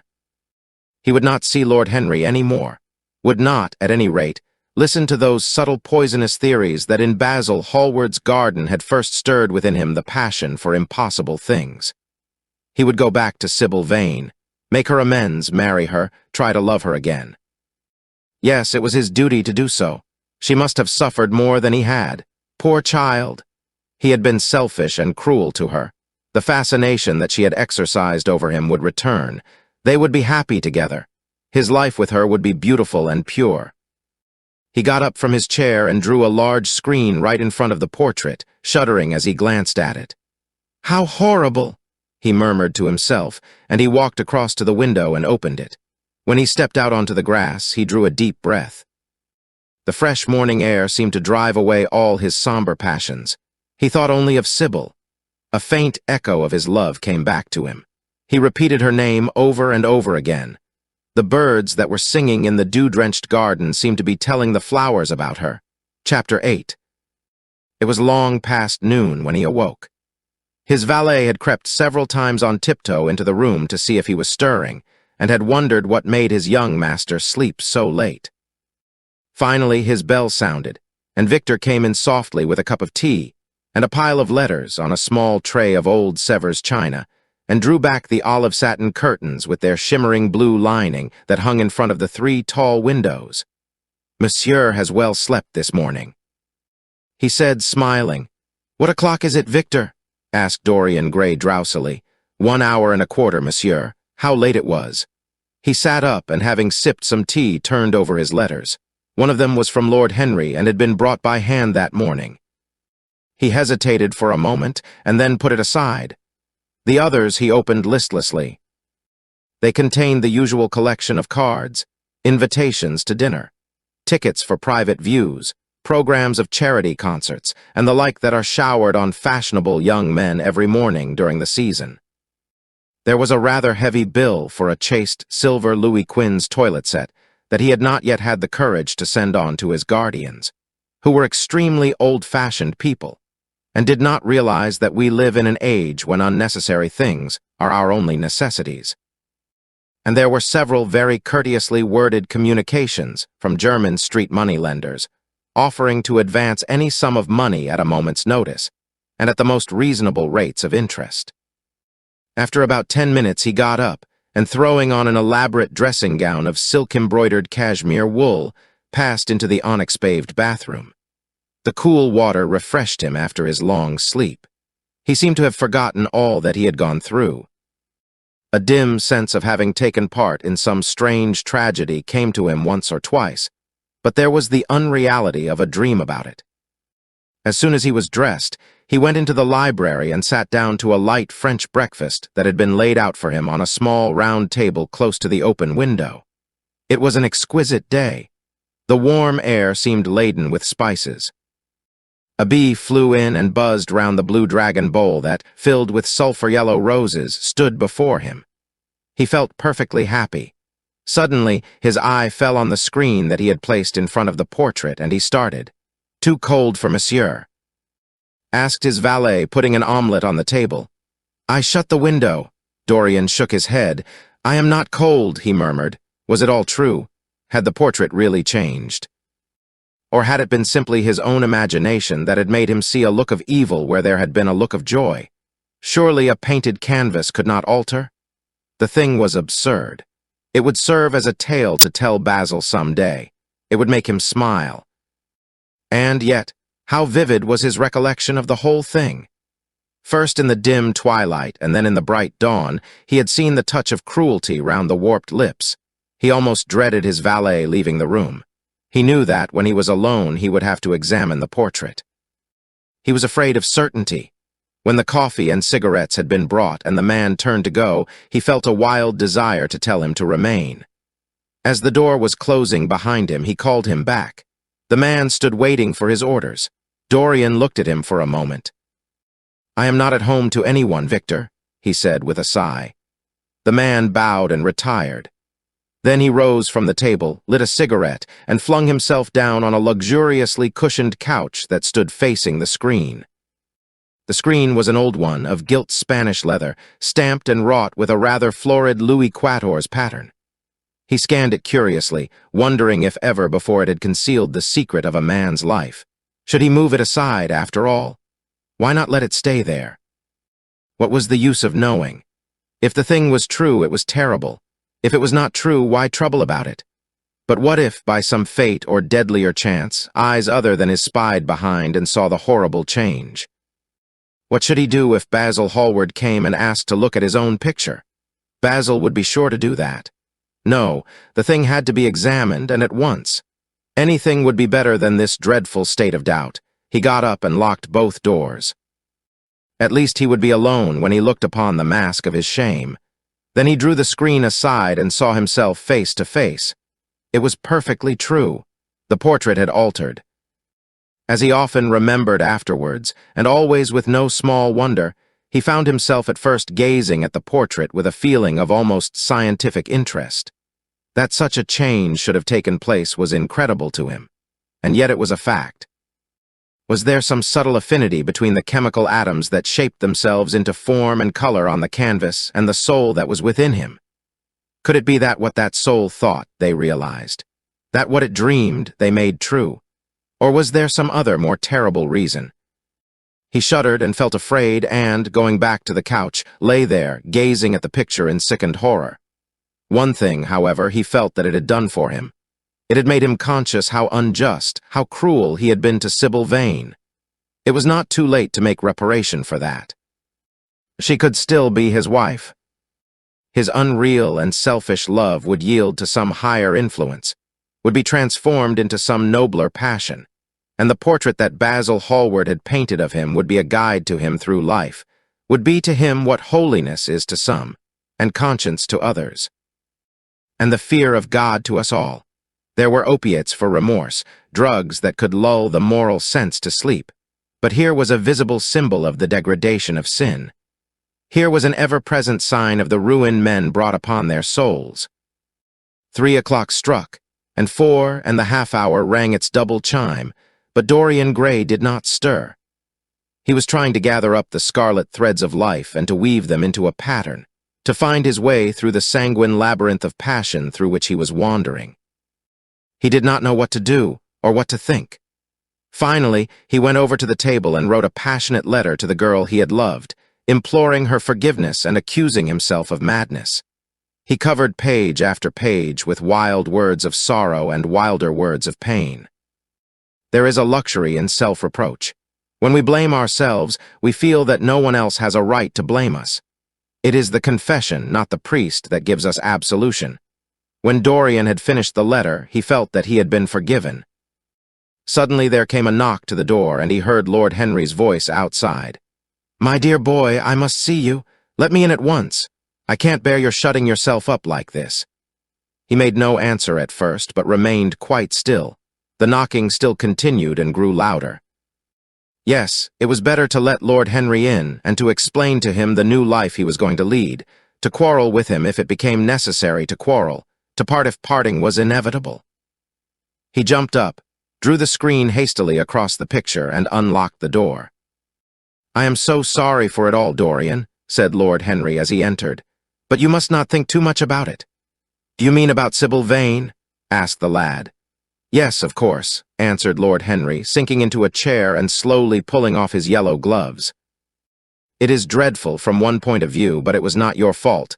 Tell me, did you go behind and see her after the play was over?" "Yes. I felt sure you had. Did you make a scene with her?" "I was brutal, Harry, perfectly brutal.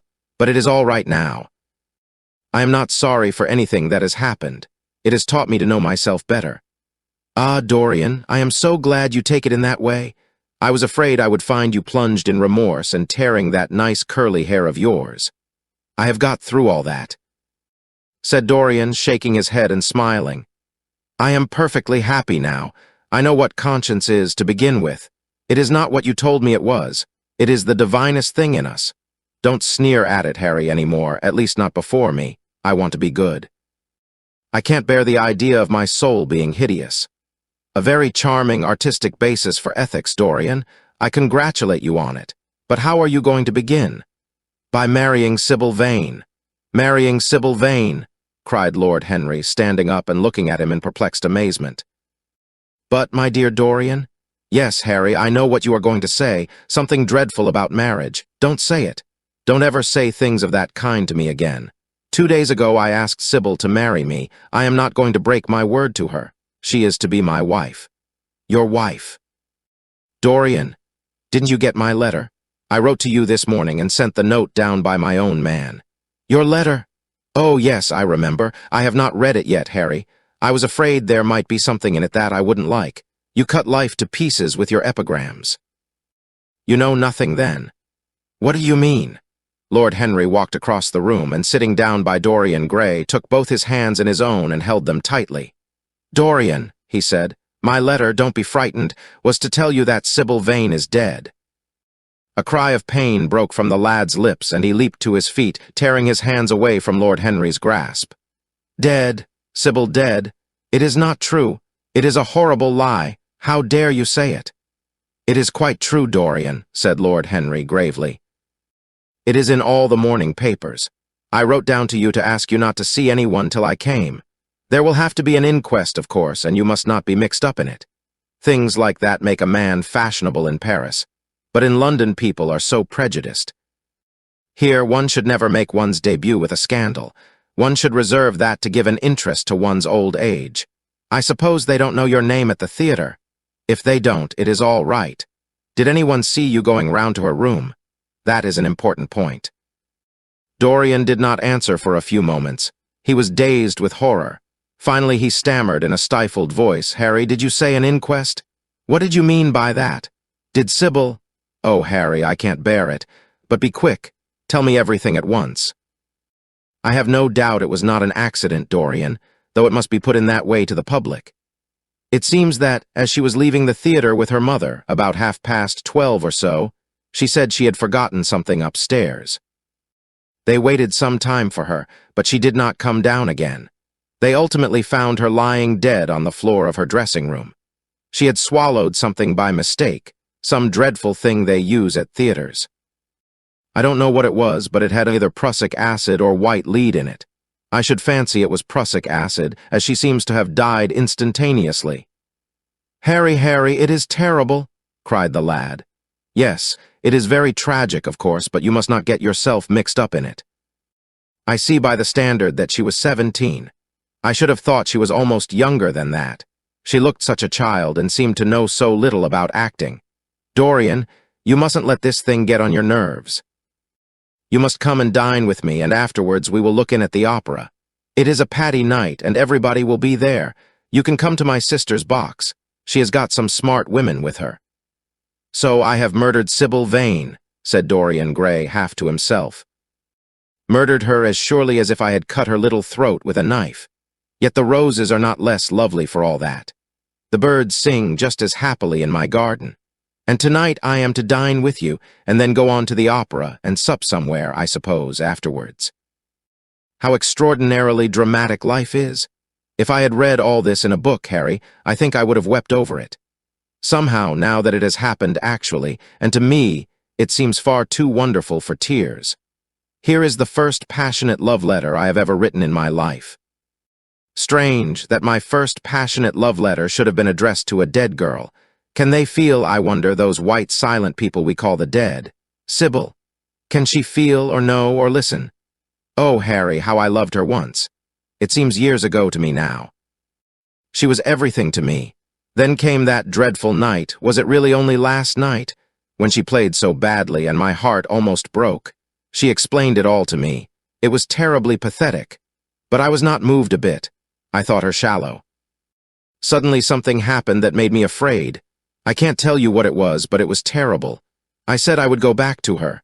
I felt I had done wrong. And now she is dead. My God. My God.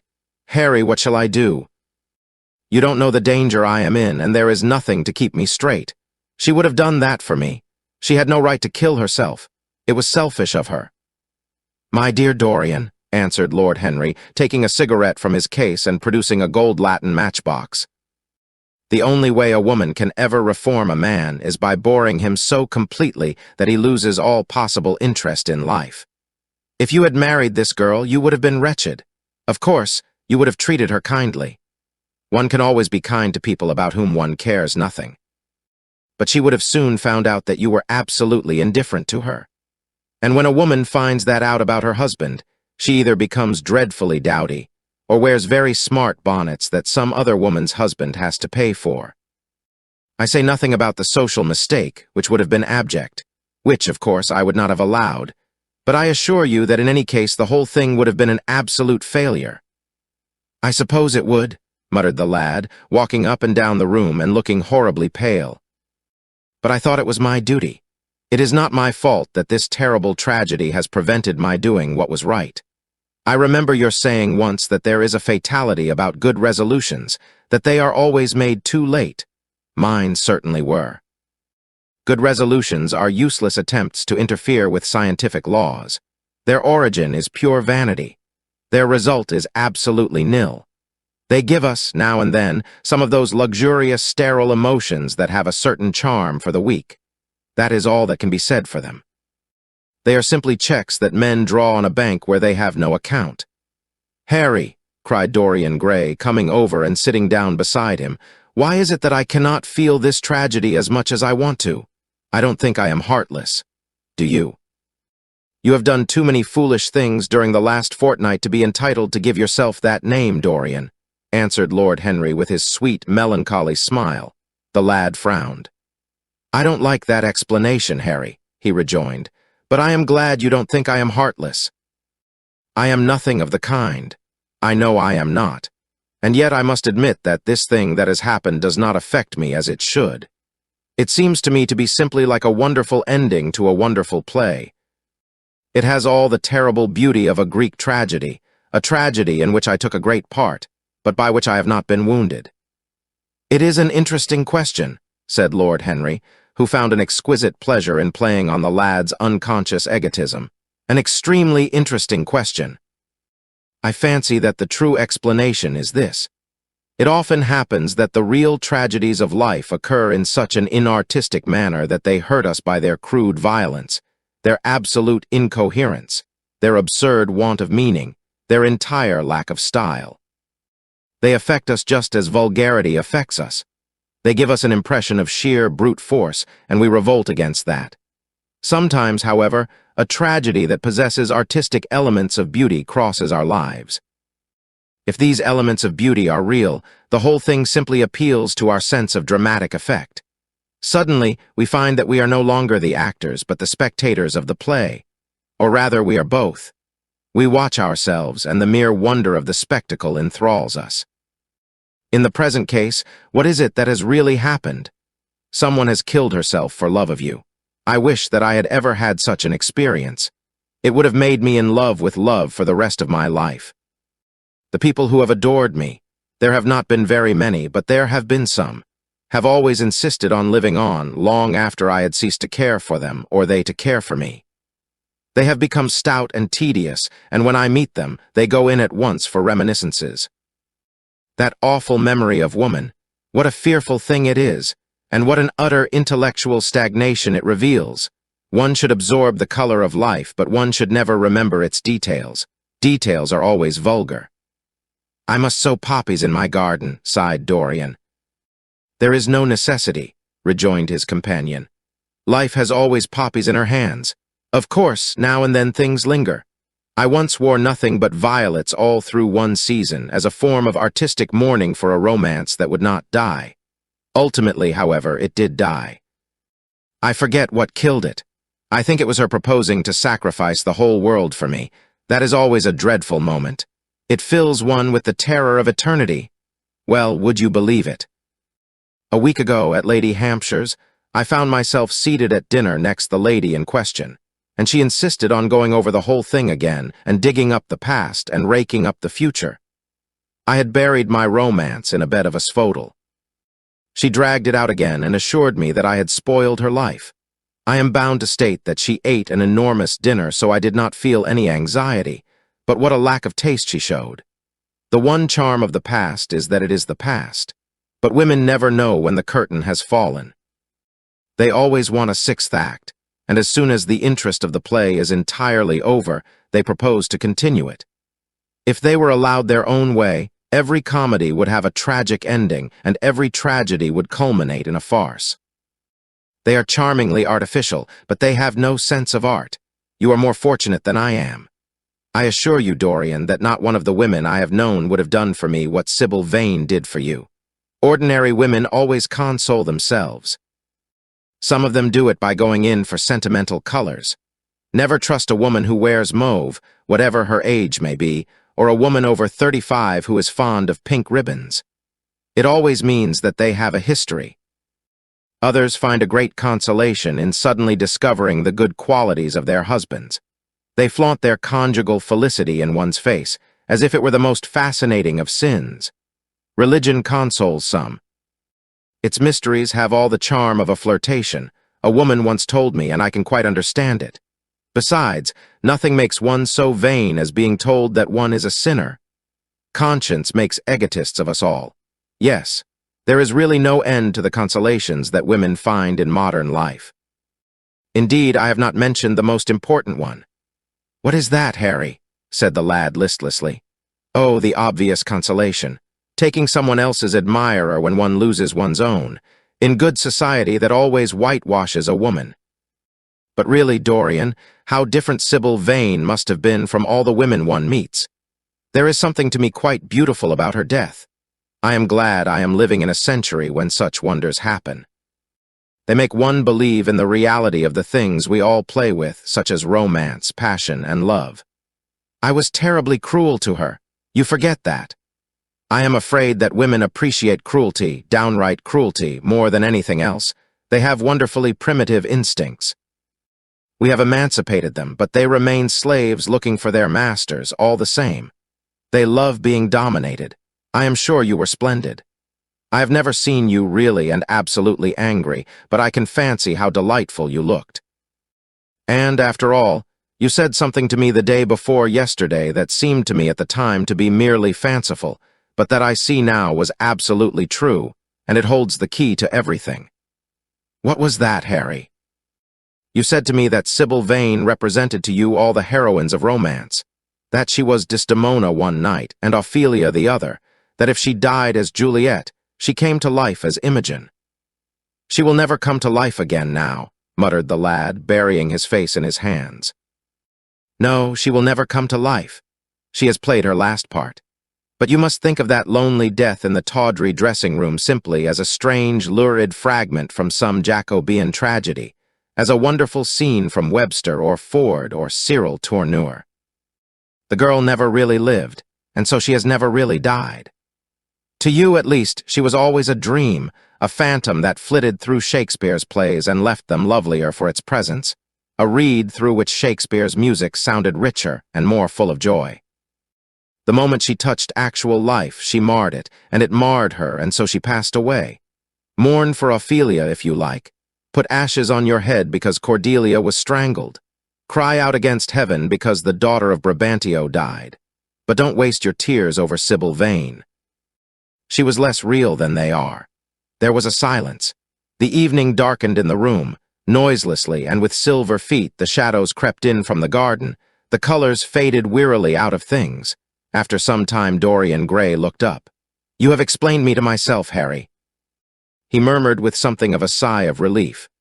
"I felt all that you have said, but somehow I was afraid of it, and I could not express it to myself. How well you know me. But we will not talk again of what has happened. It has been a marvelous experience. That is all. I wonder if life has still in store for me anything as marvelous. Life has everything in store for you, Dorian. There is nothing that you, with your extraordinary good looks, will not be able to do. But suppose, Harry, I became haggard and old and wrinkled. What then?" "Ah, then," said Lord Henry, rising to go, "then, my dear Dorian, you would have to fight for your victories. As it is, they are brought to you. No, you must keep your good looks. We live in an age that reads too much to be wise and that thinks too much to be beautiful. We cannot spare you. And now you had better dress and drive down to the club. We are rather late as it is. I think I shall join you at the opera, Harry. I feel too tired to eat anything. What is the number of your sister's box?" 27, I believe. It is on the grand tier.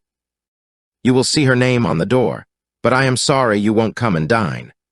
"I don't feel up to it," said Dorian listlessly, "but I am awfully obliged to you for all that you have said to me. You are certainly my best friend. No one has ever understood me as you have." "We are only at the beginning of our friendship, Dorian," answered Lord Henry, shaking him by the hand. "Goodbye. I shall see you before 9:30, I hope. Remember, Patty is singing." As he closed the door behind him, Dorian Gray touched the bell, and in a few minutes Victor appeared with the lamps and drew the blinds down. He waited impatiently for him to go. The man seemed to take an interminable time over everything. As soon as he had left, he rushed to the screen and drew it back. No, there was no further change in the picture. It had received the news of Sybil Vane's death before he had known of it himself. It was conscious of the events of life as they occurred. The vicious cruelty that marred the fine lines of the mouth had, no doubt, appeared at the very moment that the girl had drunk the poison, whatever it was. Or was it indifferent to results? Did it merely take cognizance of what passed within the soul? He wondered and hoped that some day he would see the change taking place before his very eyes, shuddering as he hoped it. Poor Sybil! What a romance it had all been! She had often mimicked death on the stage. Then death himself had touched her and taken her with him. How had she played that dreadful last scene? Had she cursed him as she died? No, she had died for love of him, and love would always be a sacrament to him now. She had atoned for everything by the sacrifice she had made of her life. He would not think any more of what she had made him go through, on that horrible night at the theater. When he thought of her, it would be as a wonderful tragic figure sent onto the world's stage to show the supreme reality of love. A wonderful tragic figure. Tears came to his eyes as he remembered her childlike look and winsome, fanciful ways and shy, tremulous grace. He brushed them away hastily and looked again at the picture. He felt that the time had really come for making his choice. Or had his choice already been made? Yes, life had decided that for him. Life and his own infinite curiosity about life. Eternal youth, infinite passion, pleasures subtle and secret, wild joys and wilder sins. He was to have all these things. The portrait was to bear the burden of his shame, that was all. A feeling of pain crept over him as he thought of the desecration that was in store for the fair face on the canvas. Once, in boyish mockery of Narcissus, he had kissed, or feigned to kiss, those painted lips that now smiled so cruelly at him. Morning after morning he had sat before the portrait wondering at its beauty, almost enamored of it, as it seemed to him at times. Was it to alter now with every mood to which he yielded?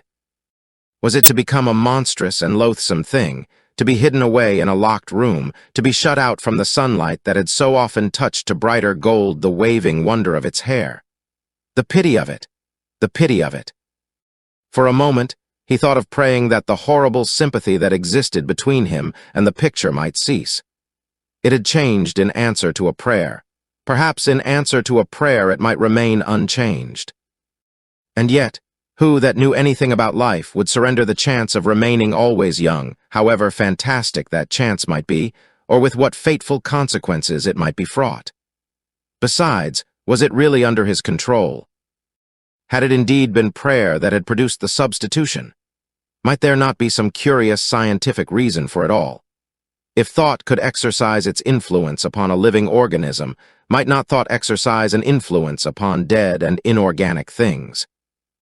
Nay, without thought or conscious desire, might not things external to ourselves vibrate in unison with our moods and passions, atom calling to atom in secret love or strange affinity? But the reason was of no importance. He would never again tempt by a prayer any terrible power. If the picture was to alter, it was to alter. That was all. Why inquire too closely into it? For there would be a real pleasure in watching it. He would be able to follow his mind into its secret places. This portrait would be to him the most magical of mirrors. As it had revealed to him his own body, so it would reveal to him his own soul. And when winter came upon it, he would still be standing where spring trembles on the verge of summer. When the blood crept from its face and left behind a pallid mask of chalk with leaden eyes, he would keep the glamour of boyhood. Not one blossom of his loveliness would ever fade. Not one pulse of his life would ever weaken. Like the gods of the Greeks, he would be strong and fleet and joyous. What did it matter what happened to the colored image on the canvas? He would be safe. That was everything. He drew the screen back into its former place in front of the picture, smiling as he did so, and passed into his bedroom, where his valet was already waiting for him. An hour later, he was at the opera, and Lord Henry was leaning over his chair. Chapter 9. As he was sitting at breakfast next morning, Basil Hallward was shown into the room. "I am so glad I have found you, Dorian," he said gravely. "I called last night, and they told me you were at the opera. Of course, I knew that was impossible. But I wish you had left word where you had really gone to.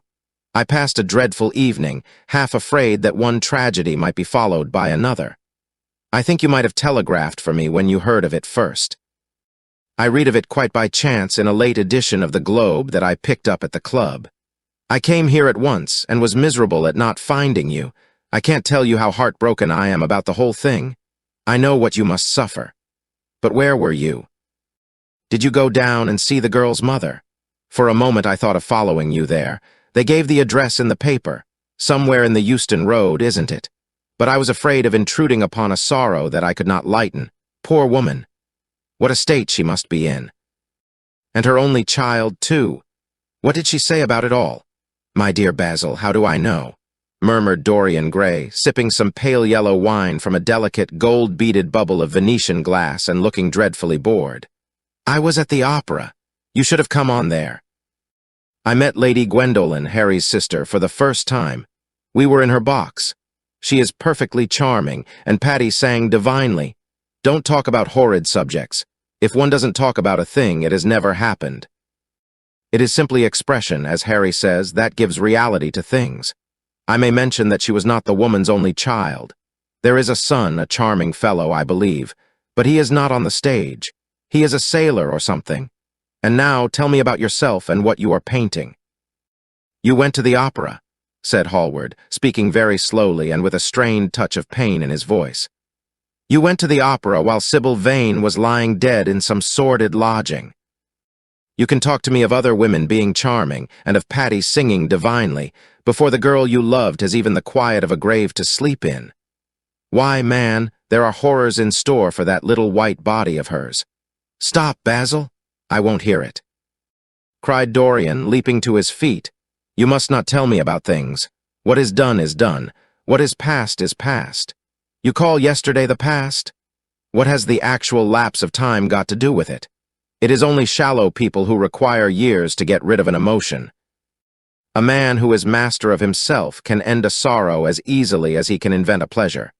I don't want to be at the mercy of my emotions. I want to use them, to enjoy them, and to dominate them. Dorian, this is horrible. Something has changed you completely. You look exactly the same wonderful boy who, day after day, used to come down to my studio to sit for his picture. But you were simple, natural, and affectionate then. You were the most unspoiled creature in the whole world.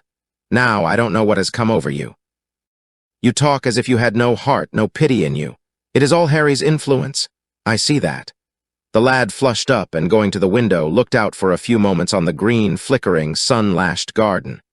"I owe a great deal to Harry, Basil," he said at last. "More than I owe to you. You only taught me to be vain. Well, I am punished for that, Dorian, or shall be some day." "I don't know what you mean, Basil," he exclaimed, turning round. "I don't know what you want. What do you want?" "I want the Dorian Gray I used to paint," said the artist sadly. "Basil," said the lad, going over to him and putting his hand on his shoulder, "you have come too late. Yesterday, when I heard that Sybil Vane had killed herself— Good heavens! Is there no doubt about that?" cried Hallward, looking up at him with an expression of horror. "My dear Basil, surely you don't think it was a vulgar accident? Of course she killed herself." The elder man buried his face in his hands. "How fearful," he muttered, and a shudder ran through him. "No," said Dorian Gray, "there is nothing fearful about it. It is one of the great romantic tragedies of the age. As a rule, people who act lead the most commonplace lives. They are good husbands or faithful wives or something tedious. You know what I mean, middle-class virtue and all that kind of thing. How different Sybil was. She lived her finest tragedy. She was always a heroine. The last night she played, the night you saw her, she acted badly because she had known the reality of love. When she knew its unreality, she died as Juliet might have died. She passed again into the sphere of art. There is something of the martyr about her. Her death has all the pathetic uselessness of martyrdom, all its wasted beauty. But, as I was saying, you must not think I have not suffered. If you had come in yesterday at a particular moment, about 5:30 perhaps, or 5:45, you would have found me in tears. Even Harry, who was here, who brought me the news, in fact, had no idea what I was going through. I suffered immensely. Then it passed away. I cannot repeat an emotion. No one can, except sentimentalists. And you are awfully unjust, Basil. You come down here to console me. That is charming of you. You find me consoled, and you are furious.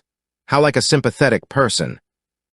You remind me of a story Harry told me about a certain philanthropist who spent 20 years of his life in trying to get some grievance redressed, or some unjust law altered.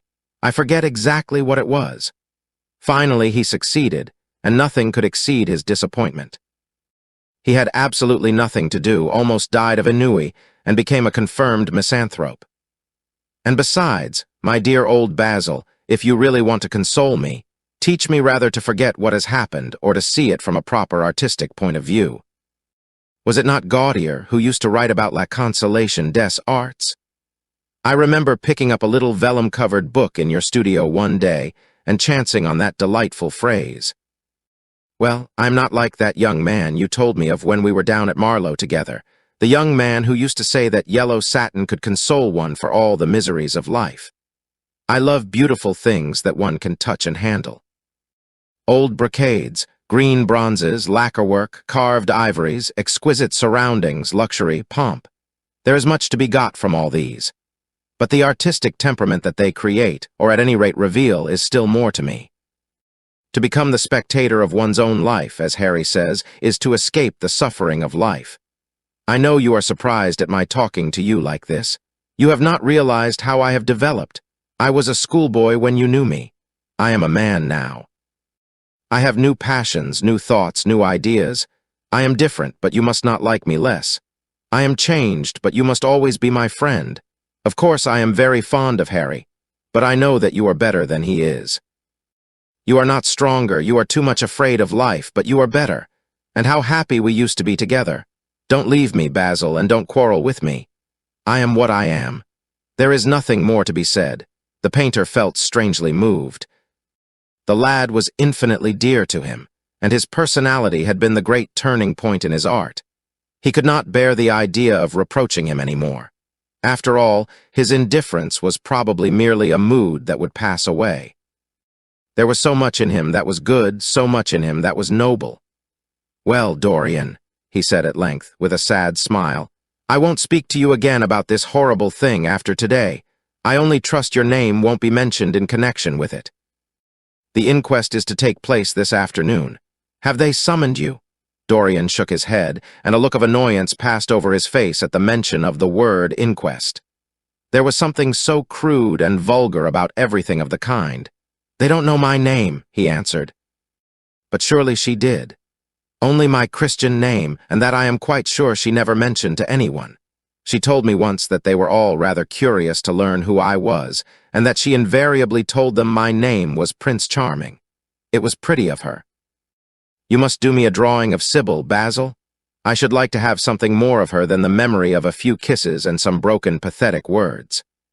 I will try and do something, Dorian, if it would please you, but you must come and sit to me yourself again. I can't get on without you." "I can never sit to you again, Basil.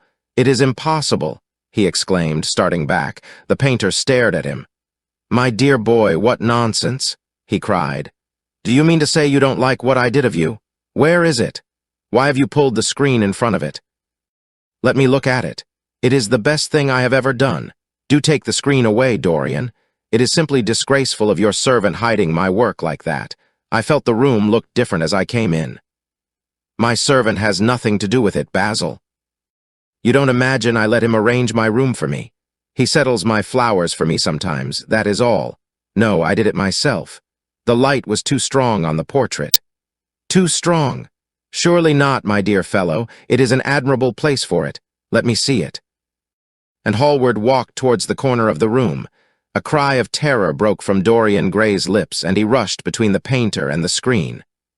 "Basil," he said, looking very pale, "you must not look at it. I don't wish you to. Not look at my own work. You are not serious." "Why shouldn't I look at it?" exclaimed Hallward, laughing.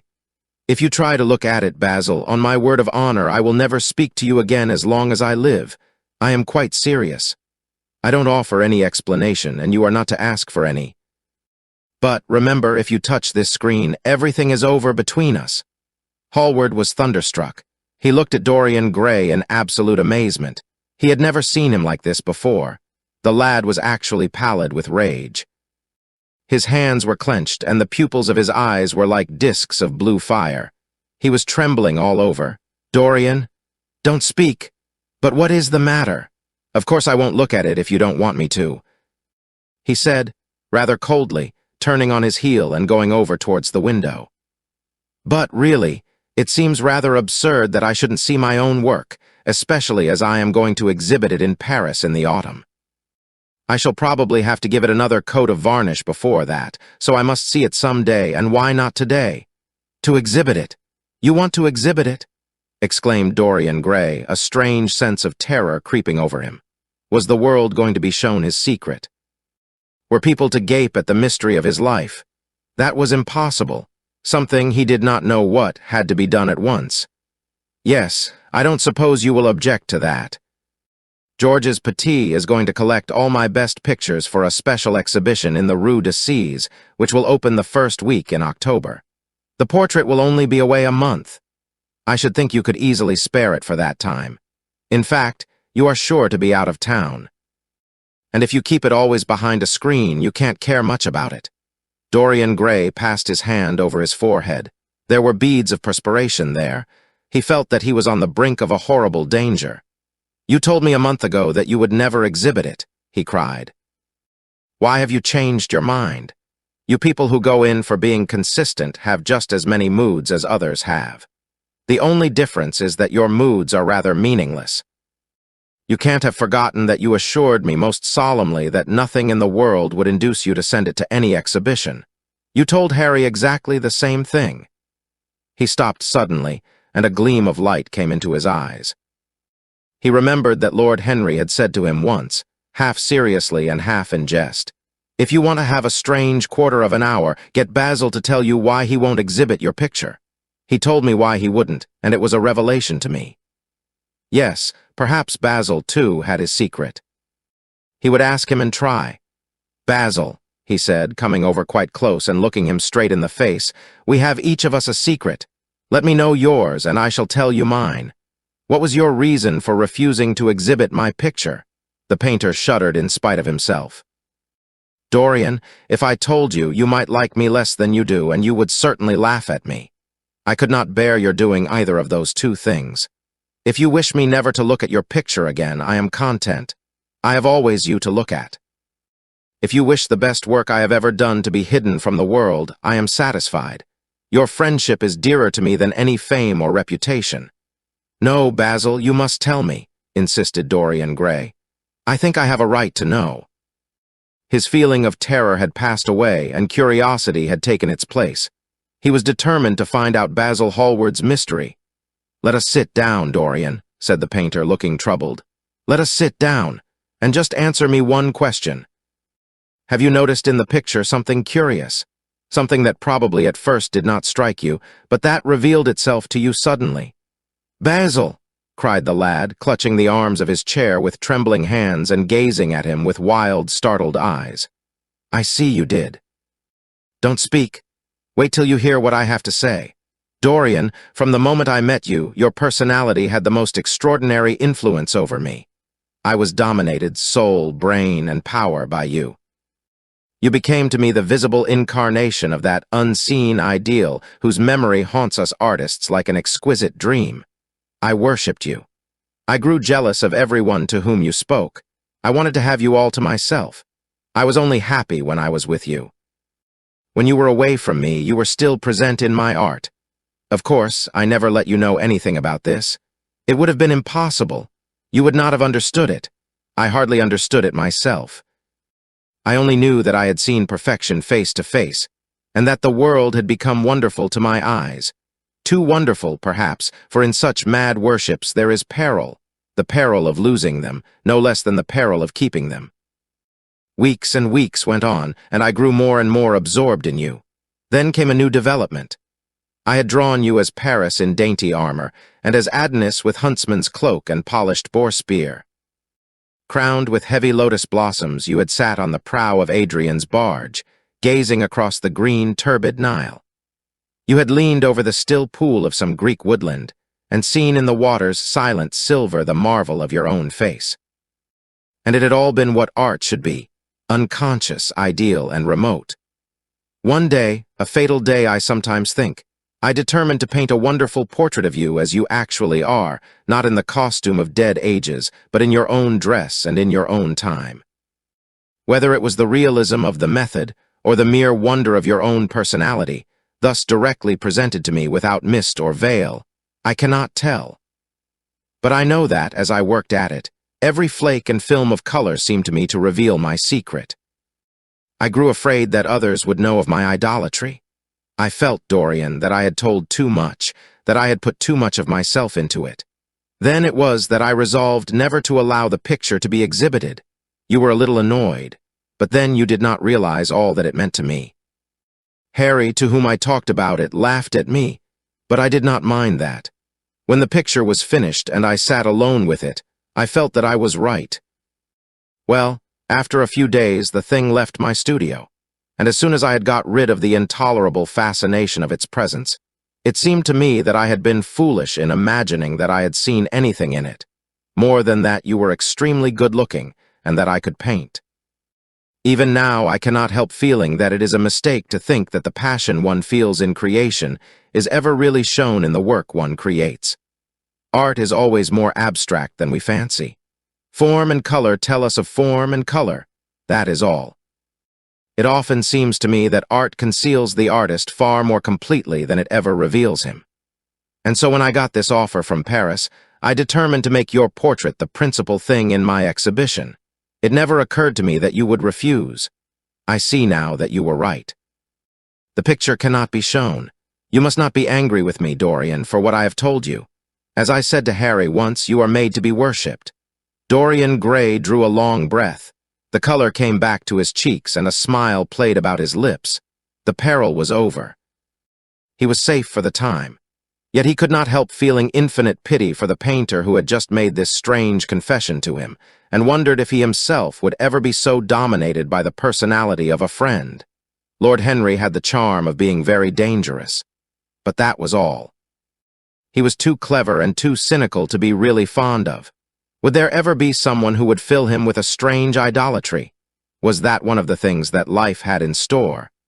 It is extraordinary to me, Dorian, said Hallward, that you should have seen this in the portrait." "Did you really see it?" "I saw something in it," he answered, "something that seemed to me very curious." "Well, you don't mind my looking at the thing now?" Dorian shook his head. "You must not ask me that, Basil. I could not possibly let you stand in front of that picture." "You will someday, surely." "Never." "Well, perhaps you are right. And now goodbye, Dorian. You have been the one person in my life who has really influenced my art. Whatever I have done that is good, I owe to you." "Ah. You don't know what it cost me to tell you all that I have told you." "My dear Basil," said Dorian, "what have you told me? Simply that you felt that you admired me too much. That is not even a compliment." "It was not intended as a compliment. It was a confession. Now that I have made it, something seems to have gone out of me. Perhaps one should never put one's worship into words. It was a very disappointing confession." "Why, what did you expect, Dorian? You didn't see anything else in the picture, did you? There was nothing else to see." "No, there was nothing else to see. Why do you ask? But you mustn't talk about worship. It is foolish. You and I are friends, Basil, and we must always remain so." "You have got Harry," said the painter sadly. "Oh, Harry," cried the lad with a ripple of laughter. "Harry spends his days in saying what is incredible and his evenings in doing what is improbable. Just the sort of life I would like to lead. But still, I don't think I would go to Harry if I were in trouble. I would sooner go to you, Basil." "You will sit to me again?" "Impossible." "You spoil my life as an artist by refusing, Dorian. No man comes across two ideal things. Few come across one." "I can't explain it to you, Basil, but I must never sit to you again. There is something fatal about a portrait. It has a life of its own. I will come and have tea with you." "That will be just as pleasant." "Pleasanter for you, I am afraid," murmured Hallward regretfully. "And now goodbye. I am sorry you won't let me look at the picture once again, but that can't be helped. I quite understand what you feel about it." As he left the room, Dorian Gray smiled to himself. Poor Basil. How little he knew of the true reason. And how strange it was that, instead of having been forced to reveal his own secret, he had succeeded, almost by chance, in wresting a secret from his friend. How much that strange confession explained to him. The painter's absurd fits of jealousy, his wild devotion, his extravagant panegyrics, his curious reticences. He understood them all now, and he felt sorry. There seemed to him to be something tragic in a friendship so colored by romance. He sighed and touched the bell. The portrait must be hidden away at all costs. He could not run such a risk of discovery again. It had been mad of him to have allowed the thing to remain, even for an hour, in a room to which any of his friends had access. Chapter 10. When his servant entered, he looked at him steadfastly and wondered if he had thought of peering behind the screen. The man was quite impassive and waited for his orders. Dorian lit a cigarette and walked over to the glass and glanced into it. He could see the reflection of Victor's face perfectly. It was like a placid mask of servility. There was nothing to be afraid of there, yet he thought it best to be on his guard. Speaking very slowly, he told him to tell the housekeeper that he wanted to see her, and then to go to the frame maker and ask him to send 2 of his men round at once. It seemed to him that, as the man left the room, his eyes wandered in the direction of the screen. Or was that merely his own fancy? After a few moments, in her black silk dress with old-fashioned thread mittens on her wrinkled hands, Mrs. Leaf bustled into the library. He asked her for the key of the schoolroom. "The old schoolroom, Mr. Dorian," she exclaimed. "Why, it is full of dust. I must get it arranged and put straight before you go into it. It is not fit for you to see, sir. It is not, indeed." "I don't want it put straight, Leaf. I only want the key." "Well, sir, you'll be covered with cobwebs if you go into it." "Why, it hasn't been opened for nearly 5 years, not since his lordship died." He winced at the mention of his grandfather. He had hateful memories of him. "That does not matter," he answered. "I simply want to see the place, that is all. Give me the key." "And here is the key, sir," said the old lady, going over the contents of her bunch with tremulously uncertain hands. "Here is the key. I'll have it off the bunch in a moment. But you don't think of living up there, sir, and you so comfortable here?" "No, no," he cried petulantly. "Thank you, Leaf. That will do." She lingered for a few moments and was garrulous over some detail of the household. He sighed and told her to manage things as she thought best. She left the room, wreathed in smiles. As the door closed, Dorian put the key in his pocket and looked round the room. His eye fell on a large, purple satin coverlet heavily embroidered with gold, a splendid piece of late 17th century Venetian work that his grandfather had found in a convent near Bologna. Yes, that would serve to wrap the dreadful thing in. It had perhaps served often as a pall for the dead. Now it was to hide something that had a corruption of its own, worse than the corruption of death itself, something that would breed horrors and yet would never die. What the worm was to the corpse, his sins would be to the painted image on the canvas. They would mar its beauty and eat away its grace. They would defile it and make it shameful, and yet the thing would still live on. It would be always alive. He shuddered, and for a moment he regretted that he had not told Basil the true reason why he had wished to hide the picture away. Basil would have helped him to resist Lord Henry's influence, and the still more poisonous influences that came from his own temperament.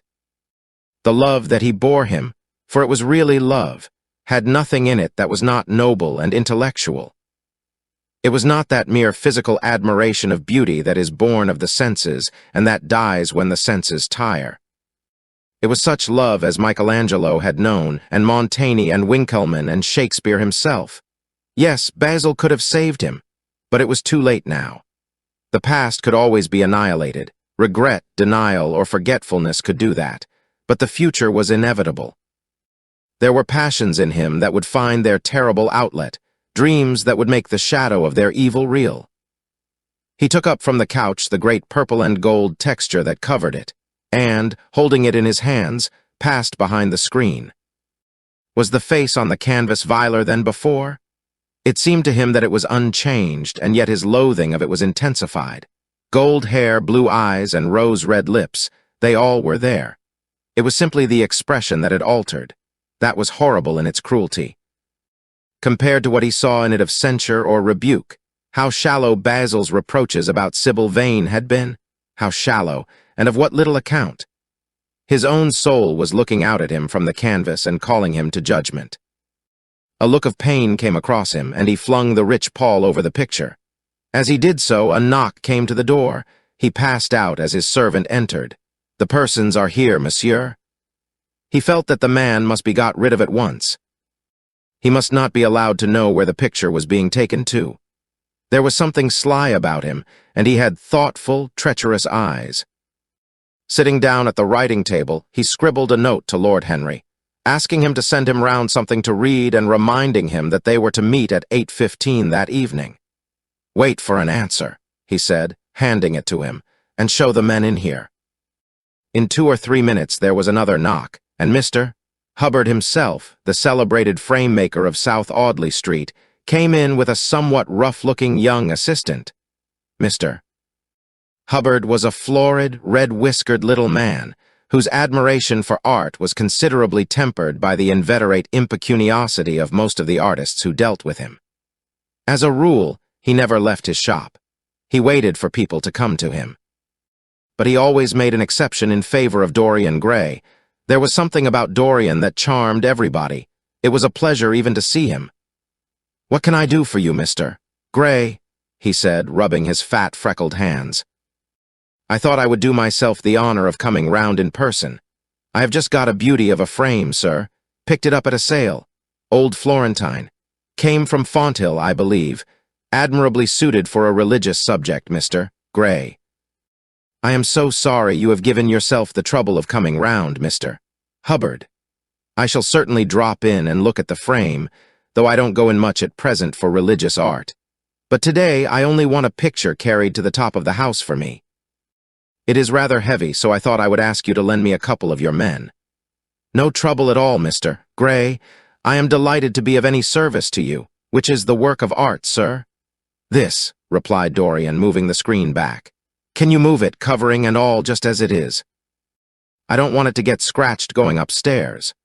"There will be no difficulty, sir," said the genial frame-maker, beginning, with the aid of his assistant, to unhook the picture from the long brass chains by which it was suspended. "And now, where shall we carry it to, Mr. Gray?" "I will show you the way, Mr. Hubbard, if you will kindly follow me, or perhaps you had better go in front. I am afraid it is right at the top of the house. We will go up by the front staircase as it is wider." He held the door open for them, and they passed out into the hall and began the ascent.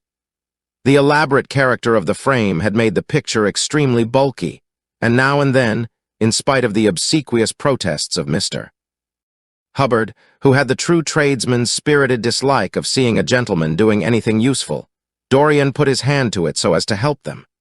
"Something of a load to carry, sir," gasped the little man when they reached the top landing, and he wiped his shiny forehead. "I am afraid it is rather heavy," murmured Dorian as he unlocked the door that opened into the room that was to keep for him the curious secret of his life and hide his soul from the eyes of men. He had not entered the place for more than 4 years.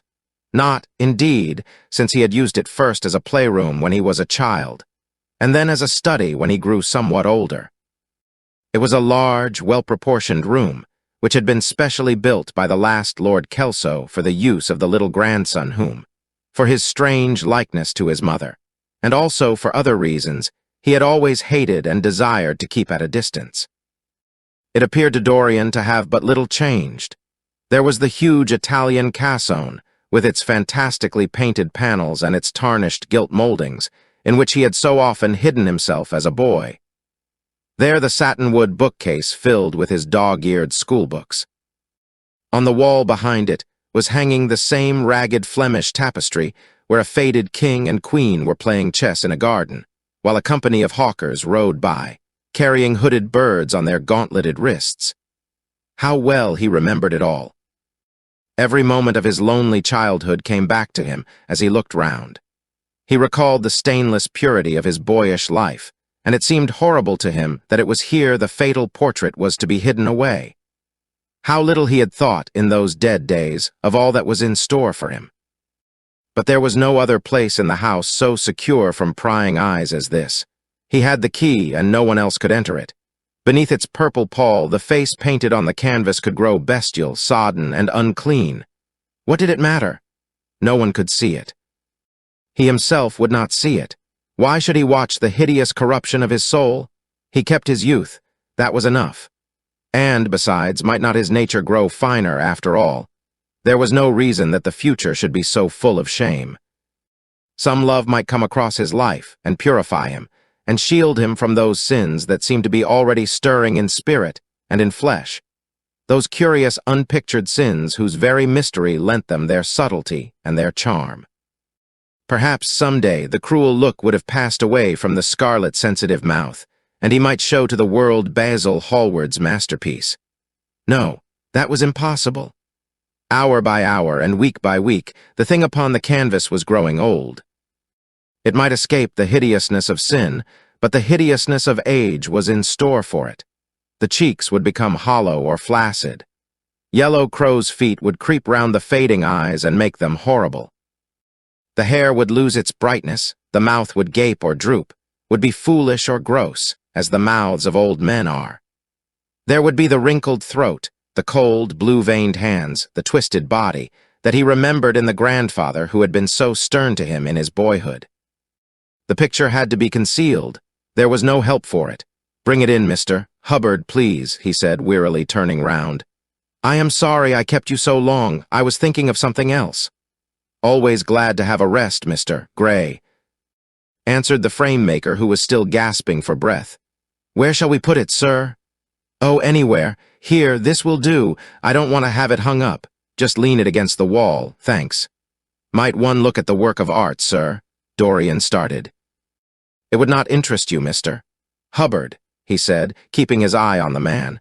He felt ready to leap upon him and fling him to the ground if he dared to lift the gorgeous hanging that concealed the secret of his life. "I shan't trouble you any more now. I am much obliged for your kindness in coming round." Not at all, Mr. Gray. Ever ready to do anything for you, sir." And Mr. Hubbard tramped downstairs, followed by the assistant, who glanced back at Dorian with a look of shy wonder in his rough, uncomely face. He had never seen anyone so marvelous. When the sound of their footsteps had died away, Dorian locked the door and put the key in his pocket. He felt safe now. No one would ever look upon the horrible thing. No eye but his would ever see his shame. On reaching the library, he found that it was just after 5 o'clock and that the tea had been already brought up. On a little table of dark perfumed wood thickly encrusted with nacre, a present from Lady Radley, his guardian's wife, a pretty professional invalid who had spent the preceding winter in Cairo, was lying a note from Lord Henry, and beside it was a book bound in yellow paper. The cover slightly torn and the edges soiled. A copy of the 3rd edition of the St. James's Gazette had been placed on the tea tray. It was evident that Victor had returned. He wondered if he had met the men in the hall as they were leaving the house and had wormed out of them what they had been doing. He would be sure to miss the picture, had no doubt missed it already, while he had been laying the tea things. The screen had not been set back, and a blank space was visible on the wall. Perhaps some night he might find him creeping upstairs and trying to force the door of the room. It was a horrible thing to have a spy in one's house. He had heard of rich men who had been blackmailed all their lives by some servant who had read a letter, or overheard a conversation, or picked up a card with an address, or found beneath a pillow a withered flower or a shred of crumpled lace. He sighed, and having poured himself out some tea, opened Lord Henry's note. It was simply to say that he sent him round the evening paper and a book that might interest him, and that he would be at the club at 8:15. He opened the St. James's languidly and looked through it. A red pencil mark on the 5th page caught his eye. It drew attention to the following paragraph: Inquest on an actress. An inquest was held this morning at the Bell Tavern, Hoxton Road, by Mr. Danby, the district coroner, on the body of Sybil Vane, a young actress recently engaged at the Royal Theatre, Holborn. A verdict of death by misadventure was returned.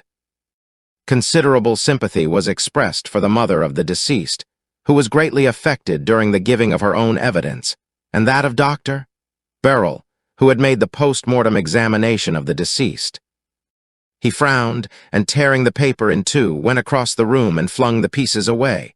How ugly it all was, and how horribly real ugliness made things. He felt a little annoyed with Lord Henry for having sent him the report. And it was certainly stupid of him to have marked it with red pencil. Victor might have read it. The man knew more than enough English for that. Perhaps he had read it and had begun to suspect something. And yet, what did it matter? What had Dorian Gray to do with Sybil Vane's death? There was nothing to fear. Dorian Gray had not killed her. His eye fell on the yellow book that Lord Henry had sent him. What was it, he wondered? He went towards the little, pearl-colored octagonal stand that had always looked to him like the work of some strange Egyptian bees that wrought in silver, and taking up the volume, flung himself into an armchair and began to turn over the leaves. After a few minutes, he became absorbed. It was the strangest book that he had ever read. It seemed to him that in exquisite raiment and to the delicate sound of flutes, the sins of the world were passing in dumb show before him. Things that he had dimly dreamed of were suddenly made real to him. Things of which he had never dreamed were gradually revealed. It was a novel without a plot, and with only one character, being, indeed, simply a psychological study of a certain young Parisian who spent his life trying to realize in the 19th century all the passions and modes of thought that belonged to every century except his own, and to sum up, as it were, in himself, the various moods through which the world spirit had ever passed, loving for their mere artificiality those renunciations that men have unwisely called virtue, as much as those natural rebellions that wise men still call sin. The style in which it was written was that curious jeweled style, vivid and obscure at once, full of argot and of archaisms, of technical expressions and of elaborate paraphrases, that characterizes the work of some of the finest artists of the French school of symbolists. There were in it metaphors as monstrous as orchids and as subtle in color. The life of the senses was described in the terms of mystical philosophy. One hardly knew at times whether one was reading the spiritual ecstasies of some medieval saint or the morbid confessions of a modern sinner. It was a poisonous book. The heavy odor of incense seemed to cling about its pages and to trouble the brain. The mere cadence of the sentences, the subtle monotony of their music, so full as it was of complex refrains and movements elaborately repeated, produced in the mind of the lad as he passed from chapter to chapter, a form of reverie, a malady of dreaming, that made him unconscious of the falling day and creeping shadows. Cloudless and pierced by one solitary star, a copper-green sky gleamed through the windows. He read on by its wan light till he could read no more. Then, after his valet had reminded him several times of the lateness of the hour, he got up, and going into the next room, placed the book on the little Florentine table that always stood at his bedside and began to dress for dinner. It was almost 9 o'clock before he reached the club, where he found Lord Henry sitting alone in the morning room, looking very much bored. "I am so sorry, Harry," he cried, "but really it is entirely your fault. That book you sent me so fascinated me that I forgot how the time was going." "Yes, I thought you would like it," replied his host, rising from his chair. "I didn't say I liked it, Harry. I said it fascinated me. There is a great difference." "Ah, you have discovered that?" murmured Lord Henry, and they passed into the dining room. Chapter 11. For years, Dorian Gray could not free himself from the influence of this book. Or perhaps it would be more accurate to say that he never sought to free himself from it. He procured from Paris no less than 9 large paper copies of the first edition, and had them bound in different colors, so that they might suit his various moods and the changing fancies of a nature over which he seemed, at times, to have almost entirely lost control. The hero, the wonderful young Parisian in whom the romantic and the scientific temperaments were so strangely blended, became to him a kind of prefiguring type of himself. And, indeed, the whole book seemed to him to contain the story of his own life, written before he had lived it. In one point, he was more fortunate than the novel's fantastic hero. He never knew, never indeed had any cause to know, that somewhat grotesque dread of mirrors and polished metal surfaces and still water which came upon the young Parisian so early in his life, and was occasioned by the sudden decay of a beau that had once, apparently, been so remarkable. It was with an almost cruel joy, and perhaps in nearly every joy, as certainly in every pleasure, cruelty has its place, that he used to read the latter part of the book, with its really tragic, if somewhat overemphasized, account of the sorrow and despair of one who had himself lost what in others, and the world he had most dearly valued, for the wonderful beauty that had so fascinated Basil Hallward and many others besides him seemed never to leave him. Even those who had heard the most evil things against him, and from time to time strange rumors about his mode of life crept through London and became the chatter of the clubs, could not believe anything to his dishonor when they saw him. He had always the look of one who had kept himself unspotted from the world. Men who talked grossly became silent when Dorian Gray entered the room. There was something in the purity of his face that rebuked them. His mere presence seemed to recall to them the memory of the innocence that they had tarnished. They wondered how one so charming and graceful as he was could have escaped the stain of an age that was at once sordid and sensual.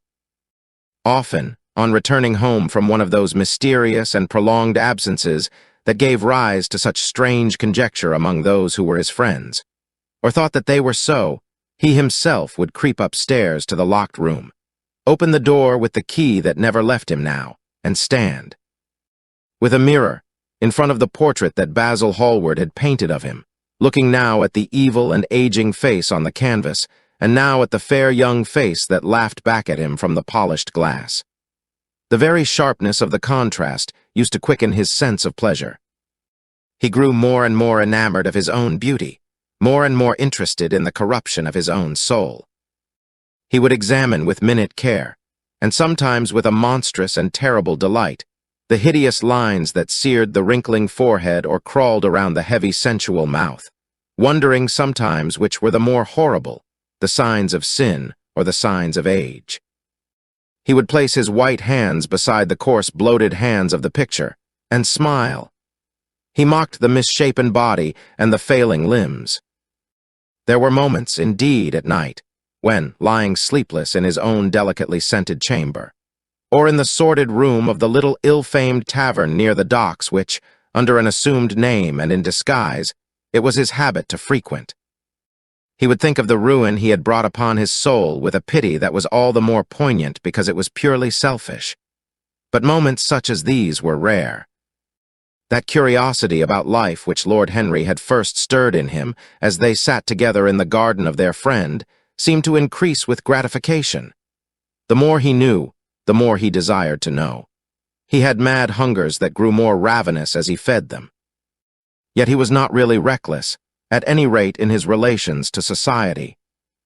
Once or twice every month during the winter, and on each Wednesday evening while the season lasted, he would throw open to the world his beautiful house and have the most celebrated musicians of the day to charm his guests with the wonders of their art.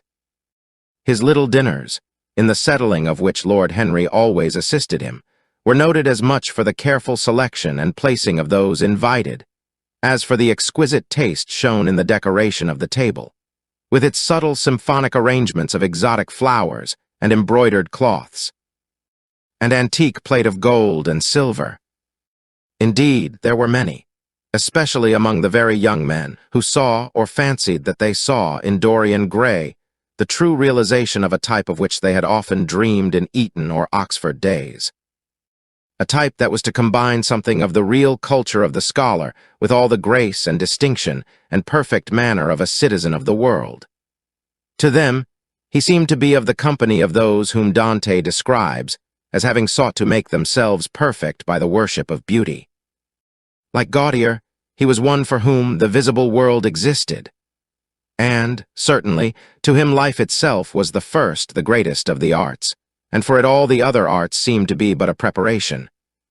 Fashion, by which what is really fantastic becomes for a moment universal, and dandyism, which in its own way is an attempt to assert the absolute modernity of beauty, had, of course, their fascination for him. His mode of dressing, and the particular styles that from time to time he affected, had their marked influence on the young exquisites of the Mayfair balls and Pall Mall Club windows, who copied him in everything that he did, and tried to reproduce the accidental charm of his graceful, though to him only half-serious fopperies. For, while he was but too ready to accept the position that was almost immediately offered to him on his coming of age, and found, indeed, a subtle pleasure in the thought that he might really become to the London of his own day what to imperial Neronian Rome the author of the Satyricon once had been. Yet in his inmost heart he desired to be something more than a mere arbiter elegantiarum, to be consulted on the wearing of a jewel, or the knotting of a necktie, or the conduct of a cane. He sought to elaborate some new scheme of life that would have its reasoned philosophy and its ordered principles, and find in the spiritualizing of the senses its highest realization. The worship of the senses has often, and with much justice, been decried, men feeling a natural instinct of terror about passions and sensations that seem stronger than themselves, and that they are conscious of sharing with the less highly organized forms of existence. But it appeared to Dorian Gray that the true nature of the senses had never been understood, and that they had remained savage and animal merely because the world had sought to starve them into submission, or to kill them by pain, instead of aiming at making them elements of a new spirituality, of which a fine instinct for beauty was to be the dominant characteristic. As he looked back upon man moving through history, he was haunted by a feeling of loss. So much had been surrendered, and to such little purpose. There had been mad, willful rejections, monstrous forms of self-torture and self-denial, whose origin was fear and whose result was a degradation infinitely more terrible than that fancied degradation from which, in their ignorance, they had sought to escape. Nature, in her wonderful irony, driving out the anchorite to feed with the wild animals of the desert, and giving to the hermit the beasts of the field as his companions. Yes, there was to be, as Lord Henry had prophesied, a new hedonism that was to recreate life and to save it from that harsh, uncomely puritanism that is having, in our own day, its curious revival. It was to have its service of the intellect, certainly, yet it was never to accept any theory or system that would involve the sacrifice of any mode of passionate experience. Its aim, indeed, was to be experience itself, and not the fruits of experience, sweet or bitter as they might be. Of the asceticism that deadens the senses, As of the vulgar profligacy that dulls them, it was to know nothing. But it was to teach man to concentrate himself upon the moments of a life that is itself but a moment. There are few of us who have not sometimes wakened before dawn, either after one of those dreamless nights that make us almost enamored of death, or one of those nights of horror and misshapen joy, when through the chambers of the brain sweep phantoms more terrible than reality itself. And instinct with that vivid life that lurks in all grotesques, and that lends to Gothic art its enduring vitality, this art being, one might fancy, especially the art of those whose minds have been troubled with the malady of reverie. Gradually white fingers creep through the curtains, and they appear to tremble. In black fantastic shapes, dumb shadows crawl into the corners of the room and crouch there.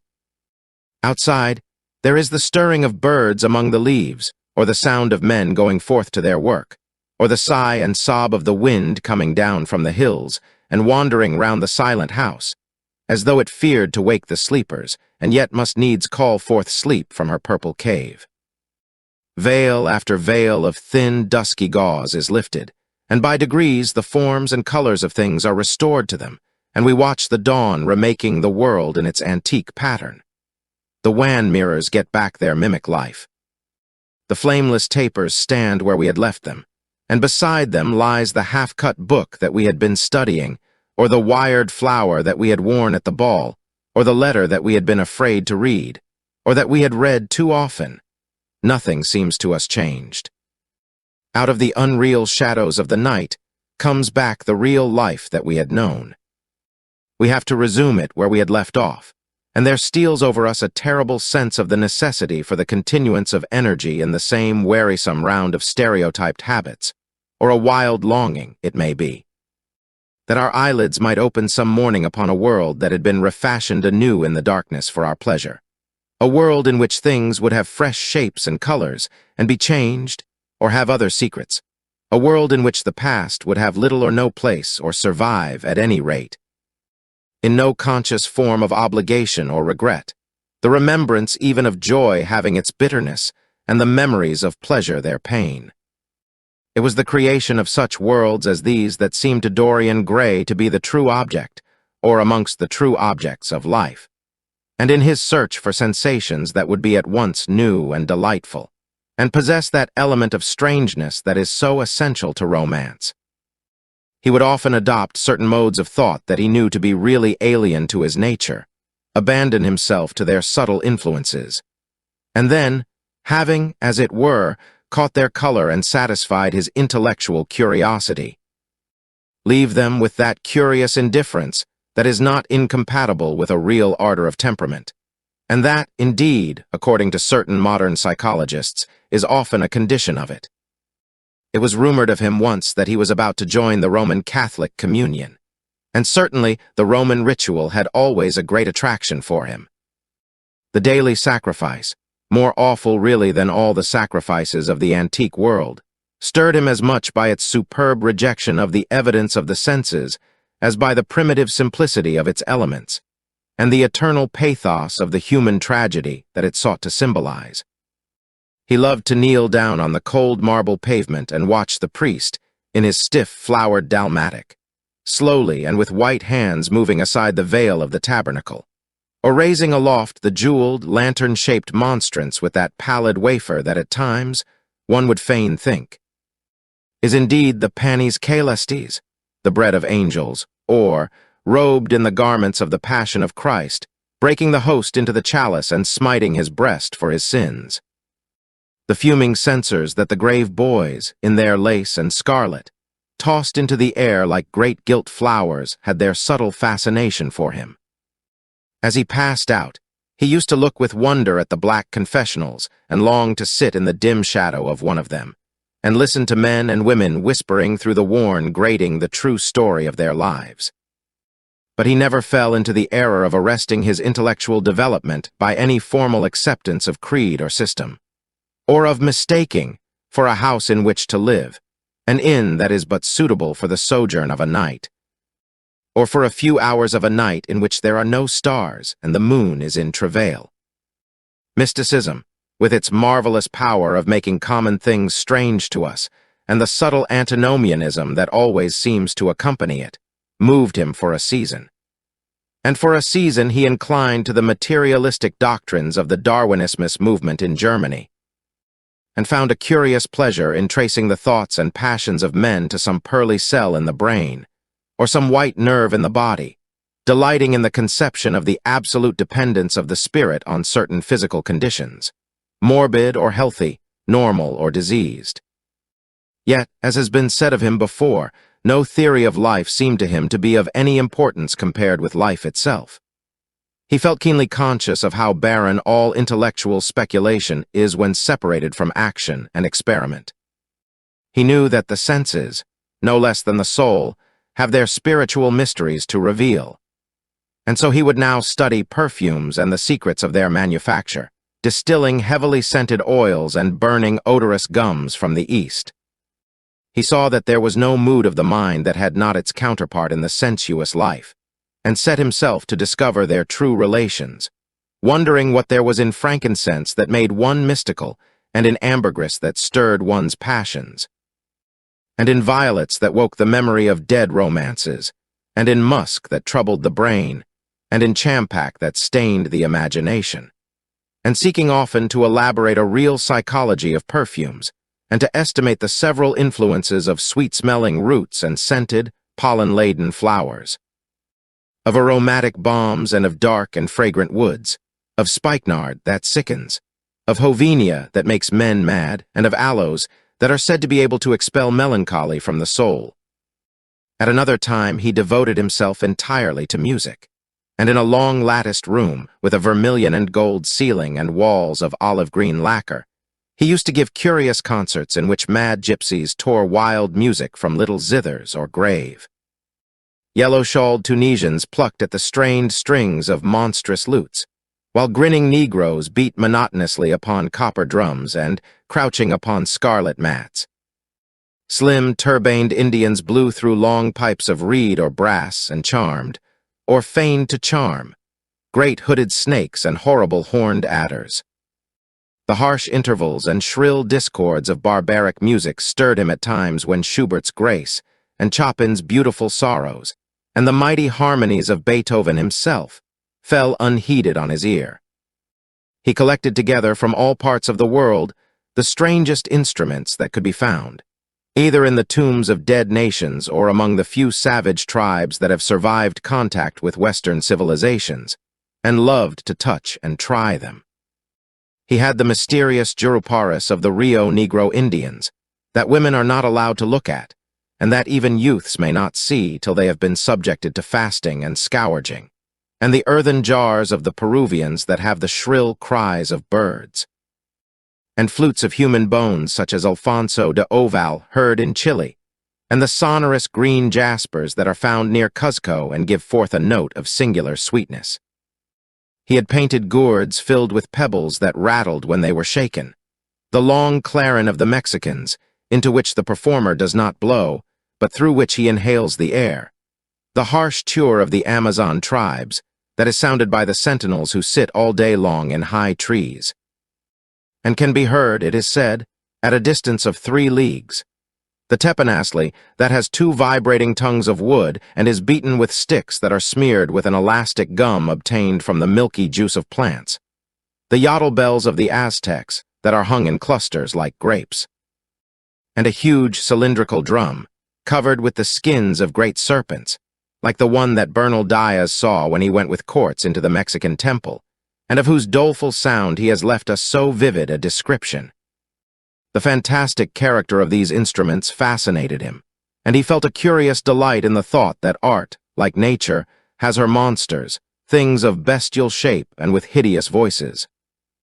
Yet, after some time, he wearied of them, and would sit in his box at the opera, either alone or with Lord Henry, listening in rapt pleasure to Tannhäuser, and seeing in the prelude to that great work of art a presentation of the tragedy of his own soul. On one occasion he took up the study of jewels, and appeared at a costume ball as Anne de Joyeuse, Admiral of France, in a dress covered with 560 pearls. This taste enthralled him for years and, indeed, may be said never to have left him. He would often spend a whole day settling and resettling in their cases the various stones that he had collected, such as the olive-green chrysoberyl that turns red by lamplight, the cymophane with its wire-like line of silver, the pistachio-colored peridot, rose-pink and wine-yellow topazes, carbuncles of fiery scarlet with tremulous four-rayed stars, flame-red cinnamon stones, orange and violet spinels, and amethysts with their alternate layers of ruby and sapphire. He loved the red gold of the sunstone, and the moonstone's pearly whiteness, and the broken rainbow of the milky opal. He procured from Amsterdam 3 emeralds of extraordinary size and richness of color, and had a turquoise de la Ville roche that was the envy of all the connoisseurs. He discovered wonderful stories, also, about jewels. In Alfonso's Clericales Disciplina, a serpent was mentioned with eyes of real jacinth. And in the romantic history of Alexander, the conqueror of Emathia was said to have found in the vale of Jordan snakes, with collars of real emeralds growing on their backs. There was a gem in the brain of the dragon, Philostratus told us, and, by the exhibition of golden letters and a scarlet robe, the monster could be thrown into a magical sleep and slain. According to the great alchemist, Pierre de Boniface, the diamond rendered a man invisible, and the agate of India made him eloquent. The cornelian appeased anger, and the hyacinth provoked sleep, and the amethyst drove away the fumes of wine. The garnet cast out demons, and the hydropicus deprived the moon of her color. The selenite waxed and waned with the moon, and the meloceus, that discovers thieves, could be affected only by the blood of kids. Leonardus Camillus had seen a white stone taken from the brain of a newly killed toad. That was a certain antidote against poison.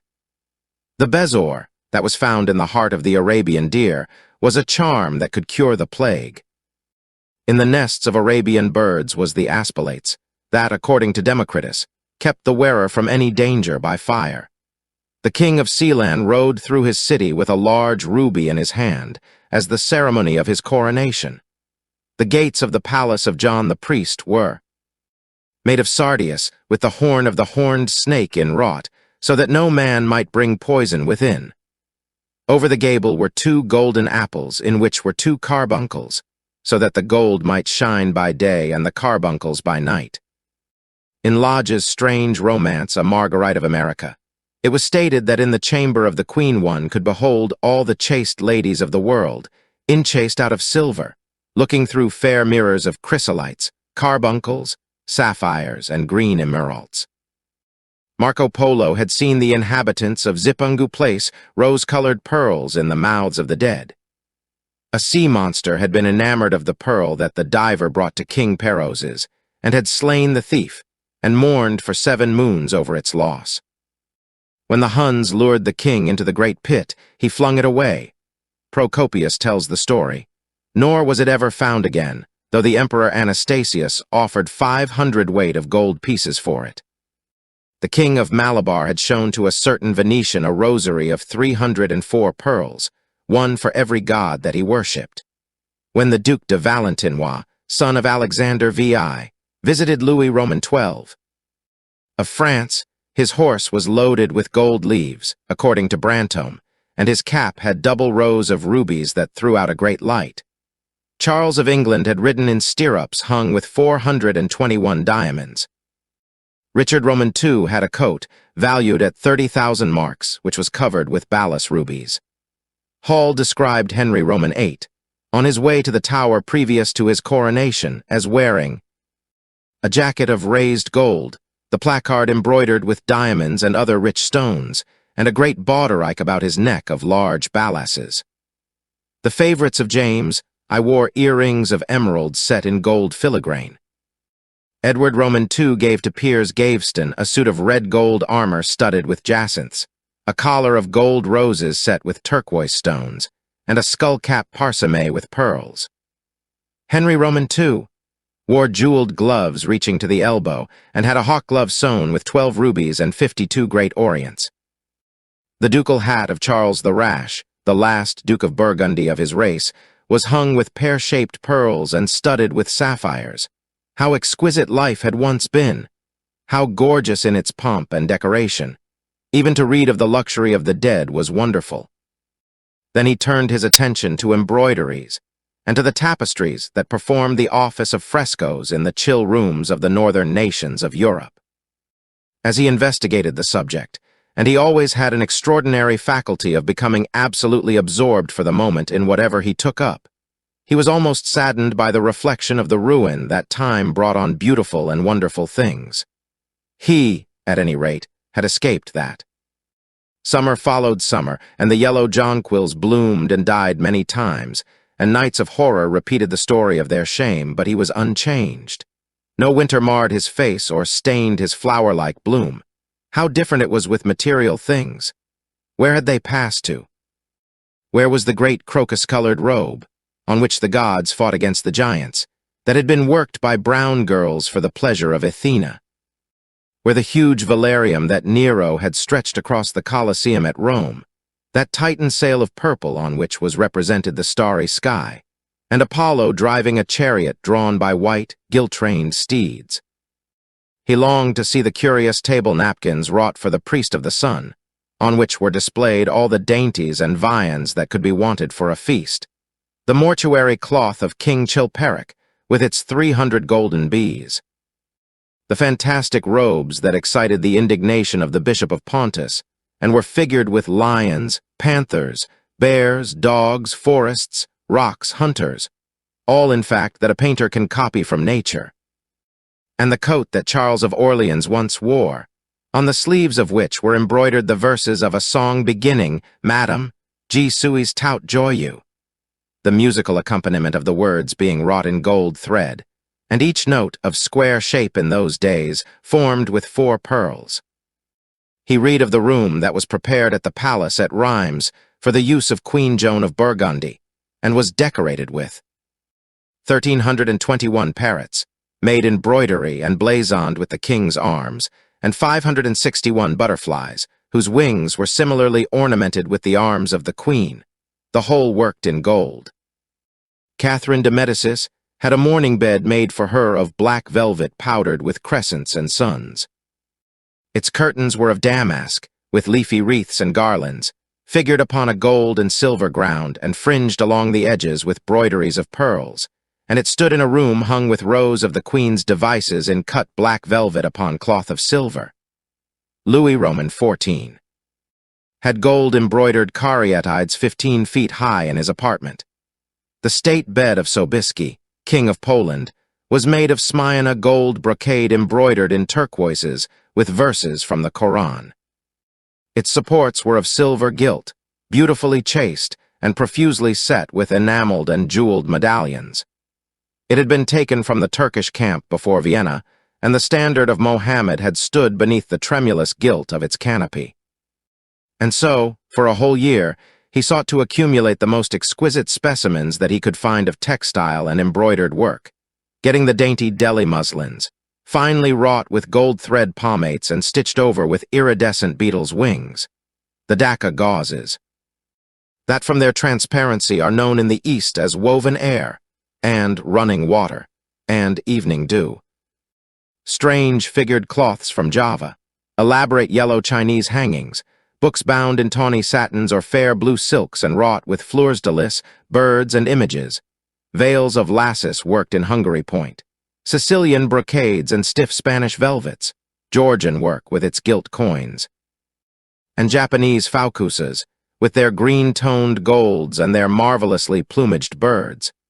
He had a special passion, also, for ecclesiastical vestments, as indeed he had for everything connected with the service of the church. In the long cedar chests that lined the west gallery of his house, he had stored away many rare and beautiful specimens of what is really the raiment of the bride of Christ, who must wear purple and jewels and fine linen, that she may hide the pallid macerated body that is worn by the suffering that she seeks for and wounded by self-inflicted pain. He possessed a gorgeous cope of crimson silk and gold thread damask, figured with a repeating pattern of golden pomegranates set in 6 petalled formal blossoms, beyond which on either side was the pineapple device wrought in seed pearls. The orphreys were divided into panels representing scenes from the life of the Virgin, and the coronation of the Virgin was figured in colored silks upon the hood. This was Italian work of the 15th century. Another cope was of green velvet, embroidered with heart-shaped groups of acanthus leaves, from which spread long-stemmed white blossoms, the details of which were picked out with silver thread and colored crystals. The Morse bore a seraph's head in gold thread raised work. The orphreys were woven in a diaper of red and gold silk, and were starred with medallions of many saints and martyrs, among whom was Saint Sebastian. He had chasubles also of amber-colored silk, and blue silk and gold brocade, and yellow silk damask and cloth of gold, figured with representations of the Passion and Crucifixion of Christ, and embroidered with lions and peacocks and other emblems, dalmatics of white satin and pink silk damask, decorated with tulips and dolphins and fleurs de lis, altar frontals of crimson velvet and blue linen, and many corporals, chalice veils, and sudaria.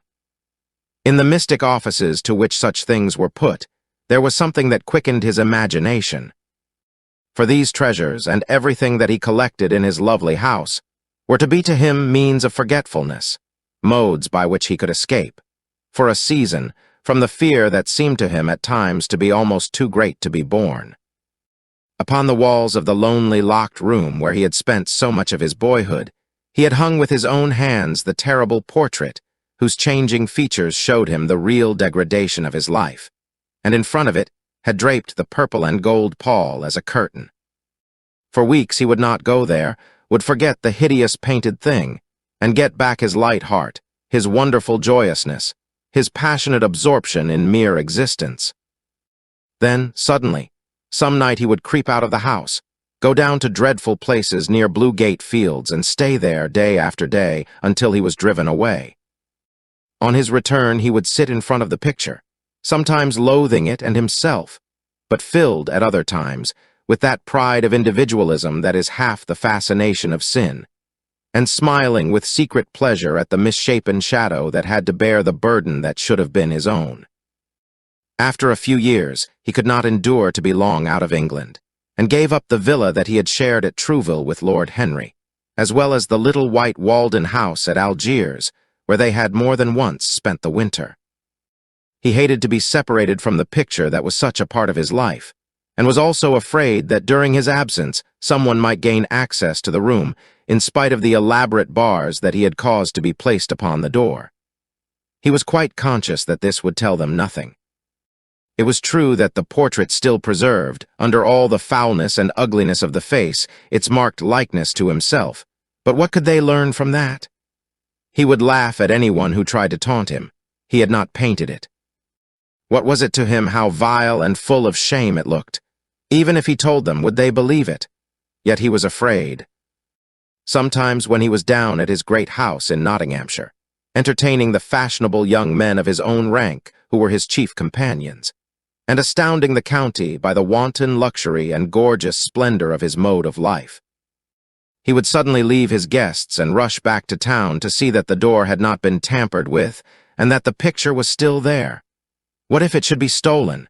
The mere thought made him cold with horror. Surely the world would know his secret then. Perhaps the world already suspected it, for, while he fascinated many, there were not a few who distrusted him. He was very nearly blackballed at a West End club of which his birth and social position fully entitled him to become a member, and it was said that, on one occasion, when he was brought by a friend into the smoking room of the Churchill, the Duke of Berwick and another gentleman got up in a marked manner and went out. Curious stories became current about him after he had passed his 25th year. It was rumored that he had been seen brawling with foreign sailors in a low den in the distant parts of Whitechapel, and that he consorted with thieves and coiners and knew the mysteries of their trade. His extraordinary absences became notorious, and, when he used to reappear again in society, men would whisper to each other in corners, or pass him with a sneer, or look at him with cold, searching eyes, as though they were determined to discover his secret. Of such insolences and attempted slights, he, of course, took no notice, and in the opinion of most people his frank, debonair manner, his charming, boyish smile, and the infinite grace of that wonderful youth that seemed never to leave him, were in themselves a sufficient answer to the calumnies. For so they termed them that were circulated about him. It was remarked, however, that some of those who had been most intimate with him appeared, after a time, to shun him. Women who had wildly adored him, and for his sake had braved all social censure and set convention at defiance, were seen to grow pallid with shame or horror if Dorian Gray entered the room. Yet these whispered scandals only increased in the eyes of many his strange and dangerous charm. His great wealth was a certain element of security. Society, civilized society at least, is never very ready to believe anything to the detriment of those who are both rich and fascinating. It feels instinctively that manners are of more importance than morals, and, in its opinion, the highest respectability is of much less value than the possession of a good chef. And, after all, it is a very poor consolation to be told that the man who has given one a bad dinner or poor wine is irreproachable in his private life. Even the cardinal virtues cannot atone for half-cold in trays, as Lord Henry remarked once, in a discussion on the subject, and there is possibly a good deal to be said for his view. For the canons of good society are, or should be, the same as the canons of art. Form is absolutely essential to it. It should have the dignity of a ceremony, as well as its unreality, and should combine the insincere character of a romantic play with the wit and beauty that make such plays delightful to us. Is insincerity such a terrible thing? I think not. It is merely a method by which we can multiply our personalities. Such, at any rate, was Dorian Gray's opinion. He used to wonder at the shallow psychology of those who conceive the ego in man as a thing simple, permanent, reliable, and of one essence. To him, man was a being with myriad lives and myriad sensations, a complex, multiform creature that bore within itself strange legacies of thought and passion, and whose very flesh was tainted with the monstrous maladies of the dead. He loved to stroll through the gaunt, cold picture gallery of his country house and look at the various portraits of those whose blood flowed in his veins. Here was Philip Herbert, described by Francis Osborne in his memoirs on the reigns of Queen Elizabeth and King James, as one who was caressed by the court for his handsome face, which kept him not long company. Was it young Herbert's life that he sometimes led? Had some strange, poisonous germ crept from body to body till it had reached his own? Was it some dim sense of that ruined grace that had made him so suddenly, and almost without cause, give utterance in Basil Hallward's studio to the mad prayer that had so changed his life? Here, in gold-embroidered red doublet, jeweled surcoat, and gilt-edged ruff and wristbands, stood Sir Anthony Sherard, with his silver and black armor piled at his feet. What had this man's legacy been? Had the lover of Giovanna of Naples bequeathed him some inheritance of sin and shame? Were his own actions merely the dreams that the dead man had not dared to realize? Here, from the fading canvas, smiled Lady Elizabeth de Verrue in her gauze hood, pearl stomacher, and pink-slashed sleeves. A flower was in her right hand, and her left clasped an enameled collar of white and damask roses. On a table by her side lay a mandolin and an apple. There were large green rosettes upon her little pointed shoes. He knew her life and the strange stories that were told about her lovers. Had he something of her temperament in him? These oval, heavy-lidded eyes seemed to look curiously at him. What of George Willoughby, with his powdered hair and fantastic patches? How evil he looked! The face was saturnine and swarthy, and the sensual lips seemed to be twisted with disdain. Delicate lace ruffles fell over the lean yellow hands that were so overladen with rings. He had been a macaroni of the 18th century and the friend, in his youth, of Lord Ferrars. What of the second Lord Beckenham, the companion of the Prince Regent in his wildest days, and one of the witnesses at the secret marriage with Mrs. Fitzherbert? How proud and handsome he was, with his chestnut curls and insolent pose! What passions had he bequeathed? The world had looked upon him as infamous. He had led the orgies at Carlton House. The Star of the Garter glittered upon his breast. Beside him hung the portrait of his wife, a pallid, thin-lipped woman in black. Her blood also stirred within him. How curious it all seemed. And his mother with her Lady Hamilton face and her moist, wine-dashed lips, he knew what he had got from her. He had got from her his beauty and his passion for the beauty of others. She laughed at him in her loose bacchante dress. There were vine leaves in her hair. The purple spilled from the cup she was holding. The carnations of the painting had withered, but the eyes were still wonderful in their depth and brilliancy of color. They seemed to follow him wherever he went. Yet one had ancestors in literature as well as in one's own race, nearer perhaps in type and temperament, many of them, and certainly with an influence of which one was more absolutely conscious.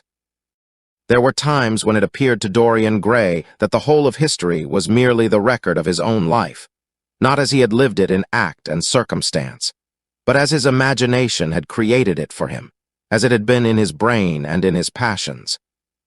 He felt that he had known them all, those strange, terrible figures that had passed across the stage of the world and made sin so marvelous and evil so full of subtlety. It seemed to him that in some mysterious way their lives had been his own. The hero of the wonderful novel that had so influenced his life had himself known this curious fancy.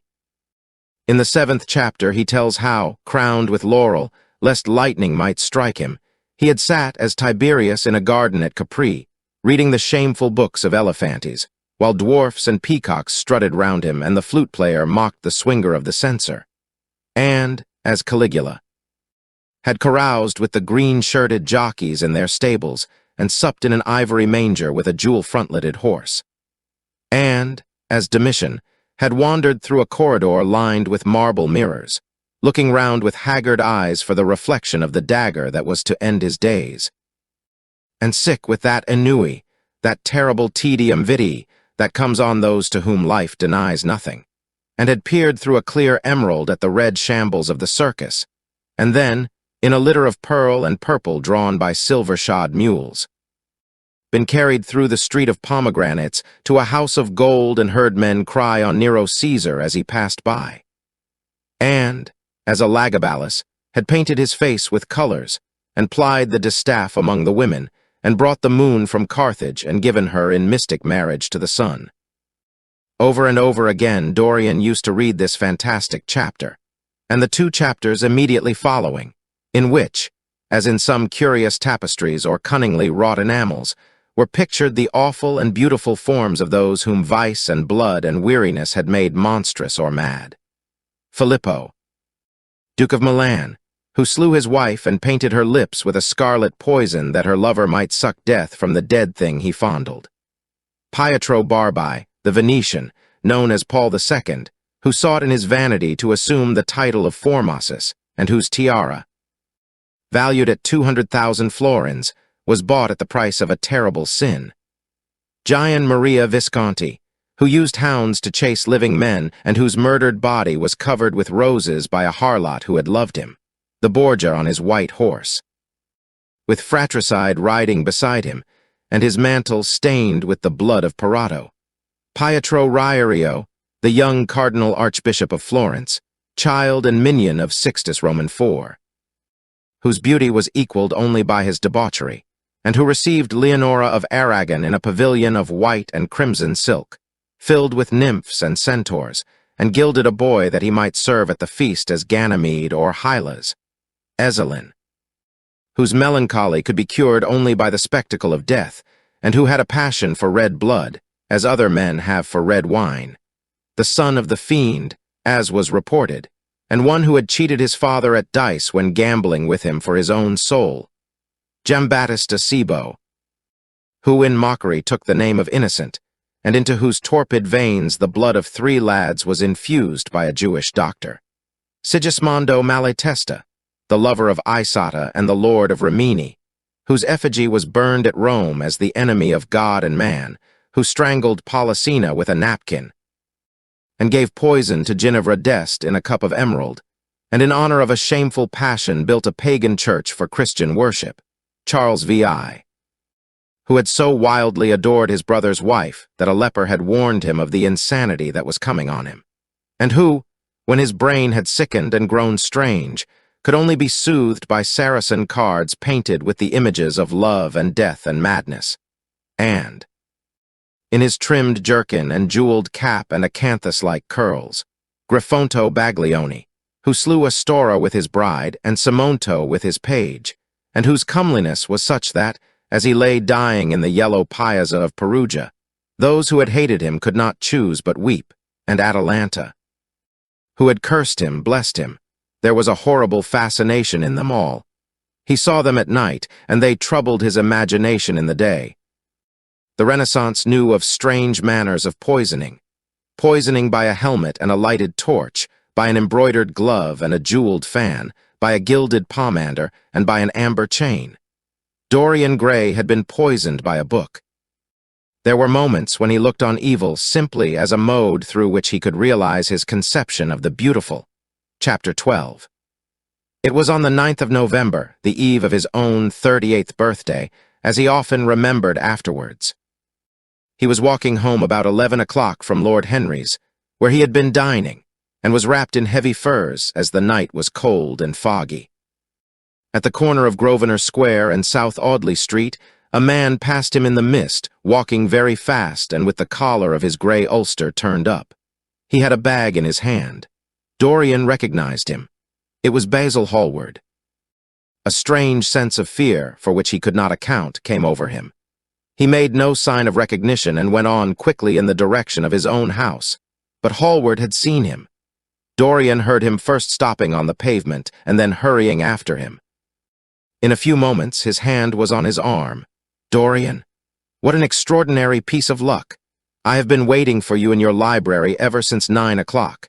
Finally, I took pity on your tired servant and told him to go to bed as he let me out.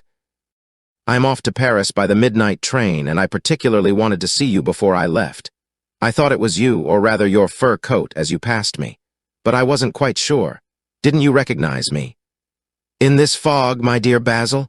Why, I can't even recognize Grosvenor Square. I believe my house is somewhere about here, but I don't feel at all certain about it. I am sorry you are going away, as I have not seen you for ages. But I suppose you will be back soon." "No, I am going to be out of England for 6 months. I intend to take a studio in Paris and shut myself up till I have finished a great picture I have in my head. However, it wasn't about myself I wanted to talk. Here we are at your door. Let me come in for a moment. I have something to say to you." "I shall be charmed." "But won't you miss your train?" said Dorian Gray languidly as he passed up the steps and opened the door with his latchkey. The lamplight struggled out through the fog, and Hallward looked at his watch. "I have heaps of time," he answered. "The train doesn't go till 12:15, and it is only just 11. In fact, I was on my way to the club to look for you when I met you. You see, I shan't have any delay about luggage, as I have sent on my heavy things. All I have with me is in this bag, and I can easily get to Victoria in 20 minutes. Dorian looked at him and smiled. What a way for a fashionable painter to travel! A Gladstone bag and an ulster. Come in, or the fog will get into the house. And mind you don't talk about anything serious. Nothing is serious nowadays. At least nothing should be." Hallward shook his head as he entered and followed Dorian into the library. There was a bright wood fire blazing in the large open hearth. The lamps were lit, and an open Dutch silver spirit case stood, with some siphons of soda water and large cut-glass tumblers, on a little marqueterie table. "You see, your servant made me quite at home, Dorian. He gave me everything I wanted, including your best gold-tipped cigarettes. He is a most hospitable creature. I like him much better than the Frenchman you used to have. What has become of the Frenchman, by the by?" Dorian shrugged his shoulders. "I believe he married Lady Radley's maid and has established her in Paris as an English dressmaker. Anglomany is very fashionable over there now, I hear. It seems silly of the French, doesn't it? But, you know, he was not at all a bad servant. I never liked him, but I had nothing to complain about. One often imagines things that are quite absurd. He was really very devoted to me and seemed quite sorry when he went away. Have another brandy and soda? Or would you like hock and seltzer? I always take hock and seltzer myself. There is sure to be some in the next room." "Thanks, I won't have anything more," said the painter, taking his cap and coat off and throwing them on the bag that he had placed in the corner. And now, my dear fellow, I want to speak to you seriously. Don't frown like that. You make it so much more difficult for me. What is it all about?" cried Dorian in his petulant way, flinging himself down on the sofa. "I hope it is not about myself. I am tired of myself tonight. I should like to be somebody else." "It is about yourself," answered Hallward in his grave, deep voice, "and I must say it to you." "I shall only keep you half an hour." Dorian sighed and lit a cigarette. "Half an hour," he murmured. "It is not much to ask of you, Dorian, and it is entirely for your own sake that I am speaking. I think it right that you should know that the most dreadful things are being said against you in London. I don't wish to know anything about them. I love scandals about other people, but scandals about myself don't interest me. They have not got the charm of novelty. They must interest you, Dorian. Every gentleman is interested in his good name. You don't want people to talk of you as something vile and degraded. Of course, you have your position and your wealth and all that kind of thing, but position and wealth are not everything. Mind you, I don't believe these rumors at all. At least I can't believe them when I see you. Sin is a thing that writes itself across a man's face. It cannot be concealed. People talk sometimes of secret vices. There are no such things. If a wretched man has a vice, it shows itself in the lines of his mouth, the droop of his eyelids, the molding of his hands even. Somebody, I won't mention his name, but you know him, came to me last year to have his portrait done. I had never seen him before, and had never heard anything about him at the time, though I have heard a good deal since. He offered an extravagant price. I refused him. There was something in the shape of his fingers that I hated. I know now that I was quite right in what I fancied about him. His life is dreadful. But you, Dorian, with your pure, bright, innocent face and your marvelous, untroubled youth, I can't believe anything against you. And yet I see you very seldom. And you never come down to the studio now, and when I am away from you, and I hear all these hideous things that people are whispering about you, I don't know what to say. Why is it, Dorian, that a man like the Duke of Berwick leaves the room of a club when you enter it? Why is it that so many gentlemen in London will neither go to your house or invite you to theirs? You used to be a friend of Lord Staveley. I met him at dinner last week. Your name happened to come up in conversation, in connection with the miniatures you have lent to the exhibition at the Dudley. Staveley curled his lip and said that you might have the most artistic tastes, but that you were a man whom no pure-minded girl should be allowed to know, and whom no chaste woman should sit in the same room with. I reminded him that I was a friend of yours and asked him what he meant. He told me right out before everybody. It was horrible. Why is your friendship so fatal to young men? There was that wretched boy in the Guards who committed suicide. You were his great friend. There was Sir Henry Ashton, who had to leave England with a tarnished name. You and he were inseparable. What about Adrian Singleton and his dreadful end? What about Lord Kent's only son and his career? I met his father yesterday in St. James's Street. He seemed broken with shame and sorrow. What about the young Duke of Perth? What sort of life has he got now? What gentleman would associate with him? Stop, Basil. You are talking about things of which you know nothing, said Dorian Gray, biting his lip and with a note of infinite contempt in his voice. You ask me why Berwick leaves a room when I enter it. It is because I know everything about his life, not because he knows anything about mine. With such blood as he has in his veins, how could his record be clean? You ask me about Henry Ashton and young Perth. Did I teach the one his vices and the other his debauchery? If Kent's silly son takes his wife from the streets, what is that to me? If Adrian Singleton writes his friend's name across a bill, am I his keeper? I know how people chatter in England.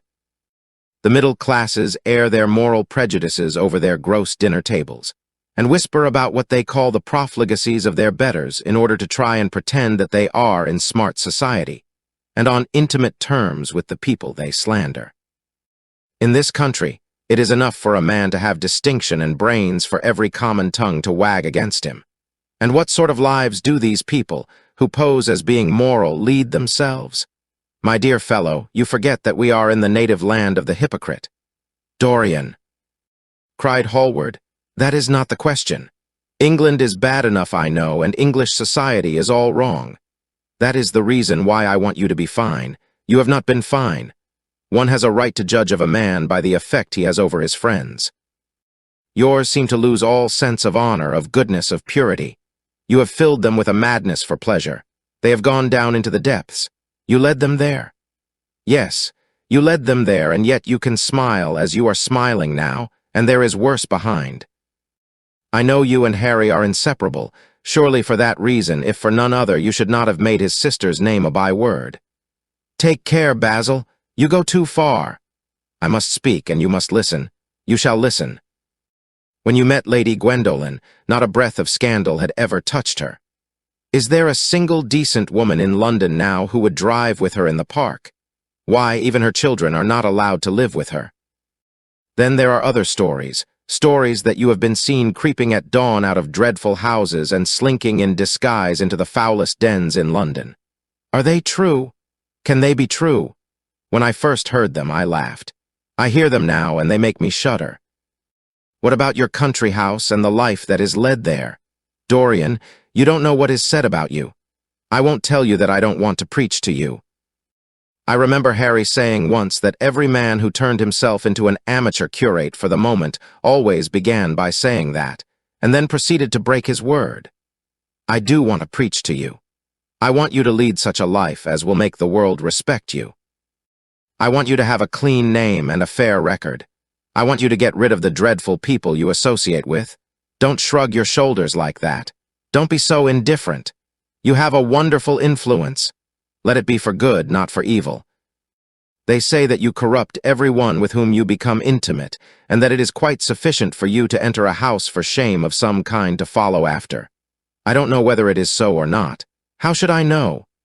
But it is said of you. I am told things that it seems impossible to doubt. Lord Gloucester was one of my greatest friends at Oxford. He showed me a letter that his wife had written to him when she was dying alone in her villa at Mentone. Your name was implicated in the most terrible confession I ever read. I told him that it was absurd, that I knew you thoroughly, and that you were incapable of anything of the kind. Know you? I wonder, do I know you? Before I could answer that, I should have to see your soul. To see my soul, muttered Dorian Gray, starting up from the sofa and turning almost white from fear. Yes, answered Hallward gravely and with deep-toned sorrow in his voice, to see your soul. But only God can do that. A bitter laugh of mockery broke from the lips of the younger man. You shall see it yourself tonight, he cried, seizing a lamp from the table. Come, it is your own handiwork. Why shouldn't you look at it? You can tell the world all about it afterwards if you choose. Nobody would believe you. If they did believe you, they would like me all the better for it. I know the age better than you do, though you will prate about it so tediously. Come, I tell you. You have chattered enough about corruption. Now you shall look on it face to face. There was the madness of pride in every word he uttered. He stamped his foot upon the ground in his boyish, insolent manner. He felt a terrible joy at the thought that someone else was to share his secret, and that the man who had painted the portrait that was the origin of all his shame was to be burdened for the rest of his life with the hideous memory of what he had done. Yes, he continued, coming closer to him and looking steadfastly into his stern eyes, I shall show you my soul. You shall see the thing that you fancy only God can see. Hallward started back. This is blasphemy, Dorian, he cried. You must not say things like that. They are horrible and they don't mean anything. You think so? He laughed again. I know so. As for what I said to you tonight, I said it for your good. You know I have been always a stanch friend to you. Don't touch me. Finish what you have to say. A twisted flash of pain shot across the painter's face. He paused for a moment, and a wild feeling of pity came over him. After all, what right had he to pry into the life of Dorian Gray? If he had done a tithe of what was rumored about him, how much he must have suffered. Then he straightened himself up and walked over to the fireplace and stood there, looking at the burning logs with their frost-like ashes and their throbbing cores of flame. I am waiting, Basil, said the young man in a hard, clear voice. He turned round. What I have to say is this. He cried. You must give me some answer to these horrible charges that are made against you. If you tell me that they are absolutely untrue from beginning to end, I shall believe you. Deny them, Dorian, deny them. Can't you see what I am going through? My God. Don't tell me that you are bad and corrupt and shameful." Dorian Gray smiled. There was a curl of contempt in his lips. "Come upstairs, Basil," he said quietly. "I keep a diary of my life from day to day, and it never leaves the room in which it is written. I shall show it to you if you come with me." "I shall come with you, Dorian, if you wish it. I see I have missed my train. That makes no matter, I can go tomorrow. But don't ask me to read anything tonight. All I want is a plain answer to my question." "That shall be given to you upstairs. I could not give it here. You will not have to read long. Chapter 13. He passed out of the room and began the ascent, Basil Hallward following close behind. They walked softly, as men do instinctively at night. The lamp cast fantastic shadows on the wall and staircase. A rising wind made some of the windows rattle. When they reached the top landing, Dorian set the lamp down on the floor and, taking out the key, turned it in the lock. "You insist on knowing, Basil?" he asked in a low voice. "Yes." "I am delighted," he answered, smiling. Then he added, somewhat harshly, "You are the one man in the world who is entitled to know everything about me. You have had more to do with my life than you think." And, taking up the lamp, he opened the door and went in. A cold current of air passed them, and the light shot up for a moment in a flame of murky orange. He shuddered. "Shut the door behind you," he whispered, as he placed the lamp on the table.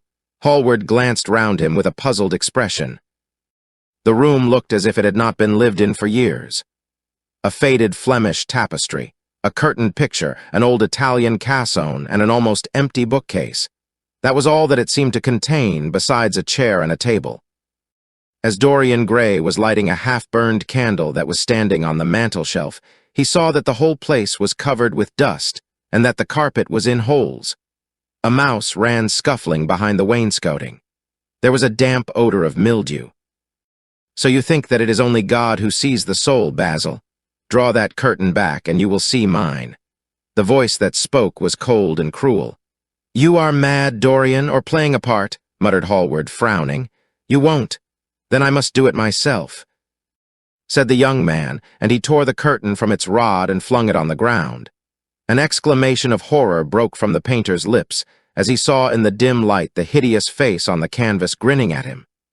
There was something in its expression that filled him with disgust and loathing. Good heavens! It was Dorian Gray's own face that he was looking at. The horror, whatever it was, had not yet entirely spoiled that marvelous beauty.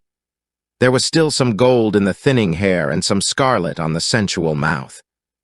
The sodden eyes had kept something of the loveliness of their blue. The noble curves had not yet completely passed away from chiseled nostrils and from plastic throat. Yes, it was Dorian himself. But who had done it? He seemed to recognize his own brushwork, and the frame was his own design. The idea was monstrous, yet he felt afraid. He seized the lighted candle and held it to the picture. In the left-hand corner was his own name, traced in long letters of bright vermilion. It was some foul parody, some infamous, ignoble satire. He had never done that. Still, it was his own picture. He knew it, and he felt as if his blood had changed in a moment from fire to sluggish ice. His own picture. What did it mean?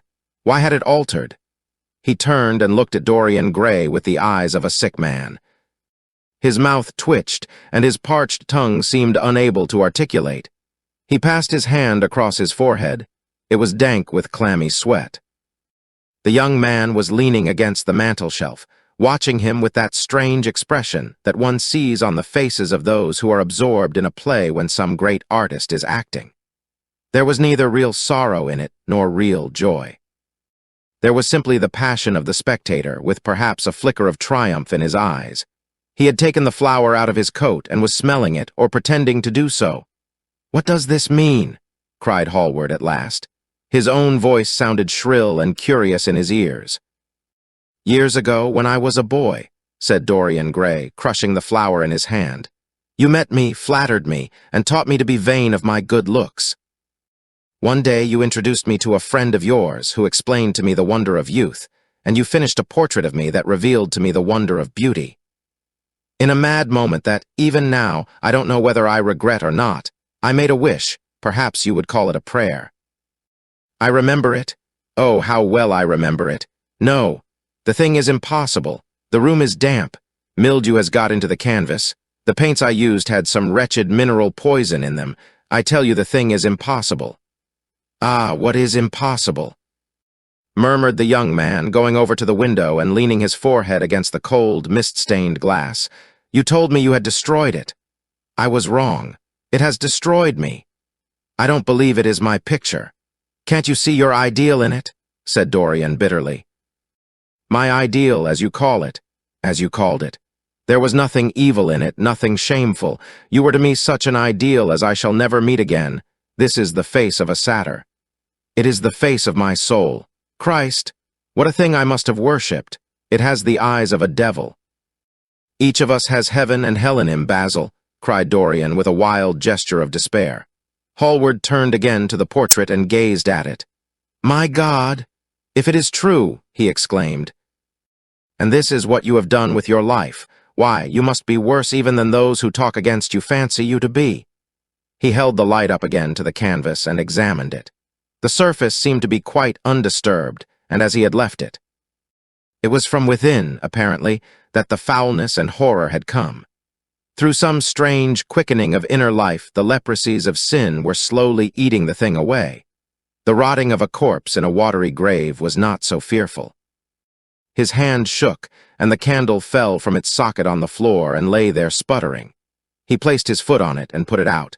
Then he flung himself into the rickety chair that was standing by the table and buried his face in his hands. Good God, Dorian, what a lesson! What an awful lesson! There was no answer, but he could hear the young man sobbing at the window. "Pray, Dorian, pray," he murmured. "What is it that one was taught to say in one's boyhood? Lead us not into temptation. Forgive us our sins. Wash away our iniquities." Let us say that together. The prayer of your pride has been answered. The prayer of your repentance will be answered also. I worshipped you too much. I am punished for it. You worshipped yourself too much. We are both punished. Dorian Gray turned slowly around and looked at him with tear-dimmed eyes. "It is too late, Basil," he faltered. "It is never too late, Dorian. Let us kneel down and try if we cannot remember a prayer. Isn't there a verse somewhere, though your sins be as scarlet, yet I will make them as white as snow? Those words mean nothing to me now. Hush! Don't say that. You have done enough evil in your life. My God! Don't you see that accursed thing leering at us?" Dorian Gray glanced at the picture, and suddenly an uncontrollable feeling of hatred for Basil Hallward came over him, as though it had been suggested to him by the image on the canvas, whispered into his ear by those grinning lips. The mad passions of a hunted animal stirred within him, and he loathed the man who was seated at the table. More than in his whole life he had ever loathed anything. He glanced wildly around. Something glimmered on the top of the painted chest that faced him. His eye fell on it. He knew what it was. It was a knife that he had brought up some days before to cut a piece of cord and had forgotten to take away with him. He moved slowly towards it, passing Hallward as he did so. As soon as he got behind him, he seized it and turned round. Hallward stirred in his chair as if he was going to rise. He rushed at him and dug the knife into the great vein that is behind the ear, crushing the man's head down on the table and stabbing again and again. There was a stifled groan and the horrible sound of someone choking with blood. 3 times the outstretched arms shot up convulsively, waving grotesque, stiff-fingered hands in the air. He stabbed him twice more, but the man did not move. Something began to trickle on the floor. He waited for a moment, still pressing the head down. Then he threw the knife on the table and listened. He could hear nothing but the drip, drip on the threadbare carpet. He opened the door and went out on the landing. The house was absolutely quiet. No one was about. For a few seconds, he stood bending over the balustrade and peering down into the black, seething well of darkness. Then he took out the key and returned to the room, locking himself in as he did so.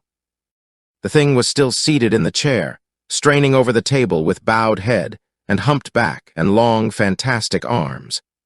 Had it not been for the red, jagged tear in the neck and the clotted black pool that was slowly widening on the table, one would have said that the man was simply asleep. How quickly it had all been done. He felt strangely calm and, walking over to the window, opened it and stepped out on the balcony. The wind had blown the fog away, and the sky was like a monstrous peacock's tail, starred with myriads of golden eyes. He looked down and saw the policeman going his rounds and flashing the long beam of his lantern on the doors of the silent houses. The crimson spot of a prowling hansom gleamed at the corner and then vanished. A woman in a fluttering shawl was creeping slowly by the railings, staggering as she went. Now and then she stopped and peered back. Once she began to sing in a hoarse voice. The policeman strolled over and said something to her. She stumbled away, laughing. A bitter blast swept across the square. The gas lamps flickered and became blue, and the leafless trees shook their black iron branches to and fro. He shivered and went back, closing the window behind him. Having reached the door, he turned the key and opened it. He did not even glance at the murdered man. He felt that the secret of the whole thing was not to realize the situation. The friend who had painted the fatal portrait to which all his misery had been due had gone out of his life. That was enough. Then he remembered the lamp. It was a rather curious one of Moorish workmanship, made of dull silver inlaid with arabesques of burnished steel and studded with coarse turquoises. Perhaps it might be missed by his servant, and questions would be asked. He hesitated for a moment, then he turned back and took it from the table. He could not help seeing the dead thing. How still it was! How horribly white the long hands looked! It was like a dreadful wax image. Having locked the door behind him, he crept quietly downstairs. The woodwork creaked and seemed to cry out as if in pain. He stopped several times and waited. No, everything was still. It was merely the sound of his own footsteps. When he reached the library, he saw the bag and coat in the corner. They must be hidden away somewhere. He unlocked a secret press that was in the wainscoting, a press in which he kept his own curious disguises, and put them into it. He could easily burn them afterwards. Then he pulled out his watch. It was 20 minutes to 2. He sat down and began to think. Every year, every month almost, men were strangled in England for what he had done. There had been a madness of murder in the air. Some red star had come too close to the earth. And yet, what evidence was there against him? Basil Hallward had left the house at 11. No one had seen him come in again. Most of the servants were at Selby Royal. His valet had gone to bed. Paris. Yes, it was to Paris that Basil had gone, and by the midnight train, as he had intended. With his curious, reserved habits, it would be months before any suspicions would be roused. Months? Everything could be destroyed long before then. A sudden thought struck him. He put on his fur coat and hat and went out into the hall. There he paused, hearing the slow, heavy tread of the policeman on the pavement outside and seeing the flash of the bull's-eye reflected in the window. He waited and held his breath. After a few moments, he drew back the latch and slipped out, shutting the door very gently behind him. Then he began ringing the bell. In about 5 minutes, his valet appeared, half-dressed and looking very drowsy. "I am sorry to have had to wake you up, Francis," he said, stepping in, "but I had forgotten my latchkey. What time is it?" 10 minutes past 2, sir," answered the man, looking at the clock and blinking. 10 minutes past 2. How horribly late. You must wake me at 9 tomorrow. I have some work to do." "All right, sir. Did anyone call this evening?" "Mr. Hallward, sir. He stayed here till 11, and then he went away to catch his train." "Oh, I am sorry I didn't see him. Did he leave any message?" "No, sir, except that he would write to you from Paris if he did not find you at the club." "That will do, Francis. Don't forget to call me at 9 tomorrow." "No, sir." The man shambled down the passage in his slippers. Dorian Gray threw his hat and coat upon the table and passed into the library. For a quarter of an hour he walked up and down the room, biting his lip and thinking. Then he took down the blue book from one of the shelves and began to turn over the leaves. Alan Campbell, 152 Hertford Street, Mayfair. Yes, that was the man he wanted. Chapter 14. At 9 o'clock the next morning, his servant came in with a cup of chocolate on a tray and opened the shutters. Dorian was sleeping quite peacefully, lying on his right side, with one hand underneath his cheek. He looked like a boy who had been tired out with play or study. The man had to touch him twice on the shoulder before he woke, and as he opened his eyes, a faint smile passed across his lips, as though he had been lost in some delightful dream. Yet he had not dreamed at all. His night had been untroubled by any images of pleasure or of pain. But youth smiles without any reason. It is one of its chiefest charms. He turned round and, leaning upon his elbow, began to sip his chocolate. The mellow November sun came streaming into the room. The sky was bright, and there was a genial warmth in the air.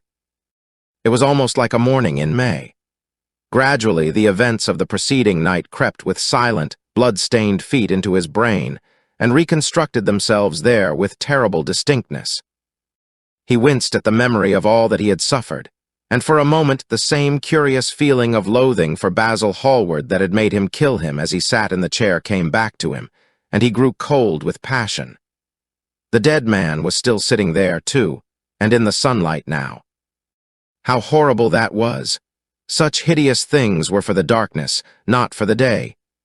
He felt that if he brooded on what he had gone through, he would sicken or grow mad.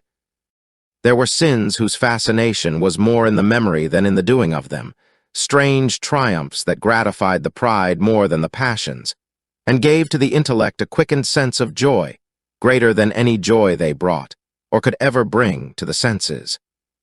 But this was not one of them. It was a thing to be driven out of the mind, to be drugged with poppies, to be strangled lest it might strangle one itself.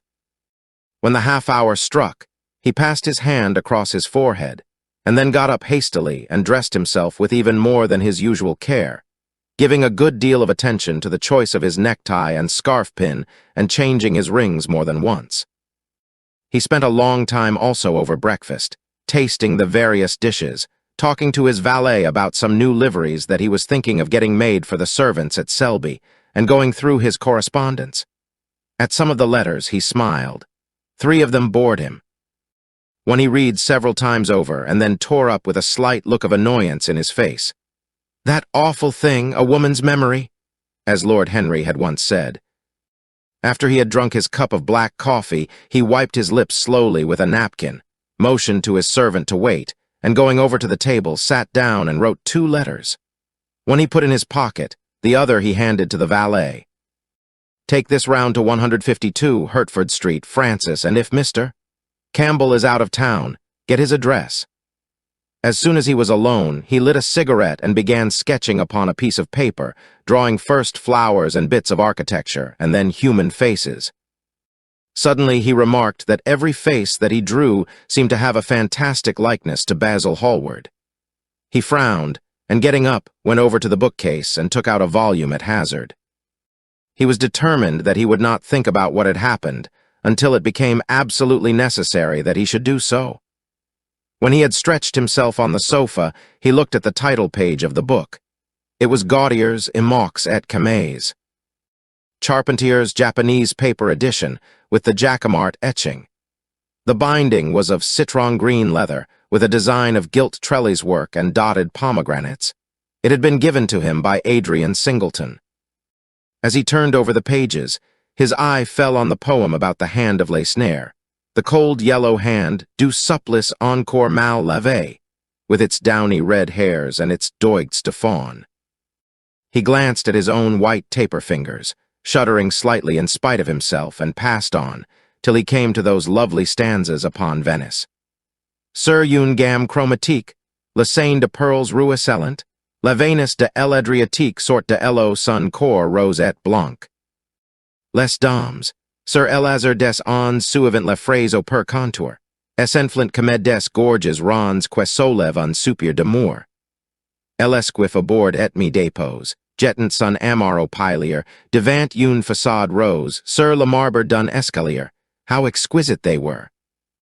As one read them, one seemed to be floating down the green waterways of the pink and pearl city, seated in a black gondola with silver prow and trailing curtains.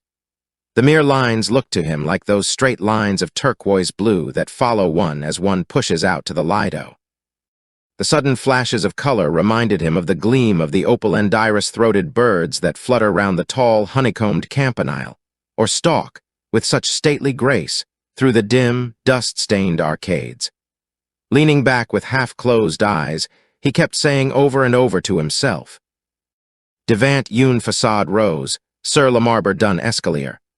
The whole of Venice was in those 2 lines. He remembered the autumn that he had passed there and a wonderful love that had stirred him to mad, delightful follies. There was romance in every place. But Venice, like Oxford, had kept the background for romance, and, to the true romantic, background was everything, or almost everything. Basil had been with him part of the time and had gone wild over Tintoret. Poor Basil! What a horrible way for a man to die. He sighed and took up the volume again, and tried to forget.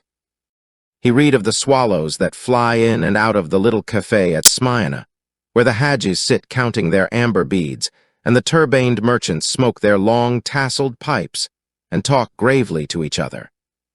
He read of the obelisk in the Place de la Concorde that weeps tears of granite in its lonely, sunless exile, and longs to be back by the hot, lotus-covered Nile, where there are sphinxes and rose-red ibises and white vultures with gilded claws, and crocodiles with small barrel eyes that crawl over the green, steaming mud.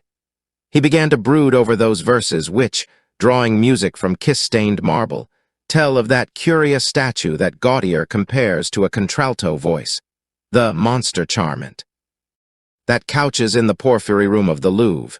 But after a time the book fell from his hand. He grew nervous, and a horrible fit of terror came over him. What if Alan Campbell should be out of England? Days would elapse before he could come back.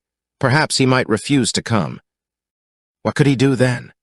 Every moment was of vital importance. They had been great friends once, 5 years before, almost inseparable indeed. Then the intimacy had come suddenly to an end. When they met in society now, it was only Dorian Gray who smiled. Alan Campbell never did.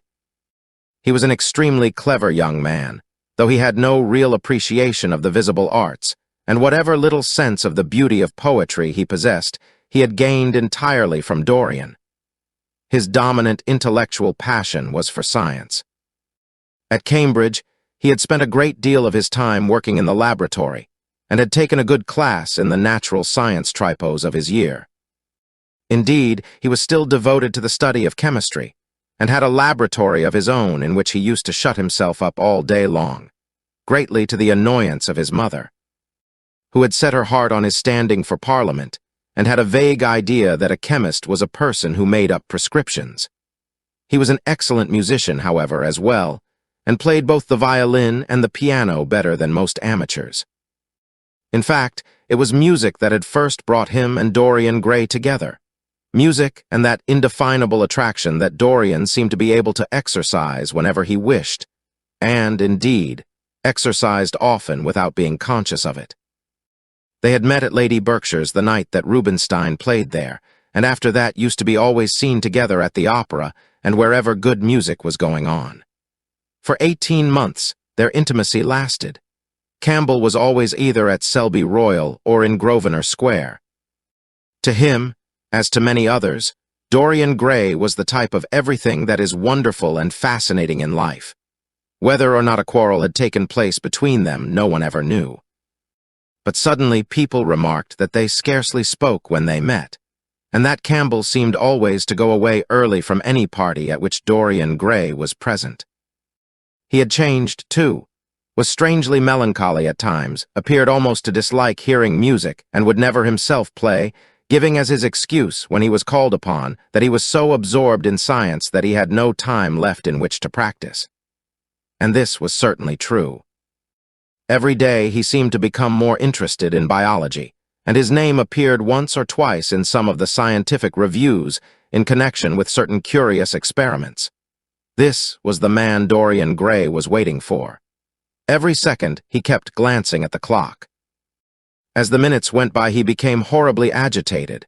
At last he got up and began to pace up and down the room, looking like a beautiful caged thing. He took long, stealthy strides. His hands were curiously cold. The suspense became unbearable. Time seemed to him to be crawling with feet of lead, while he by monstrous winds was being swept towards the jagged edge of some black cleft of precipice. He knew what was waiting for him there, saw it indeed, and, shuddering, crushed with dank hands his burning lids as though he would have robbed the very brain of sight and driven the eyeballs back into their cave.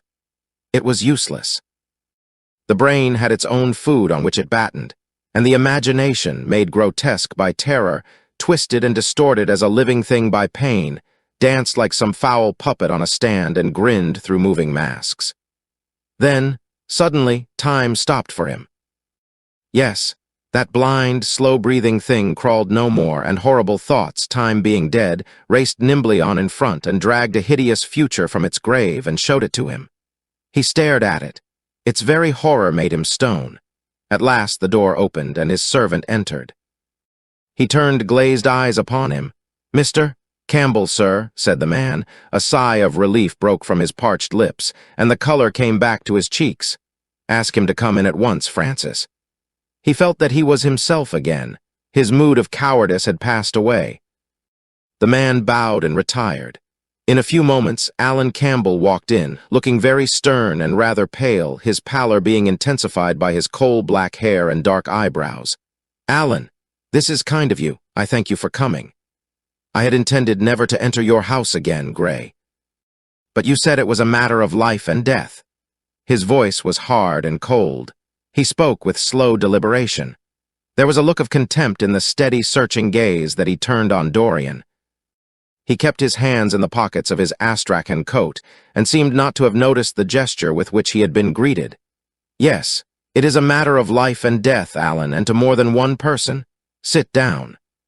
Campbell took a chair by the table, and Dorian sat opposite to him. The two men's eyes met. In Dorian's there was infinite pity. He knew that what he was going to do was dreadful. After a strained moment of silence, he leaned across and said, very quietly, but watching the effect of each word upon the face of him he had sent for, "Alan, in a locked room at the top of this house, a room to which nobody but myself has access, a dead man is seated at a table. He has been dead 10 hours now. Don't stir and don't look at me like that. Who the man is, why he died, how he died, are matters that do not concern you. What you have to do is this. Stop, Gray. I don't want to know anything further. Whether what you have told me is true or not true doesn't concern me. I entirely decline to be mixed up in your life. Keep your horrible secrets to yourself. They don't interest me anymore. Alan, they will have to interest you. This one will have to interest you. I am awfully sorry for you, Alan, but I can't help myself. You are the one man who is able to save me. I am forced to bring you into the matter. I have no option. Alan, you are scientific. You know about chemistry and things of that kind. You have made experiments. What you have got to do is to destroy the thing that is upstairs, to destroy it so that not a vestige of it will be left.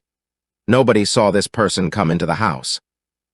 Indeed, at the present moment he is supposed to be in Paris. He will not be missed for months. When he is missed, there must be no trace of him found here.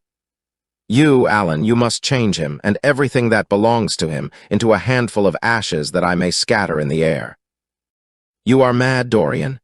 Ah, I was waiting for you to call me Dorian. You are mad, I tell you, mad to imagine that I would raise a finger to help you, mad to make this monstrous confession.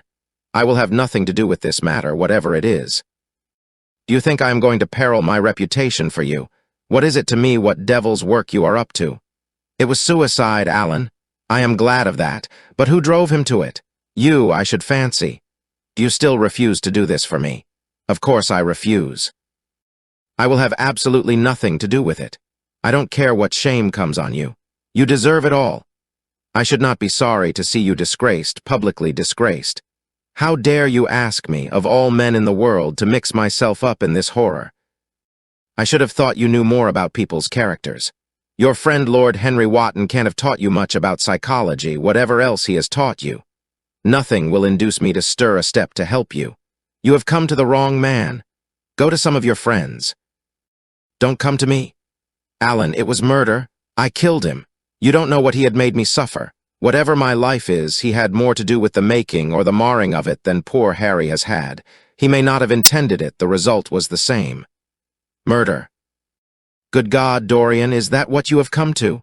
I shall not inform upon you. It is not my business. Besides, without my stirring in the matter, you are certain to be arrested.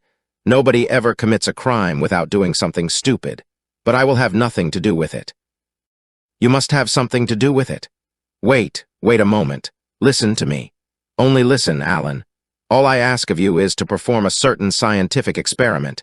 You go to hospitals and dead houses, and the horrors that you do there don't affect you.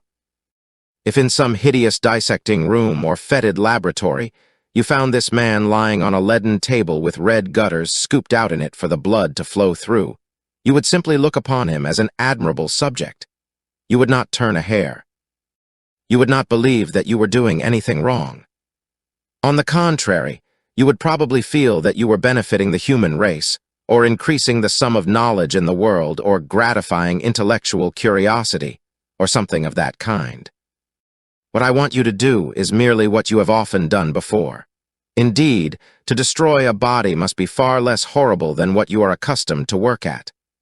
And, remember, it is the only piece of evidence against me. If it is discovered, I am lost, and it is sure to be discovered unless you help me.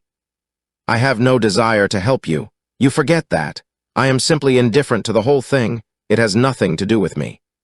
Alan, I entreat you. Think of the position I am in. Just before you came, I almost fainted with terror. You may know terror yourself some day. No, don't think of that. Look at the matter purely from the scientific point of view. You don't inquire where the dead things on which you experiment come from. Don't inquire now. I have told you too much as it is, but I beg of you to do this. We were friends once, Alan. Don't speak about those days, Dorian. They are dead. The dead linger sometimes. The man upstairs will not go away. He is sitting at the table with bowed head and outstretched arms. Alan, Alan. If you don't come to my assistance, I am ruined. Why they will hang me, Alan? Don't you understand? They will hang me for what I have done. There is no good in prolonging this scene. I absolutely refuse to do anything in the matter. It is insane of you to ask me. You refuse. Yes, I entreat you, Alan. It is useless. The same look of pity came into Dorian Gray's eyes. Then he stretched out his hand, took a piece of paper, and wrote something on it. He read it over twice, folded it carefully, and pushed it across the table. Having done this, he got up and went over to the window.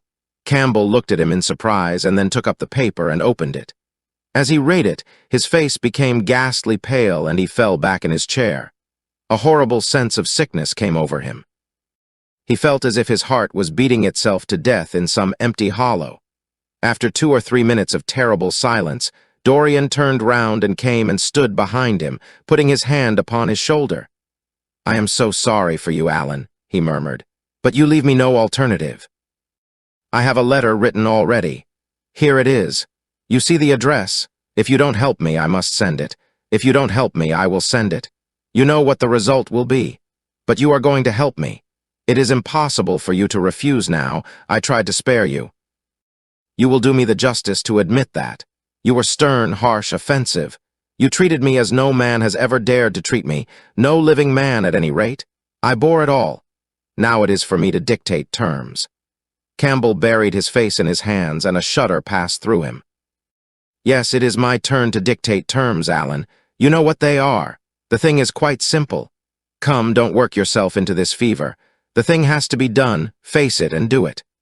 A groan broke from Campbell's lips and he shivered all over. The ticking of the clock on the mantelpiece seemed to him to be dividing time into separate atoms of agony, each of which was too terrible to be borne. He felt as if an iron ring was being slowly tightened round his forehead, as if the disgrace with which he was threatened had already come upon him. The hand upon his shoulder weighed like a hand of lead. It was intolerable. It seemed to crush him. "Come, Alan, you must decide at once."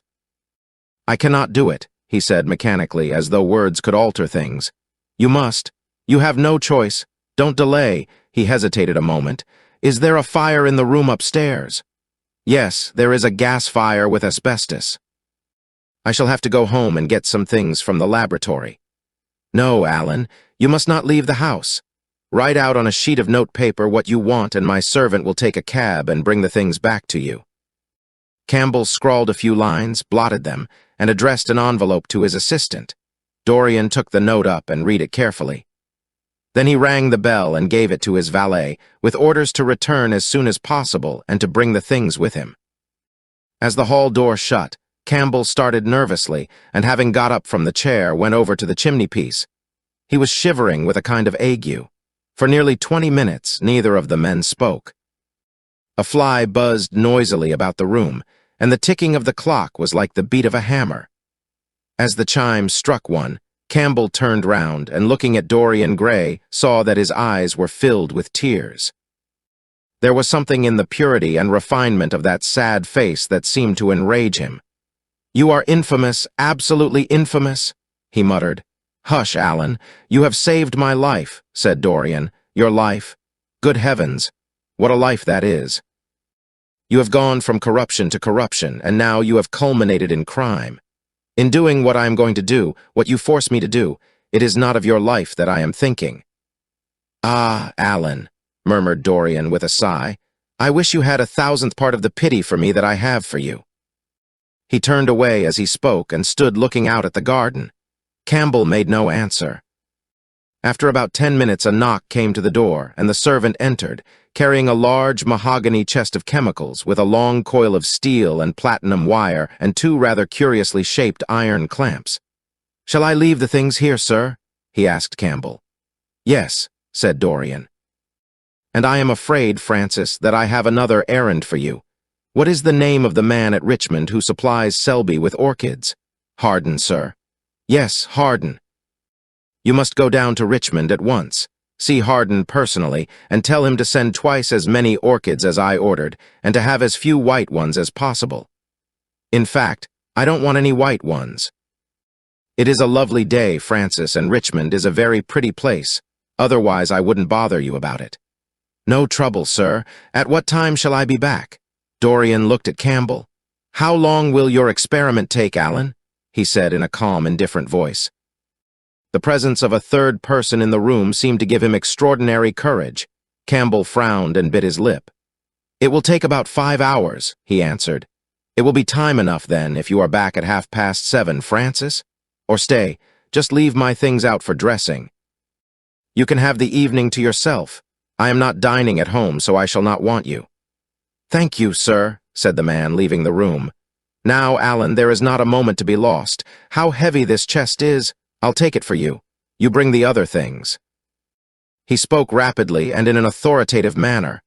Campbell felt dominated by him. They left the room together. When they reached the top landing, Dorian took out the key and turned it in the lock. Then he stopped, and a troubled look came into his eyes. He shuddered. "I don't think I can go in, Alan," he murmured. "It is nothing to me." "I don't require you," said Campbell coldly. Dorian half opened the door. As he did so, he saw the face of his portrait leering in the sunlight. On the floor in front of it, the torn curtain was lying. He remembered that the night before he had forgotten, for the first time in his life, to hide the fatal canvas, and was about to rush forward when he drew back with a shudder. What was that loathsome red dew that gleamed, wet and glistening, on one of the hands, as though the canvas had sweated blood? How horrible it was! More horrible, it seemed to him for the moment, than the silent thing that he knew was stretched across the table, the thing whose grotesque, misshapen shadow on the spotted carpet showed him that it had not stirred, but was still there as he had left it. He heaved a deep breath, opened the door a little wider, and with half-closed eyes and averted head walked quickly in, determined that he would not look even once upon the dead man. Then, stooping down and taking up the gold and purple hanging, he flung it right over the picture. There he stopped, feeling afraid to turn round, and his eyes fixed themselves on the intricacies of the pattern before him. He heard Campbell bringing in the heavy chest, and the irons, and the other things that he had required for his dreadful work. He began to wonder if he and Basil Hallward had ever met, and, if so, what they had thought of each other. "Leave me now," said a stern voice behind him. He turned and hurried out, just conscious that the dead man had been thrust back into the chair, and that Campbell was gazing into a glistening yellow face. As he was going downstairs, he heard the key being turned in the lock. It was long after 7 when Campbell came back into the library. He was pale but absolutely calm. "I have done what you asked me to do," he muttered. "And now, goodbye. Let us never see each other again." "You have saved me from ruin, Alan. I cannot forget that," said Dorian simply. As soon as Campbell had left, he went upstairs. There was a horrible smell of nitric acid in the room, but the thing that had been sitting at the table was gone. Chapter 15. That evening at 8:30, exquisitely dressed and wearing a large buttonhole of Parma violets. Dorian Gray was ushered into Lady Narborough's drawing room by bowing servants. His forehead was throbbing with maddened nerves, and he felt wildly excited, but his manner as he bent over his hostess's hand was as easy and graceful as ever. Perhaps one never seems so much at one's ease as when one has to play a part. Certainly no one looking at Dorian Gray that night could have believed that he had passed through a tragedy as horrible as any tragedy of our age. Those finely shaped fingers could never have clutched a knife for sin, nor those smiling lips have cried out on God and goodness. He himself could not help wondering at the calm of his demeanor, and for a moment felt keenly the terrible pleasure of a double life. It was a small party, got up rather in a hurry by Lady Narborough, who was a very clever woman with what Lord Henry used to describe as the remains of really remarkable ugliness. She had proved an excellent wife to one of our most tedious ambassadors, and having buried her husband properly in a marble mausoleum, which she had herself designed, and married off her daughters to some rich, rather elderly men, she devoted herself now to the pleasures of French fiction. French cookery and French esprit when she could get it. Dorian was one of her especial favorites, and she always told him that she was extremely glad she had not met him in early life. "I know, my dear, I should have fallen madly in love with you," she used to say, "and thrown my bonnet right over the mills for your sake. It is most fortunate that you were not thought of at the time. As it was, our bonnets were so unbecoming, and the mills were so occupied in trying to raise the wind that I never had even a flirtation with anybody. However, that was all Narborough's fault. He was dreadfully short-sighted, and there is no pleasure in taking in a husband who never sees anything. Her guests this evening were rather tedious. The fact was, as she explained to Dorian, behind a very shabby fan, one of her married daughters had come up quite suddenly to stay with her and, to make matters worse, had actually brought her husband with her. "I think it is most unkind of her, my dear," she whispered. "Of course I go and stay with them every summer after I come from Hamburg, but then an old woman like me must have fresh air sometimes, and besides, I really wake them up. You don't know what an existence they lead down there. It is pure, unadulterated country life. They get up early because they have so much to do and go to bed early because they have so little to think about. There has not been a scandal in the neighborhood since the time of Queen Elizabeth, and consequently they all fall asleep after dinner. You shan't sit next either of them. You shall sit by me and amuse me." Dorian murmured a graceful compliment and looked round the room. Yes, it was certainly a tedious party. Two of the people he had never seen before, and the others consisted of Ernest Harrowden, one of those middle-aged mediocrities so common in London clubs who have no enemies, but are thoroughly disliked by their friends. Lady Ruxton, an overdressed woman of 47 with a hooked nose, who was always trying to get herself compromised, but was so peculiarly plain that to her great disappointment, no one would ever believe anything against her. Mrs. Erlyn, a pushing nobody with a delightful lisp and Venetian red hair. Lady Alice Chapman, his hostess's daughter, a dowdy dull girl with one of those characteristic British faces that, once seen, are never remembered. And her husband, a red-cheeked, white-whiskered creature who, like so many of his class, was under the impression that inordinate joviality can atone for an entire lack of ideas. He was rather sorry he had come, till Lady Narborough, looking at the great ormolu gilt clock that sprawled in gaudy curves on the mauve-draped mantel-shelf, exclaimed, "How horrid of Henry Wotton to be so late! I sent round to him this morning on chance, and he promised faithfully not to disappoint me." It was some consolation that Harry was to be there, and when the door opened and he heard his slow, musical voice lending charm to some insincere apology, he ceased to feel bored. But at dinner he could not eat anything. Plate after plate went away untasted. Lady Narborough kept scolding him for what she called an insult to poor Adolphe, who invented the menu specially for you. And now and then Lord Henry looked across at him, wondering at his silence and abstracted manner. From time to time the butler filled his glass with champagne. He drank eagerly, and his thirst seemed to increase. "Dorian," said Lord Henry at last, as the chaufroid was being handed round, "what is the matter with you tonight? You are quite out of sorts." "I believe he is in love," cried Lady Narborough, "and that he is afraid to tell me for fear I should be jealous. He is quite right. I certainly should." "Dear Lady Narborough," murmured Dorian, smiling, "I have not been in love for a whole week, not, in fact, since Madame de Ferrol left town." "How you men can fall in love with that woman!" exclaimed the old lady. "I really cannot understand it." "It is simply because she remembers you when you were a little girl, Lady Narborough," said Lord Henry. "She is the one link between us and your short frocks." "She does not remember my short frocks at all, Lord Henry. But I remember her very well at Vienna 30 years ago, and how décolletée she was then." "She is still décolletée," he answered, taking an olive in his long fingers. "And when she is in a very smart gown, she looks like an edition deluxe of a bad French novel. She is really wonderful and full of surprises. Her capacity for family affection is extraordinary. When her third husband died, her hair turned quite gold from grief." "How can you, Harry?" cried Dorian. "It is a most romantic explanation," laughed the hostess. "But her third husband, Lord Henry, you don't mean to say Ferrol is the fourth?" "Certainly, Lady Narborough. I don't believe a word of it." "Well, ask Mr. Gray. He is one of her most intimate friends." "Is it true, Mr. Gray?" "She assures me so, Lady Narborough," said Dorian.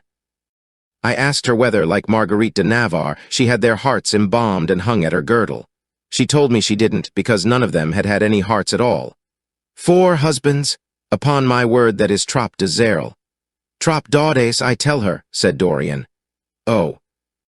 She is audacious enough for anything, my dear. And what is Ferrol like?"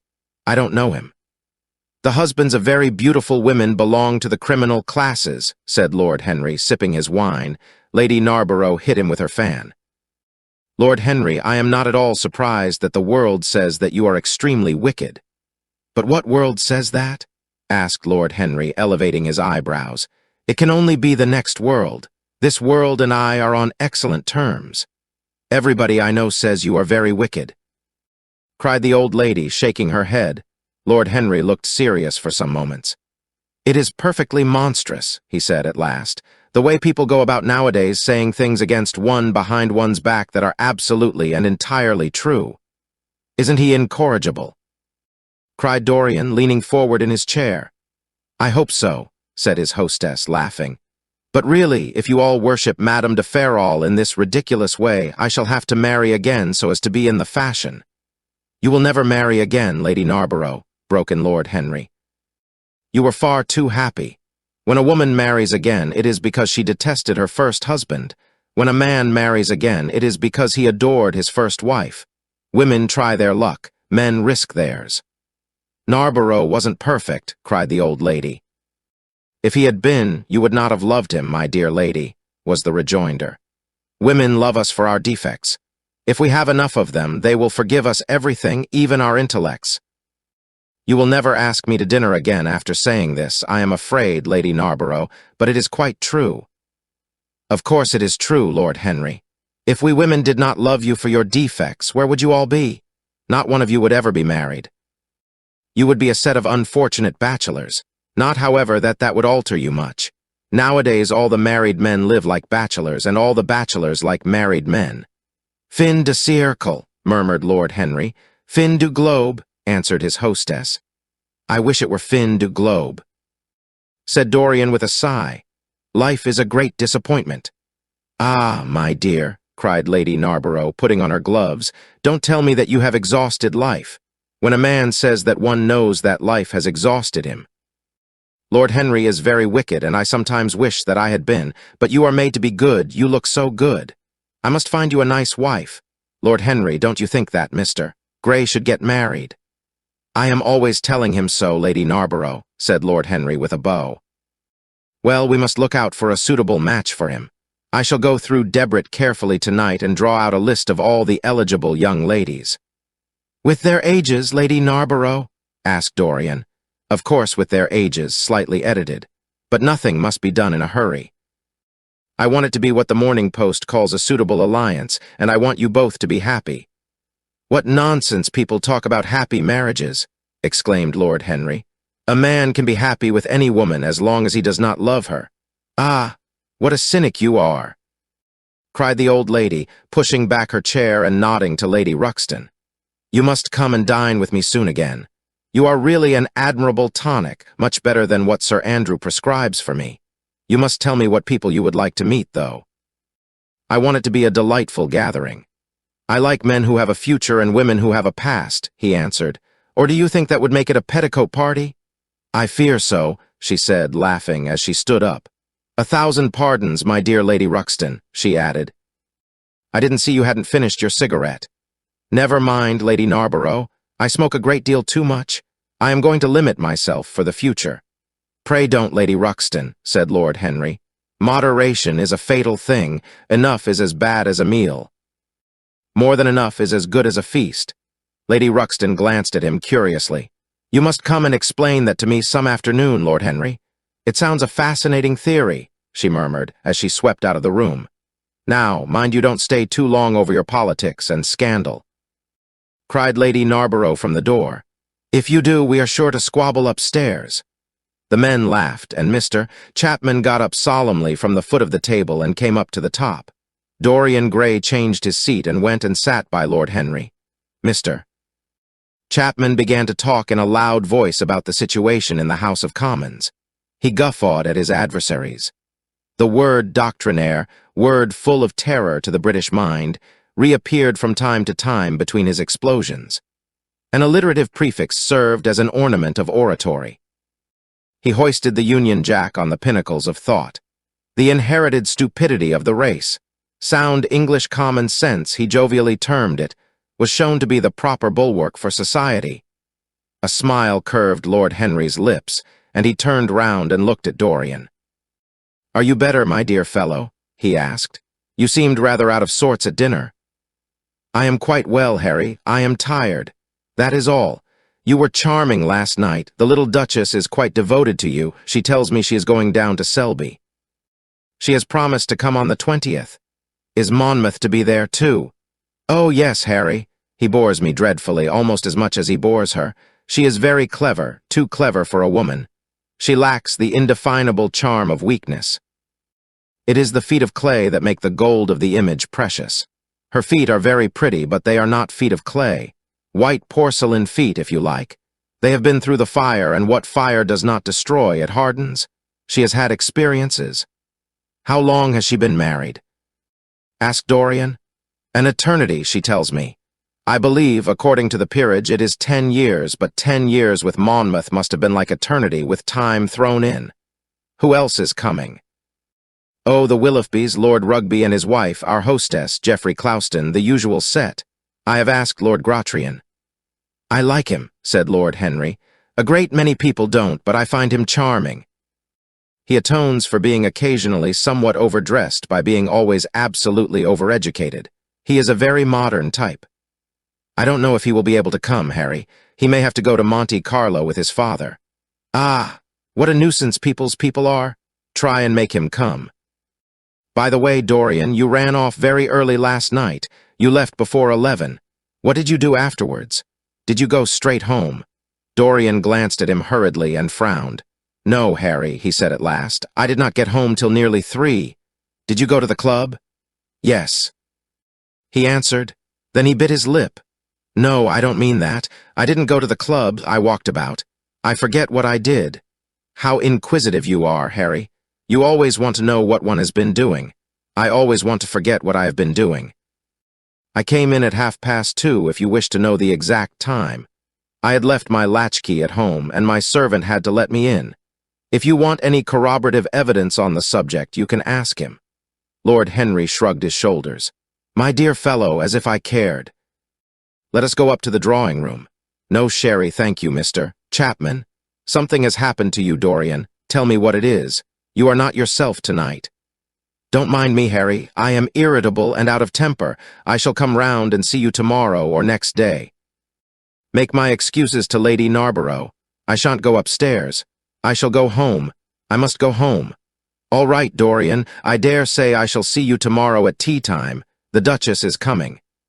"I will try to be there, Harry," he said, leaving the room. As he drove back to his own house, he was conscious that the sense of terror he thought he had strangled had come back to him. Lord Henry's casual questioning had made him lose his nerve for the moment, and he wanted his nerve still. Things that were dangerous had to be destroyed. He winced. He hated the idea of even touching them, yet it had to be done. He realized that, and when he had locked the door of his library, he opened the secret press into which he had thrust Basil Hallward's coat and bag. A huge fire was blazing. He piled another log on it. The smell of the singeing clothes and burning leather was horrible. It took him 3/4 of an hour to consume everything. At the end he felt faint and sick, and having lit some Algerian pastils in a pierced copper brazier, he bathed his hands and forehead with a cool, musk-scented vinegar. Suddenly he started. His eyes grew strangely bright, and he gnawed nervously at his underlip. Between two of the windows stood a large Florentine cabinet, made out of ebony and inlaid with ivory and blue lapis. He watched it as though it were a thing that could fascinate and make afraid, as though it held something that he longed for and yet almost loathed. His breath quickened. A mad craving came over him. He lit a cigarette and then threw it away. His eyelids drooped till the long, fringed lashes almost touched his cheek, but he still watched the cabinet. At last he got up from the sofa on which he had been lying, went over to it, and having unlocked it, touched some hidden spring. A triangular drawer passed slowly out. His fingers moved instinctively towards it, dipped in and closed on something. It was a small Chinese box of black and gold dust lacquer, elaborately wrought, the sides patterned with curved waves, and the silken cords hung with round crystals and tasseled in plaited metal threads. He opened it. Inside was a green paste, waxy in luster, the odor curiously heavy and persistent. He hesitated for some moments, with a strangely immobile smile upon his face. Then, shivering, though the atmosphere of the room was terribly hot, he drew himself up and glanced at the clock. It was 20 minutes to 12. He put the box back, shutting the cabinet doors as he did so, and went into his bedroom. As midnight was striking bronze blows upon the dusky air, Dorian Gray, dressed commonly, and with a muffler wrapped round his throat, crept quietly out of his house. In Bond Street he found a hansom with a good horse. He hailed it and in a low voice gave the driver an address. The man shook his head. "It is too far for me," he muttered. "Here is a sovereign for you," said Dorian. "You shall have another if you drive fast." "All right, sir," answered the man. "You will be there in an hour." And after his fare had got in, he turned his horse round and drove rapidly towards the river. Chapter 16. A cold rain began to fall, and the blurred street lamps looked ghastly in the dripping mist. The public houses were just closing, and dim men and women were clustering in broken groups round their doors. From some of the bars came the sound of horrible laughter. In others, drunkards brawled and screamed. Lying back in the hansom, with his hat pulled over his forehead, Dorian Gray watched with listless eyes the sordid shame of the great city, and now and then he repeated to himself the words that Lord Henry had said to him on the first day they had met. To cure the soul by means of the senses, and the senses by means of the soul. Yes, that was the secret. He had often tried it, and would try it again now. There were opium dens where one could buy oblivion, dens of horror where the memory of old sins could be destroyed by the madness of sins that were new. The moon hung low in the sky like a yellow skull. From time to time, a huge misshapen cloud stretched a long arm across and hid it. The gas lamps grew fewer, and the streets more narrow and gloomy. Once the man lost his way and had to drive back half a mile. A steam rose from the horse as it splashed up the puddles. The side windows of the hansom were clogged with a gray flannel mist. To cure the soul by means of the senses, and the senses by means of the soul. How the words rang in his ears. His soul certainly was sick to death. Was it true that the senses could cure it? Innocent blood had been spilled. What could atone for that? Ah! For that there was no atonement. But though forgiveness was impossible, forgetfulness was possible still, and he was determined to forget, to stamp the thing out, to crush it as one would crush the adder that had stung one. Indeed, what right had Basil to have spoken to him as he had done? Who had made him a judge over others? He had said things that were dreadful, horrible, not to be endured. On and on plodded the hansom, going slower, it seemed to him, at each step. He thrust up the trap and called to the man to drive faster. The hideous hunger for opium began to gnaw at him. His throat burned and his delicate hands twitched nervously together. He struck at the horse madly with his stick. The driver laughed and whipped up. He laughed in answer, and the man was silent. The way seemed interminable, and the streets like the black web of some sprawling spider. The monotony became unbearable, and as the mist thickened, he felt afraid. Then they passed by lonely brickfields. The fog was lighter here, and he could see the strange, bottle-shaped kilns with their orange, fan-like tongues of fire. A dog barked as they went by, and far away in the darkness some wandering seagull screamed. The horse stumbled in a rut, then swerved aside and broke into a gallop. After some time, they left the clay road and rattled again over rough paven streets. Most of the windows were dark, but now and then fantastic shadows were silhouetted against some lamplit blind. He watched them curiously. They moved like monstrous marionettes and made gestures like live things. He hated them. A dull rage was in his heart. As they turned a corner, a woman yelled something at them from an open door, and two men ran after the hansom for about 100 yards. The driver beat at them with his whip. It is said that passion makes one think in a circle. Certainly with hideous iteration, the bitten lips of Dorian Gray shaped and reshaped those subtle words that dealt with soul and sense, till he had found in them the full expression, as it were, of his mood, and justified by intellectual approval. Passions that without such justification would still have dominated his temper. From cell to cell of his brain crept the one thought, and the wild desire to live, most terrible of all man's appetites, quickened into force each trembling nerve and fiber. Ugliness that had once been hateful to him because it made things real, became dear to him now for that very reason. Ugliness was the one reality. The coarse brawl, the loathsome den, the crude violence of disordered life, the very vileness of thief and outcast, were more vivid, in their intense actuality of impression, than all the gracious shapes of art, the dreamy shadows of song. They were what he needed for forgetfulness. In 3 days he would be free. Suddenly the man drew up with a jerk at the top of a dark lane. Over the low roofs and jagged chimney stacks of the houses rose the black masts of ships. Wreaths of white mist clung like ghostly sails to the yards. "Somewhere about here, sir, ain't it?" He asked huskily through the trap. Dorian started and peered round. "This will do," he answered, and having got out hastily and given the driver the extra fare he had promised him, he walked quickly in the direction of the quay. Here and there a lantern gleamed at the stern of some huge merchantman. The light shook and splintered in the puddles. A red glare came from an outward-bound steamer that was coaling. The slimy pavement looked like a wet mackintosh. He hurried on towards the left, glancing back now and then to see if he was being followed. In about 7 or 8 minutes, he reached a small shabby house that was wedged in between two gaunt factories. In one of the top windows stood a lamp. He stopped and gave a peculiar knock. After a little time, he heard steps in the passage and the chain being unhooked. The door opened quietly, and he went in without saying a word to the squat, misshapen figure that flattened itself into the shadow as he passed. At the end of the hall hung a tattered green curtain that swayed and shook in the gusty wind which had followed him in from the street. He dragged it aside and entered a long, low room which looked as if it had once been a third-rate dancing saloon. Shrill, flaring gas jets, dulled and distorted in the fly-blown mirrors that faced them, were ranged round the walls. Greasy reflectors of ribbed tin backed them, making quivering discs of light.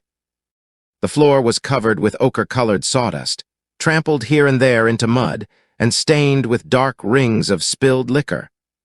Some Malays were crouching by a little charcoal stove, playing with bone counters and showing their white teeth as they chattered. In one corner, with his head buried in his arms, a sailor sprawled over a table, and by the tawdrily painted bar that ran across one complete side stood 2 haggard women, mocking an old man who was brushing the sleeves of his coat with an expression of disgust. "He thinks he's got red ants on him," laughed one of them as Dorian passed by. The man looked at her in terror and began to whimper. At the end of the room, there was a little staircase leading to a darkened chamber. As Dorian hurried up its 3 rickety steps, the heavy odor of opium met him. He heaved a deep breath, and his nostrils quivered with pleasure.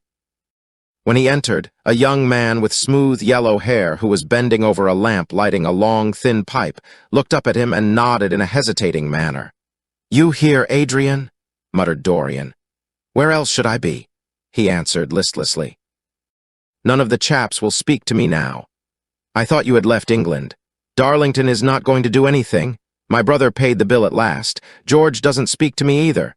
I don't care," he added with a sigh. "As long as one has this stuff, one doesn't want friends."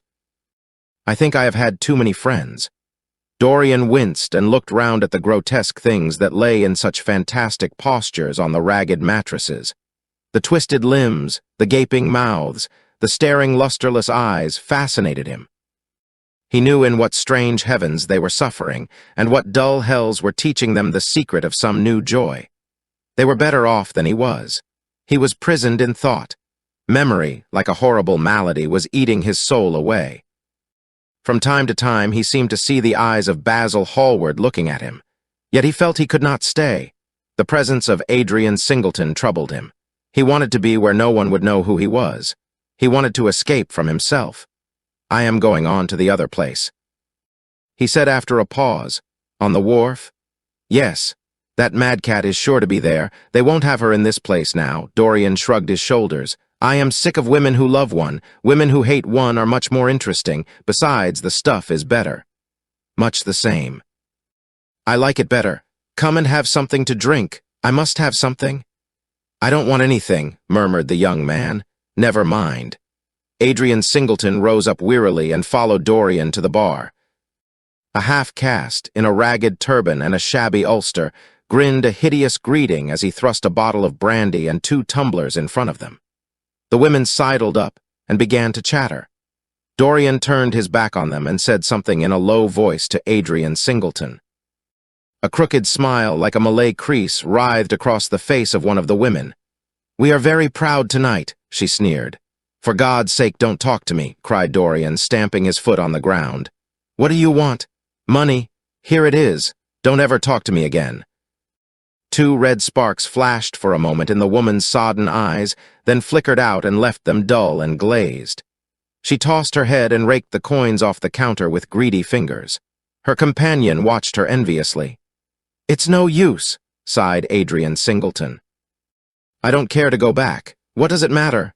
I am quite happy here. You will write to me if you want anything, won't you?" said Dorian after a pause. "Perhaps." "Good night, then."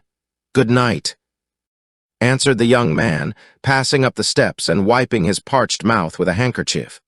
Dorian walked to the door with a look of pain in his face. As he drew the curtain aside, a hideous laugh broke from the painted lips of the woman who had taken his money. "There goes the devil's bargain," she hiccuped in a hoarse voice. "Curse you," he answered. "Don't call me that." She snapped her fingers. "Prince Charming is what you like to be called, ain't it?" she yelled after him. The drowsy sailor leaped to his feet as she spoke and looked wildly round. The sound of the shutting of the hall door fell on his ear. He rushed out as if in pursuit. Dorian Gray hurried along the quay through the drizzling rain. His meeting with Adrian Singleton had strangely moved him, and he wondered if the ruin of that young life was really to be laid at his door, as Basil Hallward had said to him with such infamy of insult. He bit his lip, and for a few seconds his eyes grew sad. Yet, after all, what did it matter to him? One's days were too brief to take the burden of another's errors on one's shoulders. Each man lived his own life and paid his own price for living it. The only pity was one had to pay so often for a single fault. One had to pay over and over again, indeed. In her dealings with man, destiny never closed her accounts. There are moments, psychologists tell us, when the passion for sin, or for what the world calls sin, so dominates a nature that every fiber of the body, as every cell of the brain, seems to be instinct with fearful impulses. Men and women at such moments lose the freedom of their will. They move to their terrible end as automatons move. Choice is taken from them, and conscience is either killed, or, if it lives at all, lives but to give rebellion its fascination and disobedience its charm. For all sins, as theologians weary not of reminding us, are sins of disobedience.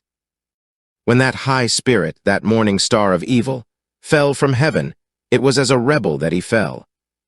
Callous, concentrated on evil, with stained mind and soul hungry for rebellion, Dorian Gray hastened on, quickening his step as he went.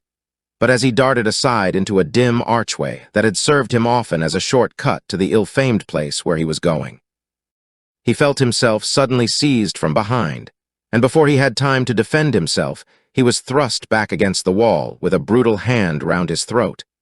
He struggled madly for life, and by a terrible effort wrenched the tightening fingers away.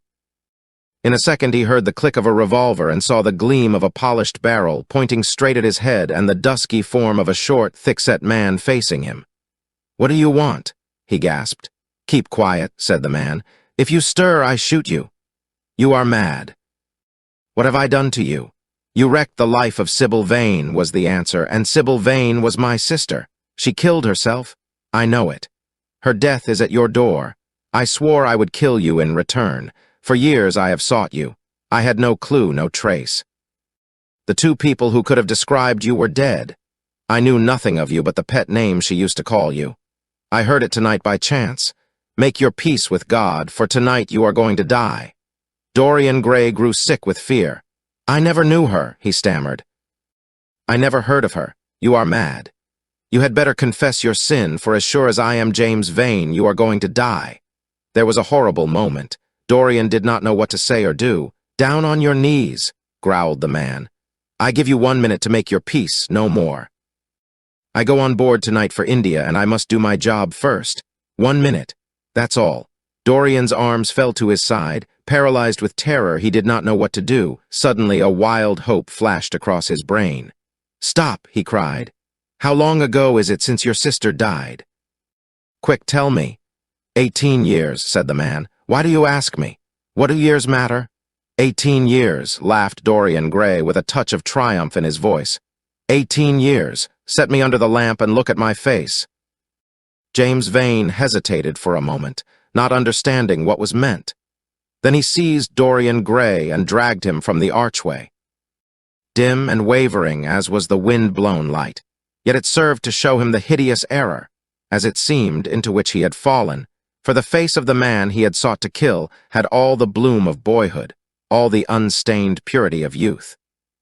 He seemed little more than a lad of 20 summers, hardly older, if older indeed at all, than his sister had been when they had parted so many years ago. It was obvious that this was not the man who had destroyed her life. He loosened his hold and reeled back. "My God! My God!" he cried, "and I would have murdered you." Dorian Gray drew a long breath. "You have been on the brink of committing a terrible crime, my man," he said, looking at him sternly. "Let this be a warning to you not to take vengeance into your own hands." "Forgive me, sir," muttered James Vane. "I was deceived. A chance word I heard in that damned den set me on the wrong track." "You had better go home and put that pistol away, or you may get into trouble," said Dorian, turning on his heel and going slowly down the street. James Vane stood on the pavement in horror. He was trembling from head to foot. After a little while, a black shadow that had been creeping along the dripping wall moved out into the light and came close to him with stealthy footsteps. He felt a hand laid on his arm and looked round with a start. It was one of the women who had been drinking at the bar. "Why didn't you kill him?" she hissed out, putting haggard face quite close to his. "I knew you were following him when you rushed out from Dolly's. You fool! You should have killed him. He has lots of money, and he's as bad as bad." "He is not the man I am looking for," he answered, "and I want no man's money. I want a man's life. The man whose life I want must be nearly 40 now. This one is little more than a boy. Thank God I have not got his blood upon my hands." The woman gave a bitter laugh. "Little more than a boy," she sneered. "Why, man, it's nigh on 18 years since Prince Charming made me what I am."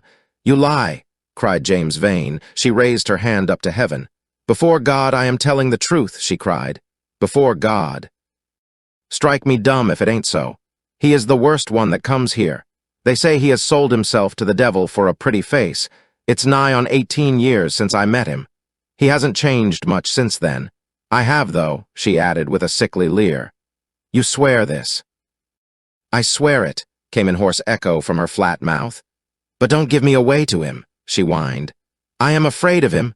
Let me have some money for my night's lodging. He broke from her with an oath and rushed to the corner of the street, but Dorian Gray had disappeared. When he looked back, the woman had vanished also. Chapter 17.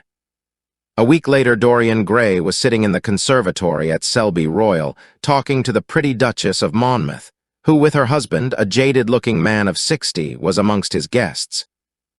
It was tea time, and the mellow light of the huge, lace-covered lamp that stood on the table lit up the delicate china and hammered silver of the service at which the Duchess was presiding. Her white hands were moving daintily among the cups, and her full red lips were smiling at something that Dorian had whispered to her. Lord Henry was lying back in a silk-draped wicker chair, looking at them. On a peach-colored divan sat Lady Narborough, pretending to listen to the Duke's description of the last Brazilian beetle that he had added to his collection. 3 young men in elaborate smoking suits were handing tea cakes to some of the women. The house party consisted of 12 people, and there were more expected to arrive on the next day. "What are you two talking about?" said Lord Henry, strolling over to the table and putting his cup down. "I hope Dorian has told you about my plan for rechristening everything, Gladys."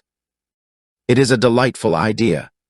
But I don't want to be rechristened, Harry," rejoined the Duchess, looking up at him with her wonderful eyes.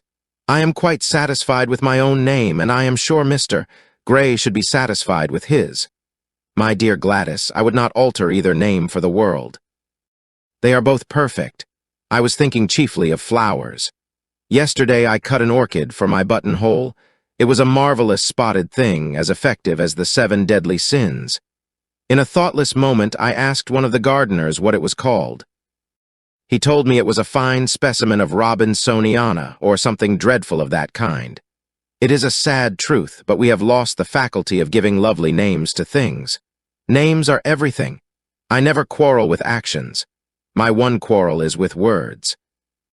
That is the reason I hate vulgar realism in literature. The man who could call a spade should be compelled to use one. It is the only thing he is fit for. "Then what should we call you, Harry?" she asked. "His name is Prince Paradox," said Dorian. "I recognize him in a flash." Exclaimed the Duchess. "I won't hear of it," laughed Lord Henry, sinking into a chair. "From a label there is no escape. I refuse the title. Royalties may not abdicate," fell as a warning from pretty lips. "You wish me to defend my throne, then?" "Yes. I give the truths of tomorrow." "I prefer the mistakes of today," she answered. "You disarm me, Gladys," he cried, catching the willfulness of her mood. "Of your shield, Harry, not of your spear." "I never tilt against beauty," he said with a wave of his hand. "That is your error, Harry, believe me. You value beauty far too much." "How can you say that?" "I admit that I think that it is better to be beautiful than to be good. But on the other hand, no one is more ready than I am to acknowledge that it is better to be good than to be ugly." "Ugliness is one of the 7 deadly sins, then," cried the Duchess. "What becomes of your simile about the orchid?" "Ugliness is one of the 7 deadly virtues, Gladys. You, as a good Tory, must not underrate them. Beer, the Bible, and the 7 deadly virtues have made our England what she is. You don't like your country, then?" She asked. "I live in it. That you may censure it the better. Would you have me take the verdict of Europe on it?" he inquired. "What do they say of us? That Tardif has emigrated to England and opened a shop. Is that yours, Harry? I give it to you. I could not use it. It is too true. You need not be afraid. Our countrymen never recognize a description. They are practical. They are more cunning than practical. When they make up their ledger, they balance stupidity by wealth and vice by hypocrisy. Still, we have done great things. Great things have been thrust on us, Gladys. We have carried their burden. Only as far as the stock exchange." She shook her head. "I believe in the race," she cried. "It represents the survival of the pushing. It has development. Decay fascinates me more. What of art?" she asked. "It is a malady. Love, an illusion, religion, the fashionable substitute for belief. You are a skeptic. Never. Skepticism is the beginning of faith. What are you?" To define is to limit. Give me a clue. Threads snap. You would lose your way in the labyrinth. You bewilder me. Let us talk of someone else. Our host is a delightful topic. Years ago he was christened Prince Charming. Ah, don't remind me of that, cried Dorian Gray. Our host is rather horrid this evening, answered the Duchess, coloring. I believe he thinks that Monmouth married me on purely scientific principles as the best specimen he could find of a modern butterfly. Well, I hope he won't stick pins into you, Duchess, laughed Dorian. Oh, my maid does that already, Mr. Gray, when she is annoyed with me. And what does she get annoyed with you about, Duchess? For the most trivial things, Mr. Gray, I assure you. Usually because I come in at 10 minutes to 9 and tell her that I must be dressed by 8:30. How unreasonable of her. You should give her warning. I daren't, Mr. Gray. Why, she invents hats for me. You remember the one I wore at Lady Hillstone's garden party? You don't, but it is nice of you to pretend that you do. Well, she made it out of nothing. All good hats are made out of nothing. Like all good reputations, Gladys, interrupted Lord Henry. Every effect that one produces gives one an enemy. To be popular, one must be a mediocrity. Not with women, said the Duchess, shaking her head, and women rule the world. I assure you we can't bear mediocrities. We women, as someone says, love with our ears, just as you men love with your eyes, if you ever love at all. It seems to me that we never do anything else, murmured Dorian. Ah, then you never really love, Mr. Gray, answered the Duchess with mock sadness. My dear Gladys, cried Lord Henry. How can you say that? Romance lives by repetition, and repetition converts an appetite into an art. Besides, each time that one loves is the only time one has ever loved. Difference of object does not alter singleness of passion. It merely intensifies it. We can have in life but one great experience at best, and the secret of life is to reproduce that experience as often as possible. Even when one has been wounded by it, Harry? Asked the Duchess after a pause. Especially when one has been wounded by it, answered Lord Henry. The Duchess turned and looked at Dorian Gray with a curious expression in her eyes. What do you say to that, Mr. Gray? She inquired. Dorian hesitated for a moment, then he threw his head back and laughed. I always agree with Harry, Duchess, even when he is wrong. Harry is never wrong, Duchess. And does his philosophy make you happy? I have never searched for happiness. Who wants happiness? I have searched for pleasure, and found it, Mr. Gray. Often, too often, the Duchess sighed. I am searching for peace, she said. And if I don't go and dress, I shall have none this evening. Let me get you some orchids, Duchess, cried Dorian, starting to his feet and walking down the conservatory. You are flirting disgracefully with him, said Lord Henry to his cousin. You had better take care. He is very fascinating. If he were not, there would be no battle. Greek meets Greek, then. I am on the side of the Trojans. They fought for a woman. They were defeated. There are worse things than capture, she answered. You gallop with a loose rein. Pace gives life. Was the riposte? I shall write it in my diary tonight. What? That a burnt child loves the fire. I'm not even singed. My wings are untouched. You use them for everything except flight. Courage has passed from men to women. It is a new experience for us. You have a rival. Who? He laughed. Lady Narborough, he whispered. She perfectly adores him. You fill me with apprehension. The appeal to antiquity is fatal to us who are romanticists. Romanticists, you have all the methods of science. Men have educated us, but not explained you. Describe us as a sex, was her challenge. Sphinxes without secrets. She looked at him, smiling. How long Mr. Gray is, she said. Let us go and help him. I have not yet told him the color of my frock. Ah, you must suit your frock to his flowers, Gladys. That would be a premature surrender. Romantic art begins with its climax. I must keep an opportunity for retreat. In the Parthian manner, they found safety in the desert. I could not do that. Women are not always allowed a choice. He answered, but hardly had he finished the sentence before from the far end of the conservatory came a stifled groan, followed by the dull sound of a heavy fall. Everybody started up. The Duchess stood motionless in horror. And with fear in his eyes, Lord Henry rushed through the flapping palms to find Dorian Gray lying face downwards on the tiled floor in a death-like swoon. He was carried at once into the blue drawing room and laid upon one of the sofas. After a short time he came to himself and looked round with a dazed expression. "What has happened?" he asked. "Oh, I remember.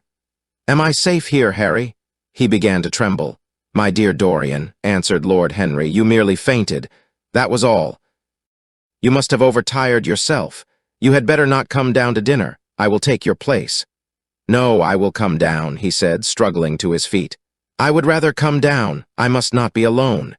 He went to his room and dressed.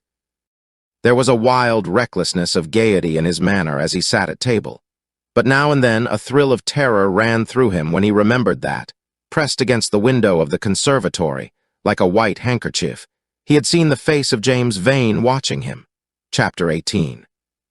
The next day he did not leave the house and, indeed, spent most of the time in his own room, sick with a wild terror of dying, and yet indifferent to life itself. The consciousness of being hunted, snared, tracked down had begun to dominate him. If the tapestry did but tremble in the wind, he shook. The dead leaves that were blown against the leaded panes seemed to him like his own wasted resolutions and wild regrets. When he closed his eyes, he saw again the sailor's face peering through the mist-stained glass, and horror seemed once more to lay its hand upon his heart.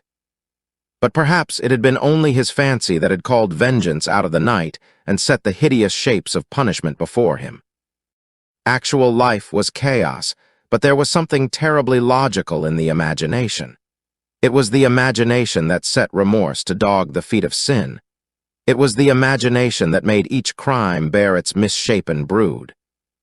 In the common world of fact, the wicked were not punished, nor the good rewarded. Success was given to the strong, failure thrust upon the weak. That was all. Besides, had any stranger been prowling round the house, he would have been seen by the servants or the keepers. Had any footmarks been found on the flower beds, the gardeners would have reported it. Yes, it had been merely fancy. Sybil Vane's brother had not come back to kill him. He had sailed away in his ship to founder in some winter sea. From him, at any rate, he was safe. Why, the man did not know who he was, could not know who he was. The mask of youth had saved him. And yet if it had been merely an illusion, how terrible it was to think that conscience could raise such fearful phantoms and give them visible form and make them move before one. What sort of life would his be if, day and night, shadows of his crime were to peer at him from silent corners, to mock him from secret places, to whisper in his ear as he sat at the feast, to wake him with icy fingers as he lay asleep? As the thought crept through his brain, he grew pale with terror, and the air seemed to him to have become suddenly colder. Oh, in what a wild hour of madness he had killed his friend! How ghastly the mere memory of the scene! He saw it all again. Each hideous detail came back to him with added horror. Out of the black cave of time, terrible and swathed in scarlet, rose the image of his sin. When Lord Henry came in at 6 o'clock, he found him crying as one whose heart will break. It was not till the third day that he ventured to go out. There was something in the clear, pine-scented air of that winter morning that seemed to bring him back his joyousness and his ardor for life. But it was not merely the physical conditions of environment that had caused the change. His own nature had revolted against the excessive anguish that had sought to maim and mar the perfection of its calm. With subtle and finely wrought temperaments it is always so. Their strong passions must either bruise or bend. They either slay the man or themselves die. Shallow sorrows and shallow loves live on. The loves and sorrows that are great are destroyed by their own plenitude. Besides, he had convinced himself that he had been the victim of a terror-stricken imagination, and looked back now on his fears with something of pity and not a little of contempt.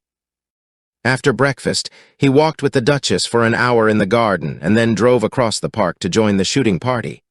The crisp frost lay like salt upon the grass. The sky was an inverted cup of blue metal. A thin film of ice bordered the flat, reed-grown lake. At the corner of the pine wood he caught sight of Sir Geoffrey Clouston, the Duchess's brother, jerking 2 spent cartridges out of his gun. He jumped from the cart, and having told the groom to take the mare home, made his way towards his guest through the withered bracken and rough undergrowth. "Have you had good sport, Geoffrey?" he asked. Not very good, Dorian. I think most of the birds have gone to the open. I dare say it will be better after lunch when we get to new ground. Dorian strolled along by his side. The keen aromatic air, the brown and red lights that glimmered in the wood, the hoarse cries of the beaters ringing out from time to time, and the sharp snaps of the guns that followed, fascinated him and filled him with a sense of delightful freedom. He was dominated by the carelessness of happiness, by the high indifference of joy. Suddenly, from a lumpy tussock of old grass some 20 yards in front of them, with black-tipped ears erect and long hinder limbs throwing it forward, started a hare. It bolted for a thicket of alders. Sir Geoffrey put his gun to his shoulder, but there was something in the animal's grace of movement that strangely charmed Dorian Gray, and he cried out at once, "Don't shoot it, Geoffrey. Let it live." "What nonsense, Dorian," laughed his companion, and as the hare bounded into the thicket, he fired. There were two cries heard, the cry of a hare in pain, which is dreadful, the cry of a man in agony, which is worse. "Good heavens! I have hit a beater," exclaimed Sir Geoffrey. What an ass the man was to get in front of the guns. "Stop shooting there," he called out at the top of his voice. "A man is hurt." The headkeeper came running up with a stick in his hand. "Where, sir? Where is he?" he shouted. At the same time, the firing ceased along the line. "Here," answered Sir Geoffrey angrily, hurrying towards the thicket. "Why on earth don't you keep your men back? Spoiled my shooting for the day." Dorian watched them as they plunged into the alder clump, brushing the lithe, swinging branches aside. In a few moments they emerged, dragging a body after them into the sunlight. He turned away in horror. It seemed to him that misfortune followed wherever he went. He heard Sir Geoffrey ask if the man was really dead, and the affirmative answer of the keeper. The wood seemed to him to have become suddenly alive with faces. There was the trampling of myriad feet and the low buzz of voices. A great copper-breasted pheasant came beating through the boughs overhead. After a few moments, that were to him in his perturbed state like endless hours of pain, he felt a hand laid on his shoulder. He started and looked round. "Dorian," said Lord Henry, "I had better tell them that the shooting is stopped for today. It would not look well to go on." "I wish it were stopped forever, Harry," he answered bitterly. "The whole thing is hideous and cruel. Is the man—" He could not finish the sentence. "I am afraid so," rejoined Lord Henry. "He got the whole charge of shot in his chest. He must have died almost instantaneously. Come, let us go home." They walked side by side in the direction of the avenue for nearly 50 yards without speaking. Then Dorian looked at Lord Henry and said with a heavy sigh, "It is a bad omen, Harry, a very bad omen." "What is?" asked Lord Henry. "Oh, this accident, I suppose." "My dear fellow, it can't be helped. It was the man's own fault. Why did he get in front of the guns? Besides, it is nothing to us. It is rather awkward for Geoffrey, of course. It does not do to pepper beaters. It makes people think that one is a wild shot. And Geoffrey is not. He shoots very straight. But there is no use talking about the matter." Dorian shook his head. "It is a bad omen, Harry. I feel as if something horrible were going to happen to some of us. To myself, perhaps." He added, passing his hand over his eyes with a gesture of pain. The elder man laughed. "The only horrible thing in the world is ennui, Dorian. That is the one sin for which there is no forgiveness. But we are not likely to suffer from it unless these fellows keep chattering about this thing at dinner. I must tell them that the subject is to be tabooed. As for omens, there is no such thing as an omen. Destiny does not send us heralds. She is too wise or too cruel for that. Besides, what on earth could happen to you, Dorian? You have everything in the world that a man can want. There is no one who would not be delighted to change places with you." "There is no one with whom I would not change places, Harry. Don't laugh like that. I am telling you the truth. The wretched peasant who has just died is better off than I am. I have no terror of death. It is the coming of death that terrifies me. Its monstrous wings seem to wheel in the leaden air around me. Good heavens! Don't you see a man moving behind the trees there, watching me, waiting for me?" Lord Henry looked in the direction in which the trembling, gloved hand was pointing. "Yes," he said, smiling. "I see the gardener waiting for you. I suppose he wants to ask you what flowers you wish to have on the table tonight. How absurdly nervous you are, my dear fellow. You must come and see my doctor when we get back to town." Dorian heaved a sigh of relief as he saw the gardener approaching. The man touched his hat, glanced for a moment at Lord Henry in a hesitating manner, and then produced a letter which he handed to his master. "Her Grace told me to wait for an answer," he murmured. Dorian put the letter into his pocket. "Tell Her Grace that I am coming in," he said coldly. The man turned round and went rapidly in the direction of the house. "How fond women are of doing dangerous things," laughed Lord Henry. "It is one of the qualities in them that I admire most. A woman will flirt with anybody in the world as long as other people are looking on." "How fond you are of saying dangerous things, Harry. In the present instance, you are quite astray. I like the Duchess very much, but I don't love her. And the Duchess loves you very much, but she likes you less, so you are excellently matched." "You are talking scandal, Harry, and there is never any basis for scandal." "The basis of every scandal is an immoral certainty," said Lord Henry, lighting a cigarette. "You would sacrifice anybody, Harry, for the sake of an epigram." "The world goes to the altar of its own accord," was the answer. "I wish I could love," cried Dorian Gray with a deep note of pathos in his voice. "But I seem to have lost the passion and forgotten the desire. I am too much concentrated on myself. My own personality has become a burden to me. I want to escape, to go away, to forget. It was silly of me to come down here at all. I think I shall send a wire to Harvey to have the yacht got ready. On a yacht one is safe." "Safe from what, Dorian? You are in some trouble. Why not tell me what it is? You know I would help you." "I can't tell you, Harry," he answered sadly. "And I dare say it is only a fancy of mine. This unfortunate accident has upset me. I have a horrible presentiment that something of the kind may happen to me." "What nonsense!" "I hope it is, but I can't help feeling it." "Ah. Here is the Duchess, looking like Artemis in a tailor-made gown. You see we have come back, Duchess." "I have heard all about it, Mr. Gray," she answered. "Poor Geoffrey is terribly upset, and it seems that you asked him not to shoot the hare. How curious." "Yes, it was very curious." "I don't know what made me say it. Some whim, I suppose. It looked the loveliest of little live things. But I am sorry they told you about the man. It is a hideous subject." "It is an annoying subject," broke in Lord Henry. "It has no psychological value at all. Now, if Geoffrey had done the thing on purpose, how interesting he would be. I should like to know someone who had committed a real murder." "How horrid of you, Harry," cried the Duchess. "Isn't it, Mr. Gray?" "Harry, Mr. Gray is ill again. He is going to faint." Dorian drew himself up with an effort and smiled. "It is nothing, Duchess," he murmured. "My nerves are dreadfully out of order. That is all. I'm afraid I walked too far this morning. I didn't hear what Harry said. Was it very bad? You must tell me some other time. I think I must go and lie down. You will excuse me, won't you?" They had reached the great flight of steps that led from the conservatory on to the terrace.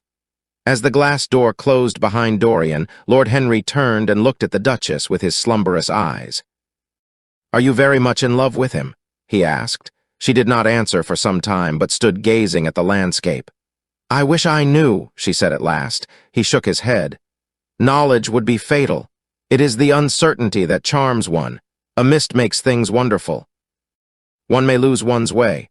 All ways end at the same point, my dear Gladys. What is that? Disillusion. It was my debut in life," she sighed. "It came to you crowned. I am tired of strawberry leaves. They become you, only in public. You would miss them," said Lord Henry. "I will not part with a petal. Monmouth has ears. Old age is dull of hearing. Has he never been jealous? I wish he had been." He glanced about as if in search of something. "What are you looking for?" she inquired. "The button from your foil," he answered. "You have dropped it." She laughed. "I have still the mask. It makes your eyes lovelier," was his reply. She laughed again. Her teeth showed like white seeds in a scarlet fruit. Upstairs in his own room, Dorian Gray was lying on a sofa with terror in every tingling fiber of his body. Life had suddenly become too hideous a burden for him to bear. The dreadful death of the unlucky beater, shot in the thicket like a wild animal, had seemed to him to prefigure death for himself also. He had nearly swooned at what Lord Henry had said in a chance mood of cynical jesting. At 5 o'clock, he rang his bell for his servant and gave him orders to pack his things for the night express to town, and to have the brougham at the door by 8:30. He was determined not to sleep another night at Selby Royal. It was an ill-omened place. Death walked there in the sunlight. The grass of the forest had been spotted with blood. Then he wrote a note to Lord Henry, telling him that he was going up to town to consult his doctor and asking him to entertain his guests in his absence. As he was putting it into the envelope, a knock came to the door, and his valet informed him that the head-keeper wished to see him. He frowned and bit his lip. "Send him in," he muttered after some moments' hesitation. As soon as the man entered, Dorian pulled his checkbook out of a drawer and spread it out before him. "I suppose you have come about the unfortunate accident of this morning, Thornton?" he said, taking up a pen. "Yes, sir," answered the gamekeeper. "Was the poor fellow married?" "Had he any people dependent on him?" asked Dorian, looking bored. "If so, I should not like them to be left in want, and will send them any sum of money you may think necessary." "We don't know who he is, sir. That is what I took the liberty of coming to you about. Don't know who he is," said Dorian listlessly. "What do you mean? Wasn't he one of your men?" "No, sir. Never saw him before. Seems like a sailor, sir." The pen dropped from Dorian Gray's hand, and he felt as if his heart had suddenly stopped beating. "A sailor!" he cried out. "Did you say a sailor?" "Yes, sir. He looks as if he had been a sort of sailor, tattooed on both arms and that kind of thing." "Was there anything found on him?" said Dorian, leaning forward and looking at the man with startled eyes. "Anything that would tell his name?" "Some money, sir, not much, and a six-shooter. There was no name of any kind. A decent-looking man, sir, but rough-like. A sort of sailor, we think." Dorian started to his feet. A terrible hope fluttered past him. He clutched at it madly. "Where is the body?" he exclaimed. "Quick! I must see it at once." "It is in an empty stable in the home farm, sir. The folk don't like to have that sort of thing in their houses. They say a corpse brings bad luck."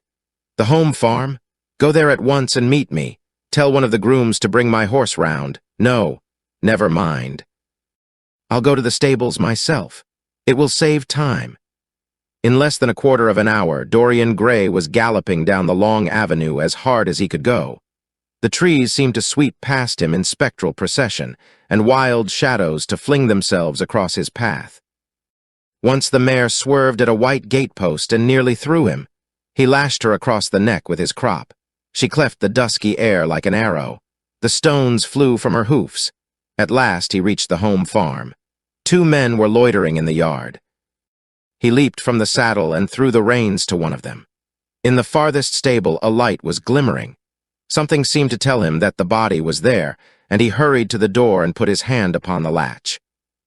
There he paused for a moment, feeling that he was on the brink of a discovery that would either make or mar his life. Then he thrust the door open and entered. On a heap of sacking in the far corner was lying the dead body of a man dressed in a coarse shirt and a pair of blue trousers. A spotted handkerchief had been placed over the face. A coarse candle, stuck in a bottle, sputtered beside it. Dorian Gray shuddered. He felt that his could not be the hand to take the handkerchief away, and called out to one of the farm servants to come to him. "Take that thing off the face. I wish to see it," he said, clutching at the doorpost for support. When the farm servant had done so, he stepped forward. A cry of joy broke from his lips. The man who had been shot in the thicket was James Vane. He stood there for some minutes looking at the dead body. As he rode home, his eyes were full of tears, for he knew he was safe. Chapter 19. "There is no use your telling me that you are going to be good," cried Lord Henry, dipping his white fingers into a red copper bowl filled with rose water. "You are quite perfect. Pray don't change." Dorian Gray shook his head. "No, Harry, I have done too many dreadful things in my life. I am not going to do any more. I began my good actions yesterday." "Where were you yesterday?" "In the country, Harry. I was staying at a little inn by myself." "My dear boy," said Lord Henry, smiling, "anybody can be good in the country. There are no temptations there. That is the reason why people who live out of town are so absolutely uncivilized. Civilization is not by any means an easy thing to attain to. There are only 2 ways by which man can reach it. One is by being cultured, the other by being corrupt. Country people have no opportunity of being either, so they stagnate." "Culture and corruption," echoed Dorian. "I have known something of both. It seems terrible to me now that they should ever be found together. For I have a new ideal, Harry. I am going to alter. I think I have altered. You have not yet told me what your good action was, or did you say you had done more than one? Asked his companion as he spilled into his plate a little crimson pyramid of seeded strawberries and threw a perforated shell-shaped spoon snowed white sugar upon them. I can tell you, Harry, it is not a story I could tell to anyone else. I spared somebody.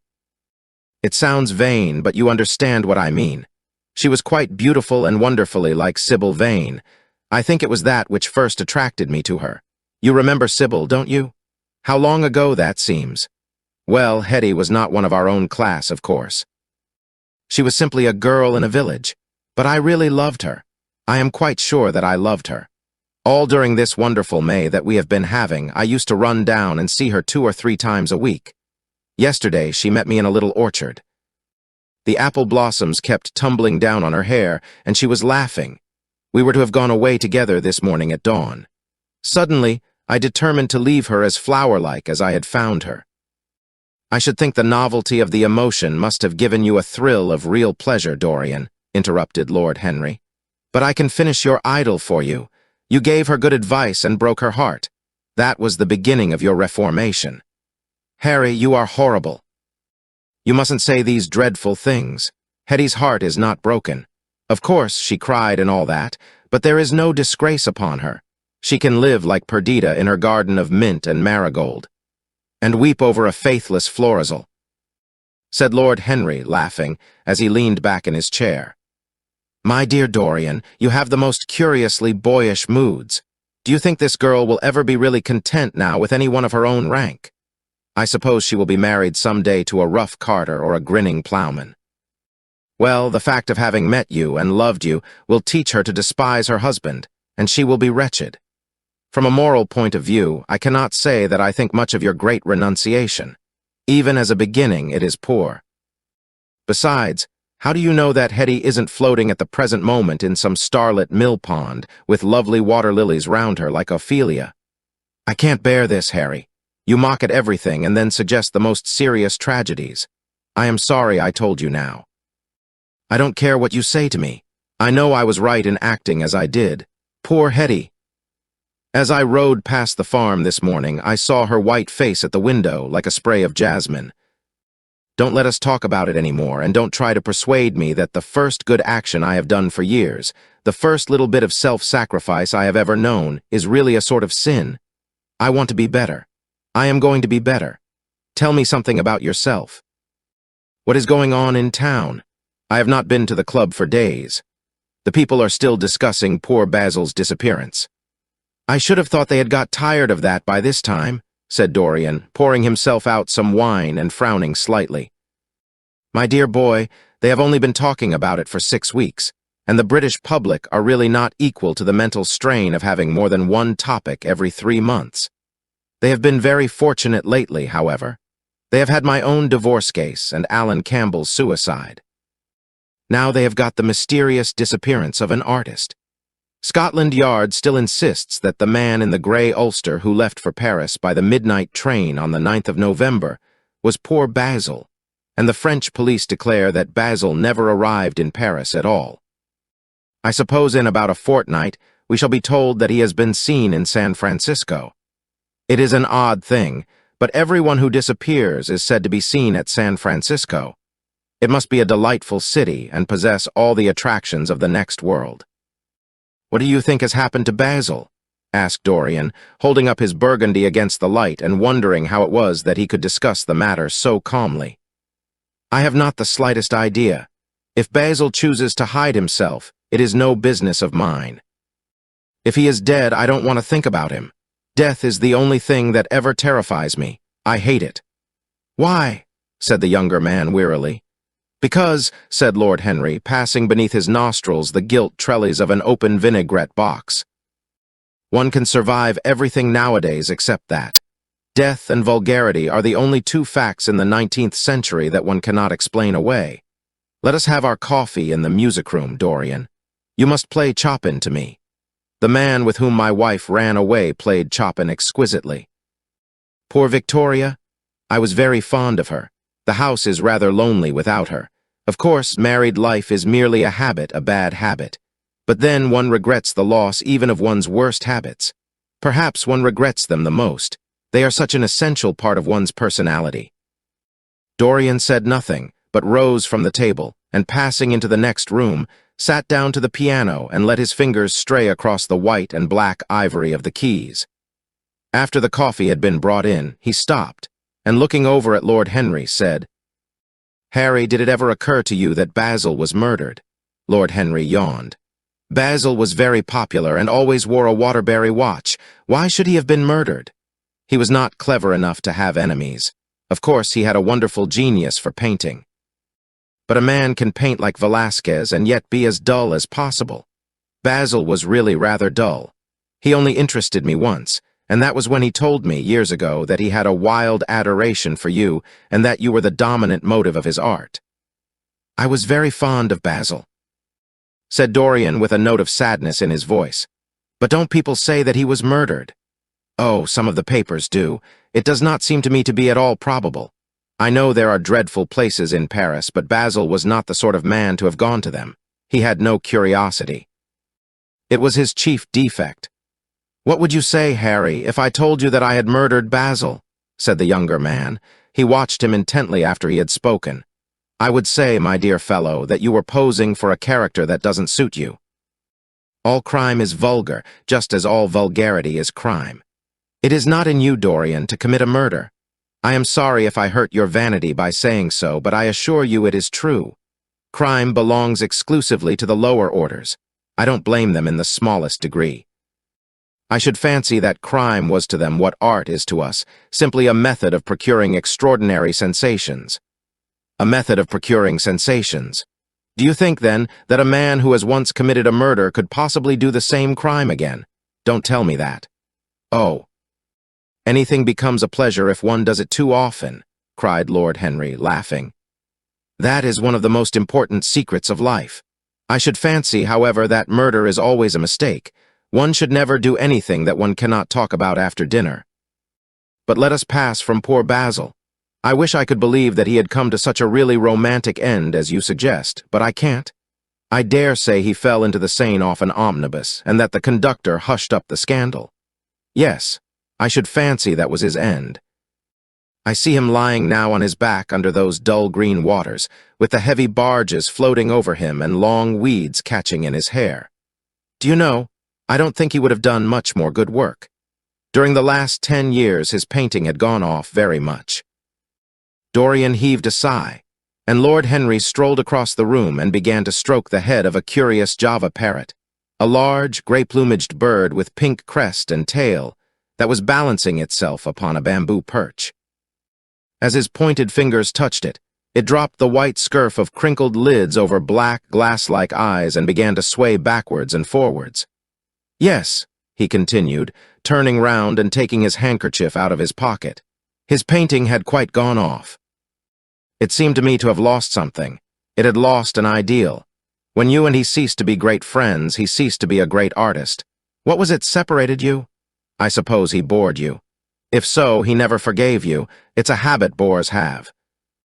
By the way, what has become of that wonderful portrait he did of you? I don't think I have ever seen it since he finished it. Oh, I remember your telling me years ago that you had sent it down to Selby and that it had got mislaid or stolen on the way. You never got it back. What a pity. It was really a masterpiece. I remember I wanted to buy it. I wish I had now. It belonged to Basil's best period.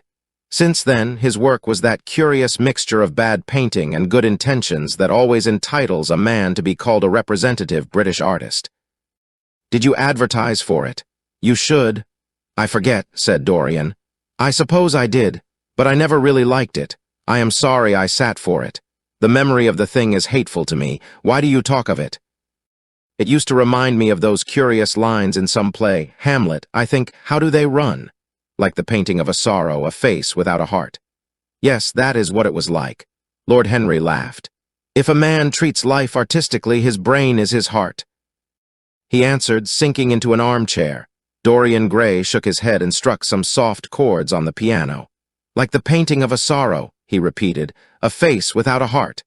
The elder man lay back and looked at him with half-closed eyes. "By the way, Dorian," he said after a pause, "what does it profit a man if he gain the whole world and lose? How does the quotation run? His own soul." The music jarred, and Dorian Gray started and stared at his friend. "Why do you ask me that, Harry, my dear fellow?" said Lord Henry, elevating his eyebrows in surprise. "I asked you because I thought you might be able to give me an answer. That is all. I was going through the park last Sunday, and close by the Marble Arch, there stood a little crowd of shabby-looking people listening to some vulgar street preacher. As I passed by, I heard the man yelling out that question to his audience. It struck me as being rather dramatic. London is very rich in curious effects of that kind. A wet Sunday, an uncouth Christian in a mackintosh, a ring of sickly white faces under a broken roof of dripping umbrellas, and a wonderful phrase flung into the air by shrill, hysterical lips. It was really very good in its way, quite a suggestion. I thought of telling the prophet that art had a soul, but that man had not. I am afraid, however, he would not have understood me. Don't, Harry. The soul is a terrible reality. It can be bought and sold and bartered away. It can be poisoned or made perfect. There is a soul in each one of us. I know it. Do you feel quite sure of that, Dorian? Quite sure? Ah, then it must be an illusion. The things one feels absolutely certain about are never true. That is the fatality of faith and the lesson of romance. How grave you are. Don't be so serious. What have you or I to do with the superstitions of our age? No, we have given up our belief in the soul. Play me something. Play me a nocturne, Dorian, and, as you play, tell me in a low voice how you have kept your youth. You must have some secret. I am only 10 years older than you are, and I am wrinkled and worn and yellow. You are really wonderful, Dorian. You have never looked more charming than you do tonight. You remind me of the day I saw you first. You were rather cheeky, very shy, and absolutely extraordinary. You have changed, of course, but not in appearance. I wish you would tell me your secret. To get back my youth, I would do anything in the world except take exercise, get up early, or be respectable. Youth. There is nothing like it. It's absurd to talk of the ignorance of youth. The only people to whose opinions I listen now with any respect are people much younger than myself. They seem in front of me. Life has revealed to them her latest wonder. As for the aged, I always contradict the aged. I do it on principle. If you ask them their opinion on something that happened yesterday, they solemnly give you the opinions current in 1820, when people wore high stocks, believed in everything, and knew absolutely nothing. How lovely that thing you are playing is. I wonder, did Chopin write it at Majorca, with the sea weeping round the villa and the salt spray dashing against the panes? It is marvelously romantic. What a blessing it is that there is one art left to us that is not imitative. Don't stop. I want music tonight. It seems to me that you are the young Apollo, and that I am Marcia's listening to you. I have sorrows, Dorian, of my own, that even you know nothing of. The tragedy of old age is not that one is old, but that one is young. I am amazed sometimes at my own sincerity. Ah, Dorian, how happy you are. What an exquisite life you have had. You have drunk deeply of everything. You have crushed the grapes against your palate. Nothing has been hidden from you, and it has all been to you no more than the sound of music. It has not marred you. You are still the same. I am not the same, Harry. Yes, you are the same. I wonder what the rest of your life will be. Don't spoil it by renunciations. At present you are a perfect type. Don't make yourself incomplete. You are quite flawless now. You need not shake your head. You know you are. Besides, Dorian, don't deceive yourself. Life is not governed by will or intention. Life is a question of nerves and fibers and slowly built-up cells in which thought hides itself and passion has its dreams. You may fancy yourself safe and think yourself strong. But a chance tone of color in a room or a morning sky, a particular perfume that you had once loved and that brings subtle memories with it, a line from a forgotten poem that you had come across again, a cadence from a piece of music that you had ceased to play. I tell you, Dorian, that it is on things like these that our lives depend. Browning writes about that somewhere, but our own senses will imagine them for us. There are moments when the odor of Leela's Blanc passes suddenly across me, and I have to live the strangest month of my life over again. I wish I could change places with you, Dorian. The world has cried out against us both, but it has always worshipped you. It always will worship you. You are the type of what the age is searching for and what it is afraid it has found. I am so glad that you have never done anything, never carved a statue or painted a picture or produced anything outside of yourself. Life has been your art. You have set yourself to music. Your days are your sonnets. Dorian rose up from the piano and passed his hand through his hair. Yes, life has been exquisite, he murmured, but I am not going to have the same life, Harry. And you must not say these extravagant things to me. You don't know everything about me. I think that if you did, even you would turn from me. You laugh. Don't laugh. Why have you stopped playing, Dorian? Go back and give me the nocturne over again. Look at that great honey-colored moon that hangs in the dusky air. She is waiting for you to charm her, and if you play, she will come closer to the earth. You won't. Let us go to the club, then. It has been a charming evening, and we must end it charmingly. There is someone at White's who wants immensely to know you, young Lord Poole, Bournemouth's eldest son. He has already copied your neckties and has begged me to introduce him to you.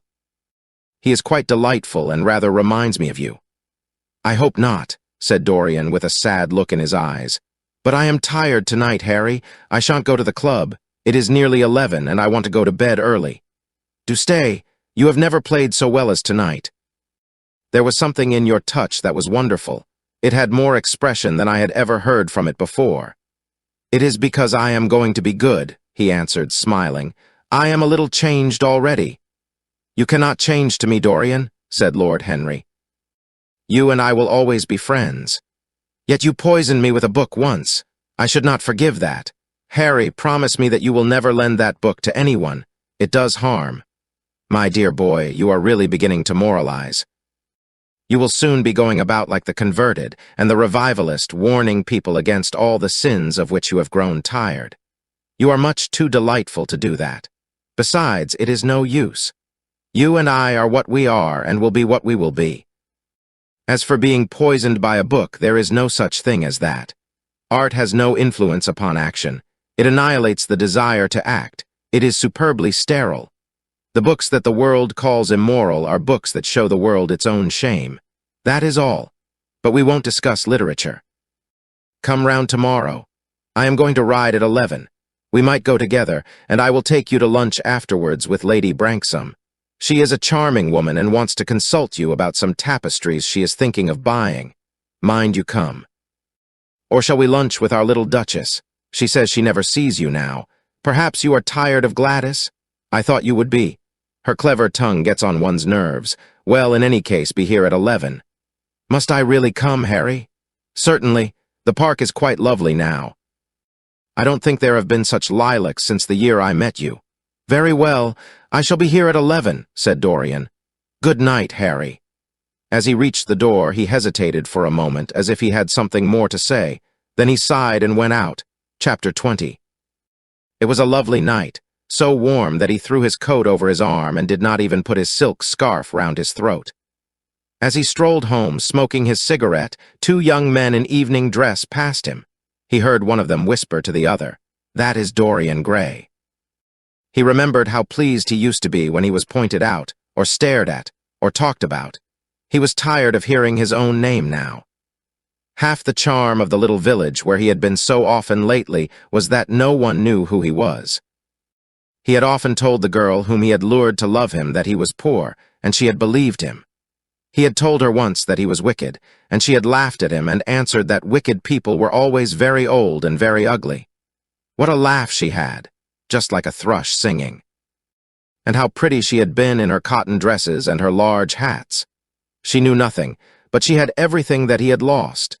When he reached home, he found his servant waiting up for him. He sent him to bed and threw himself down on the sofa in the library and began to think over some of the things that Lord Henry had said to him. Was it really true that one could never change? He felt a wild longing for the unstained purity of his boyhood, his rose-white boyhood, as Lord Henry had once called it. He knew that he had tarnished himself, filled his mind with corruption and given horror to his fancy. that he had been an evil influence to others, and had experienced a terrible joy in being so, and that of the lives that had crossed his own. It had been the fairest and the most full of promise that he had brought to shame. But was it all irretrievable? Was there no hope for him? Ah! In what a monstrous moment of pride and passion he had prayed that the portrait should bear the burden of his days, and he keep the unsullied splendor of eternal youth. All his failure had been due to that. Better for him that each sin of his life had brought its sure swift penalty along with it. There was purification in punishment. Not forgive us our sins, but smite us for our iniquities, should be the prayer of man to a most just God. The curiously carved mirror that Lord Henry had given to him, so many years ago now, was standing on the table, and the white-limbed cupids laughed round it as of old. He took it up, as he had done on that night of horror when he had first noted the change in the fatal picture, and with wild, tear-dimmed eyes looked into its polished shield. Once, someone who had terribly loved him had written to him a mad letter, ending with these idolatrous words. "The world is changed because you are made of ivory and gold. The curves of your lips rewrite history." The phrases came back to his memory, and he repeated them over and over to himself. Then he loathed his own beauty, and flinging the mirror on the floor, crushed it into silver splinters beneath his heel. It was his beauty that had ruined him, his beauty and the youth that he had prayed for. But for those two things, his life might have been free from stain. His beauty had been to him but a mask, his youth but a mockery. What was youth at best? A green and unripe time, a time of shallow moods and sickly thoughts. Why had he worn its livery? Youth had spoiled him. It was better not to think of the past. Nothing could alter that. It was of himself, and of his own future, that he had to think. James Vane was hidden in a nameless grave in Selby churchyard. Alan Campbell had shot himself one night in his laboratory, but had not revealed the secret that he had been forced to know. The excitement, such as it was, over Basil Hallward's disappearance would soon pass away. It was already waning. He was perfectly safe there. Nor, indeed, was it the death of Basil Hallward that weighed most upon his mind. It was the living death of his own soul that troubled him. Basil had painted the portrait that had marred his life. He could not forgive him that. It was the portrait that had done everything. Basil had said things to him that were unbearable, and that he had yet borne with patience. The murder had been simply the madness of a moment. As for Alan Campbell, his suicide had been his own act. He had chosen to do it. It was nothing to him. A new life. That was what he wanted. That was what he was waiting for. Surely he had begun it already. He had spared one innocent thing, at any rate. He would never again tempt innocence. He would be good. As he thought of Hetty Merton, he began to wonder if the portrait in the locked room had changed. Surely it was not still so horrible as it had been. Perhaps if his life became pure, he would be able to expel every sign of evil passion from the face. Perhaps the signs of evil had already gone away. He would go and look. He took the lamp from the table and crept upstairs. As he unbarred the door, a smile of joy flitted across his strangely young-looking face and lingered for a moment about his lips. Yes, he would be good, and the hideous thing that he had hidden away would no longer be a terror to him. He felt as if the load had been lifted from him already. He went in quietly, locking the door behind him, as was his custom, and dragged the purple hanging from the portrait. A cry of pain and indignation broke from him. He could see no change, save that in the eyes there was a look of cunning and in the mouth the curved wrinkle of the hypocrite. The thing was still loathsome, more loathsome, if possible, than before, and the scarlet dew that spotted the hand seemed brighter and more like blood newly spilled. Then he trembled. Had it been merely vanity that had made him do his one good deed? Or the desire for a new sensation, as Lord Henry had hinted with his mocking laugh? Or that passion to act a part that sometimes makes us do things finer than we are ourselves? Or, perhaps, all these? And why was the red stain larger than it had been? It seemed to have crept like a horrible disease over the wrinkled fingers. There was blood on the painted feet, as though the thing had dripped, blood even on the hand that had not held the knife. Confess. Did it mean that he was to confess? To give himself up and be put to death? He laughed. He felt that the idea was monstrous. Besides, even if he did confess, who would believe him? There was no trace of the murdered man anywhere. Everything belonging to him had been destroyed. He himself had burned what had been below stairs. The world would simply say that he was mad. They would shut him up if he persisted in his story. Yet it was his duty to confess, to suffer public shame, and to make public atonement. There was a God who called upon men to tell their sins to earth as well as to heaven. Nothing that he could do would cleanse him till he had told his own sin. His sin? He shrugged his shoulders. The death of Basil Hallward seemed very little to him. He was thinking of Hetty Merton, for it was an unjust mirror, this mirror of his soul that he was looking at. Vanity. Curiosity. Hypocrisy. Had there been nothing more in his renunciation than that? There had been something more, at least he thought so, but who could tell? No. There had been nothing more. Through vanity he had spared her. In hypocrisy he had worn the mask of goodness. For curiosity's sake he had tried the denial of self. He recognized that now. But this murder, was it to dog him all his life? Was he always to be burdened by his past? Was he really to confess? Never. There was only one bit of evidence left against him. The picture itself, that was evidence. He would destroy it. Why had he kept it so long? Once it had given him pleasure to watch it changing and growing old. Of late he had felt no such pleasure. It had kept him awake at night. When he had been away, he had been filled with terror lest other eyes should look upon it. It had brought melancholy across his passions. Its mere memory had marred many moments of joy. It had been like conscience to him. Yes, it had been conscience. He would destroy it. He looked round and saw the knife that had stabbed Basil Hallward. He had cleaned it many times till there was no stain left upon it. It was bright and glistened. As it had killed the painter, so it would kill the painter's work and all that that meant. It would kill the past, and when that was dead, he would be free. It would kill this monstrous soul life, and without its hideous warnings, he would be at peace. He seized the thing and stabbed the picture with it. There was a cry heard and a crash. The cry was so horrible in its agony that the frightened servants woke and crept out of their rooms. Two gentlemen, who were passing in the square below, stopped and looked up at the great house. They walked on till they met a policeman and brought him back. The man rang the bell several times, but there was no answer. Except for a light in one of the top windows, the house was all dark. After a time he went away and stood in an adjoining portico and watched. "Whose house is that, constable?" asked the elder of the two gentlemen. "Mr. Dorian Gray's, sir," answered the policeman. They looked at each other as they walked away and sneered. One of them was Sir Henry Ashton's uncle. Inside, in the servants' part of the house, the half-clad domestics were talking in low whispers to each other. Old Mrs. Leaf was crying and wringing her hands. Francis was as pale as death. After about a quarter of an hour, he got the coachman and one of the footmen and crept upstairs. They knocked, but there was no reply. They called out. Everything was still. Finally, after vainly trying to force the door, they got on the roof and dropped down onto the balcony. The windows yielded easily. Their bolts were old. When they entered, they found hanging upon the wall a splendid portrait of their master as they had last seen him, in all the wonder of his exquisite youth and beauty. Lying on the floor was a dead man, in evening dress, with a knife in his heart. He was withered, wrinkled, and loathsome of visage. It was not till they had examined the rings that they recognized who it was. The end.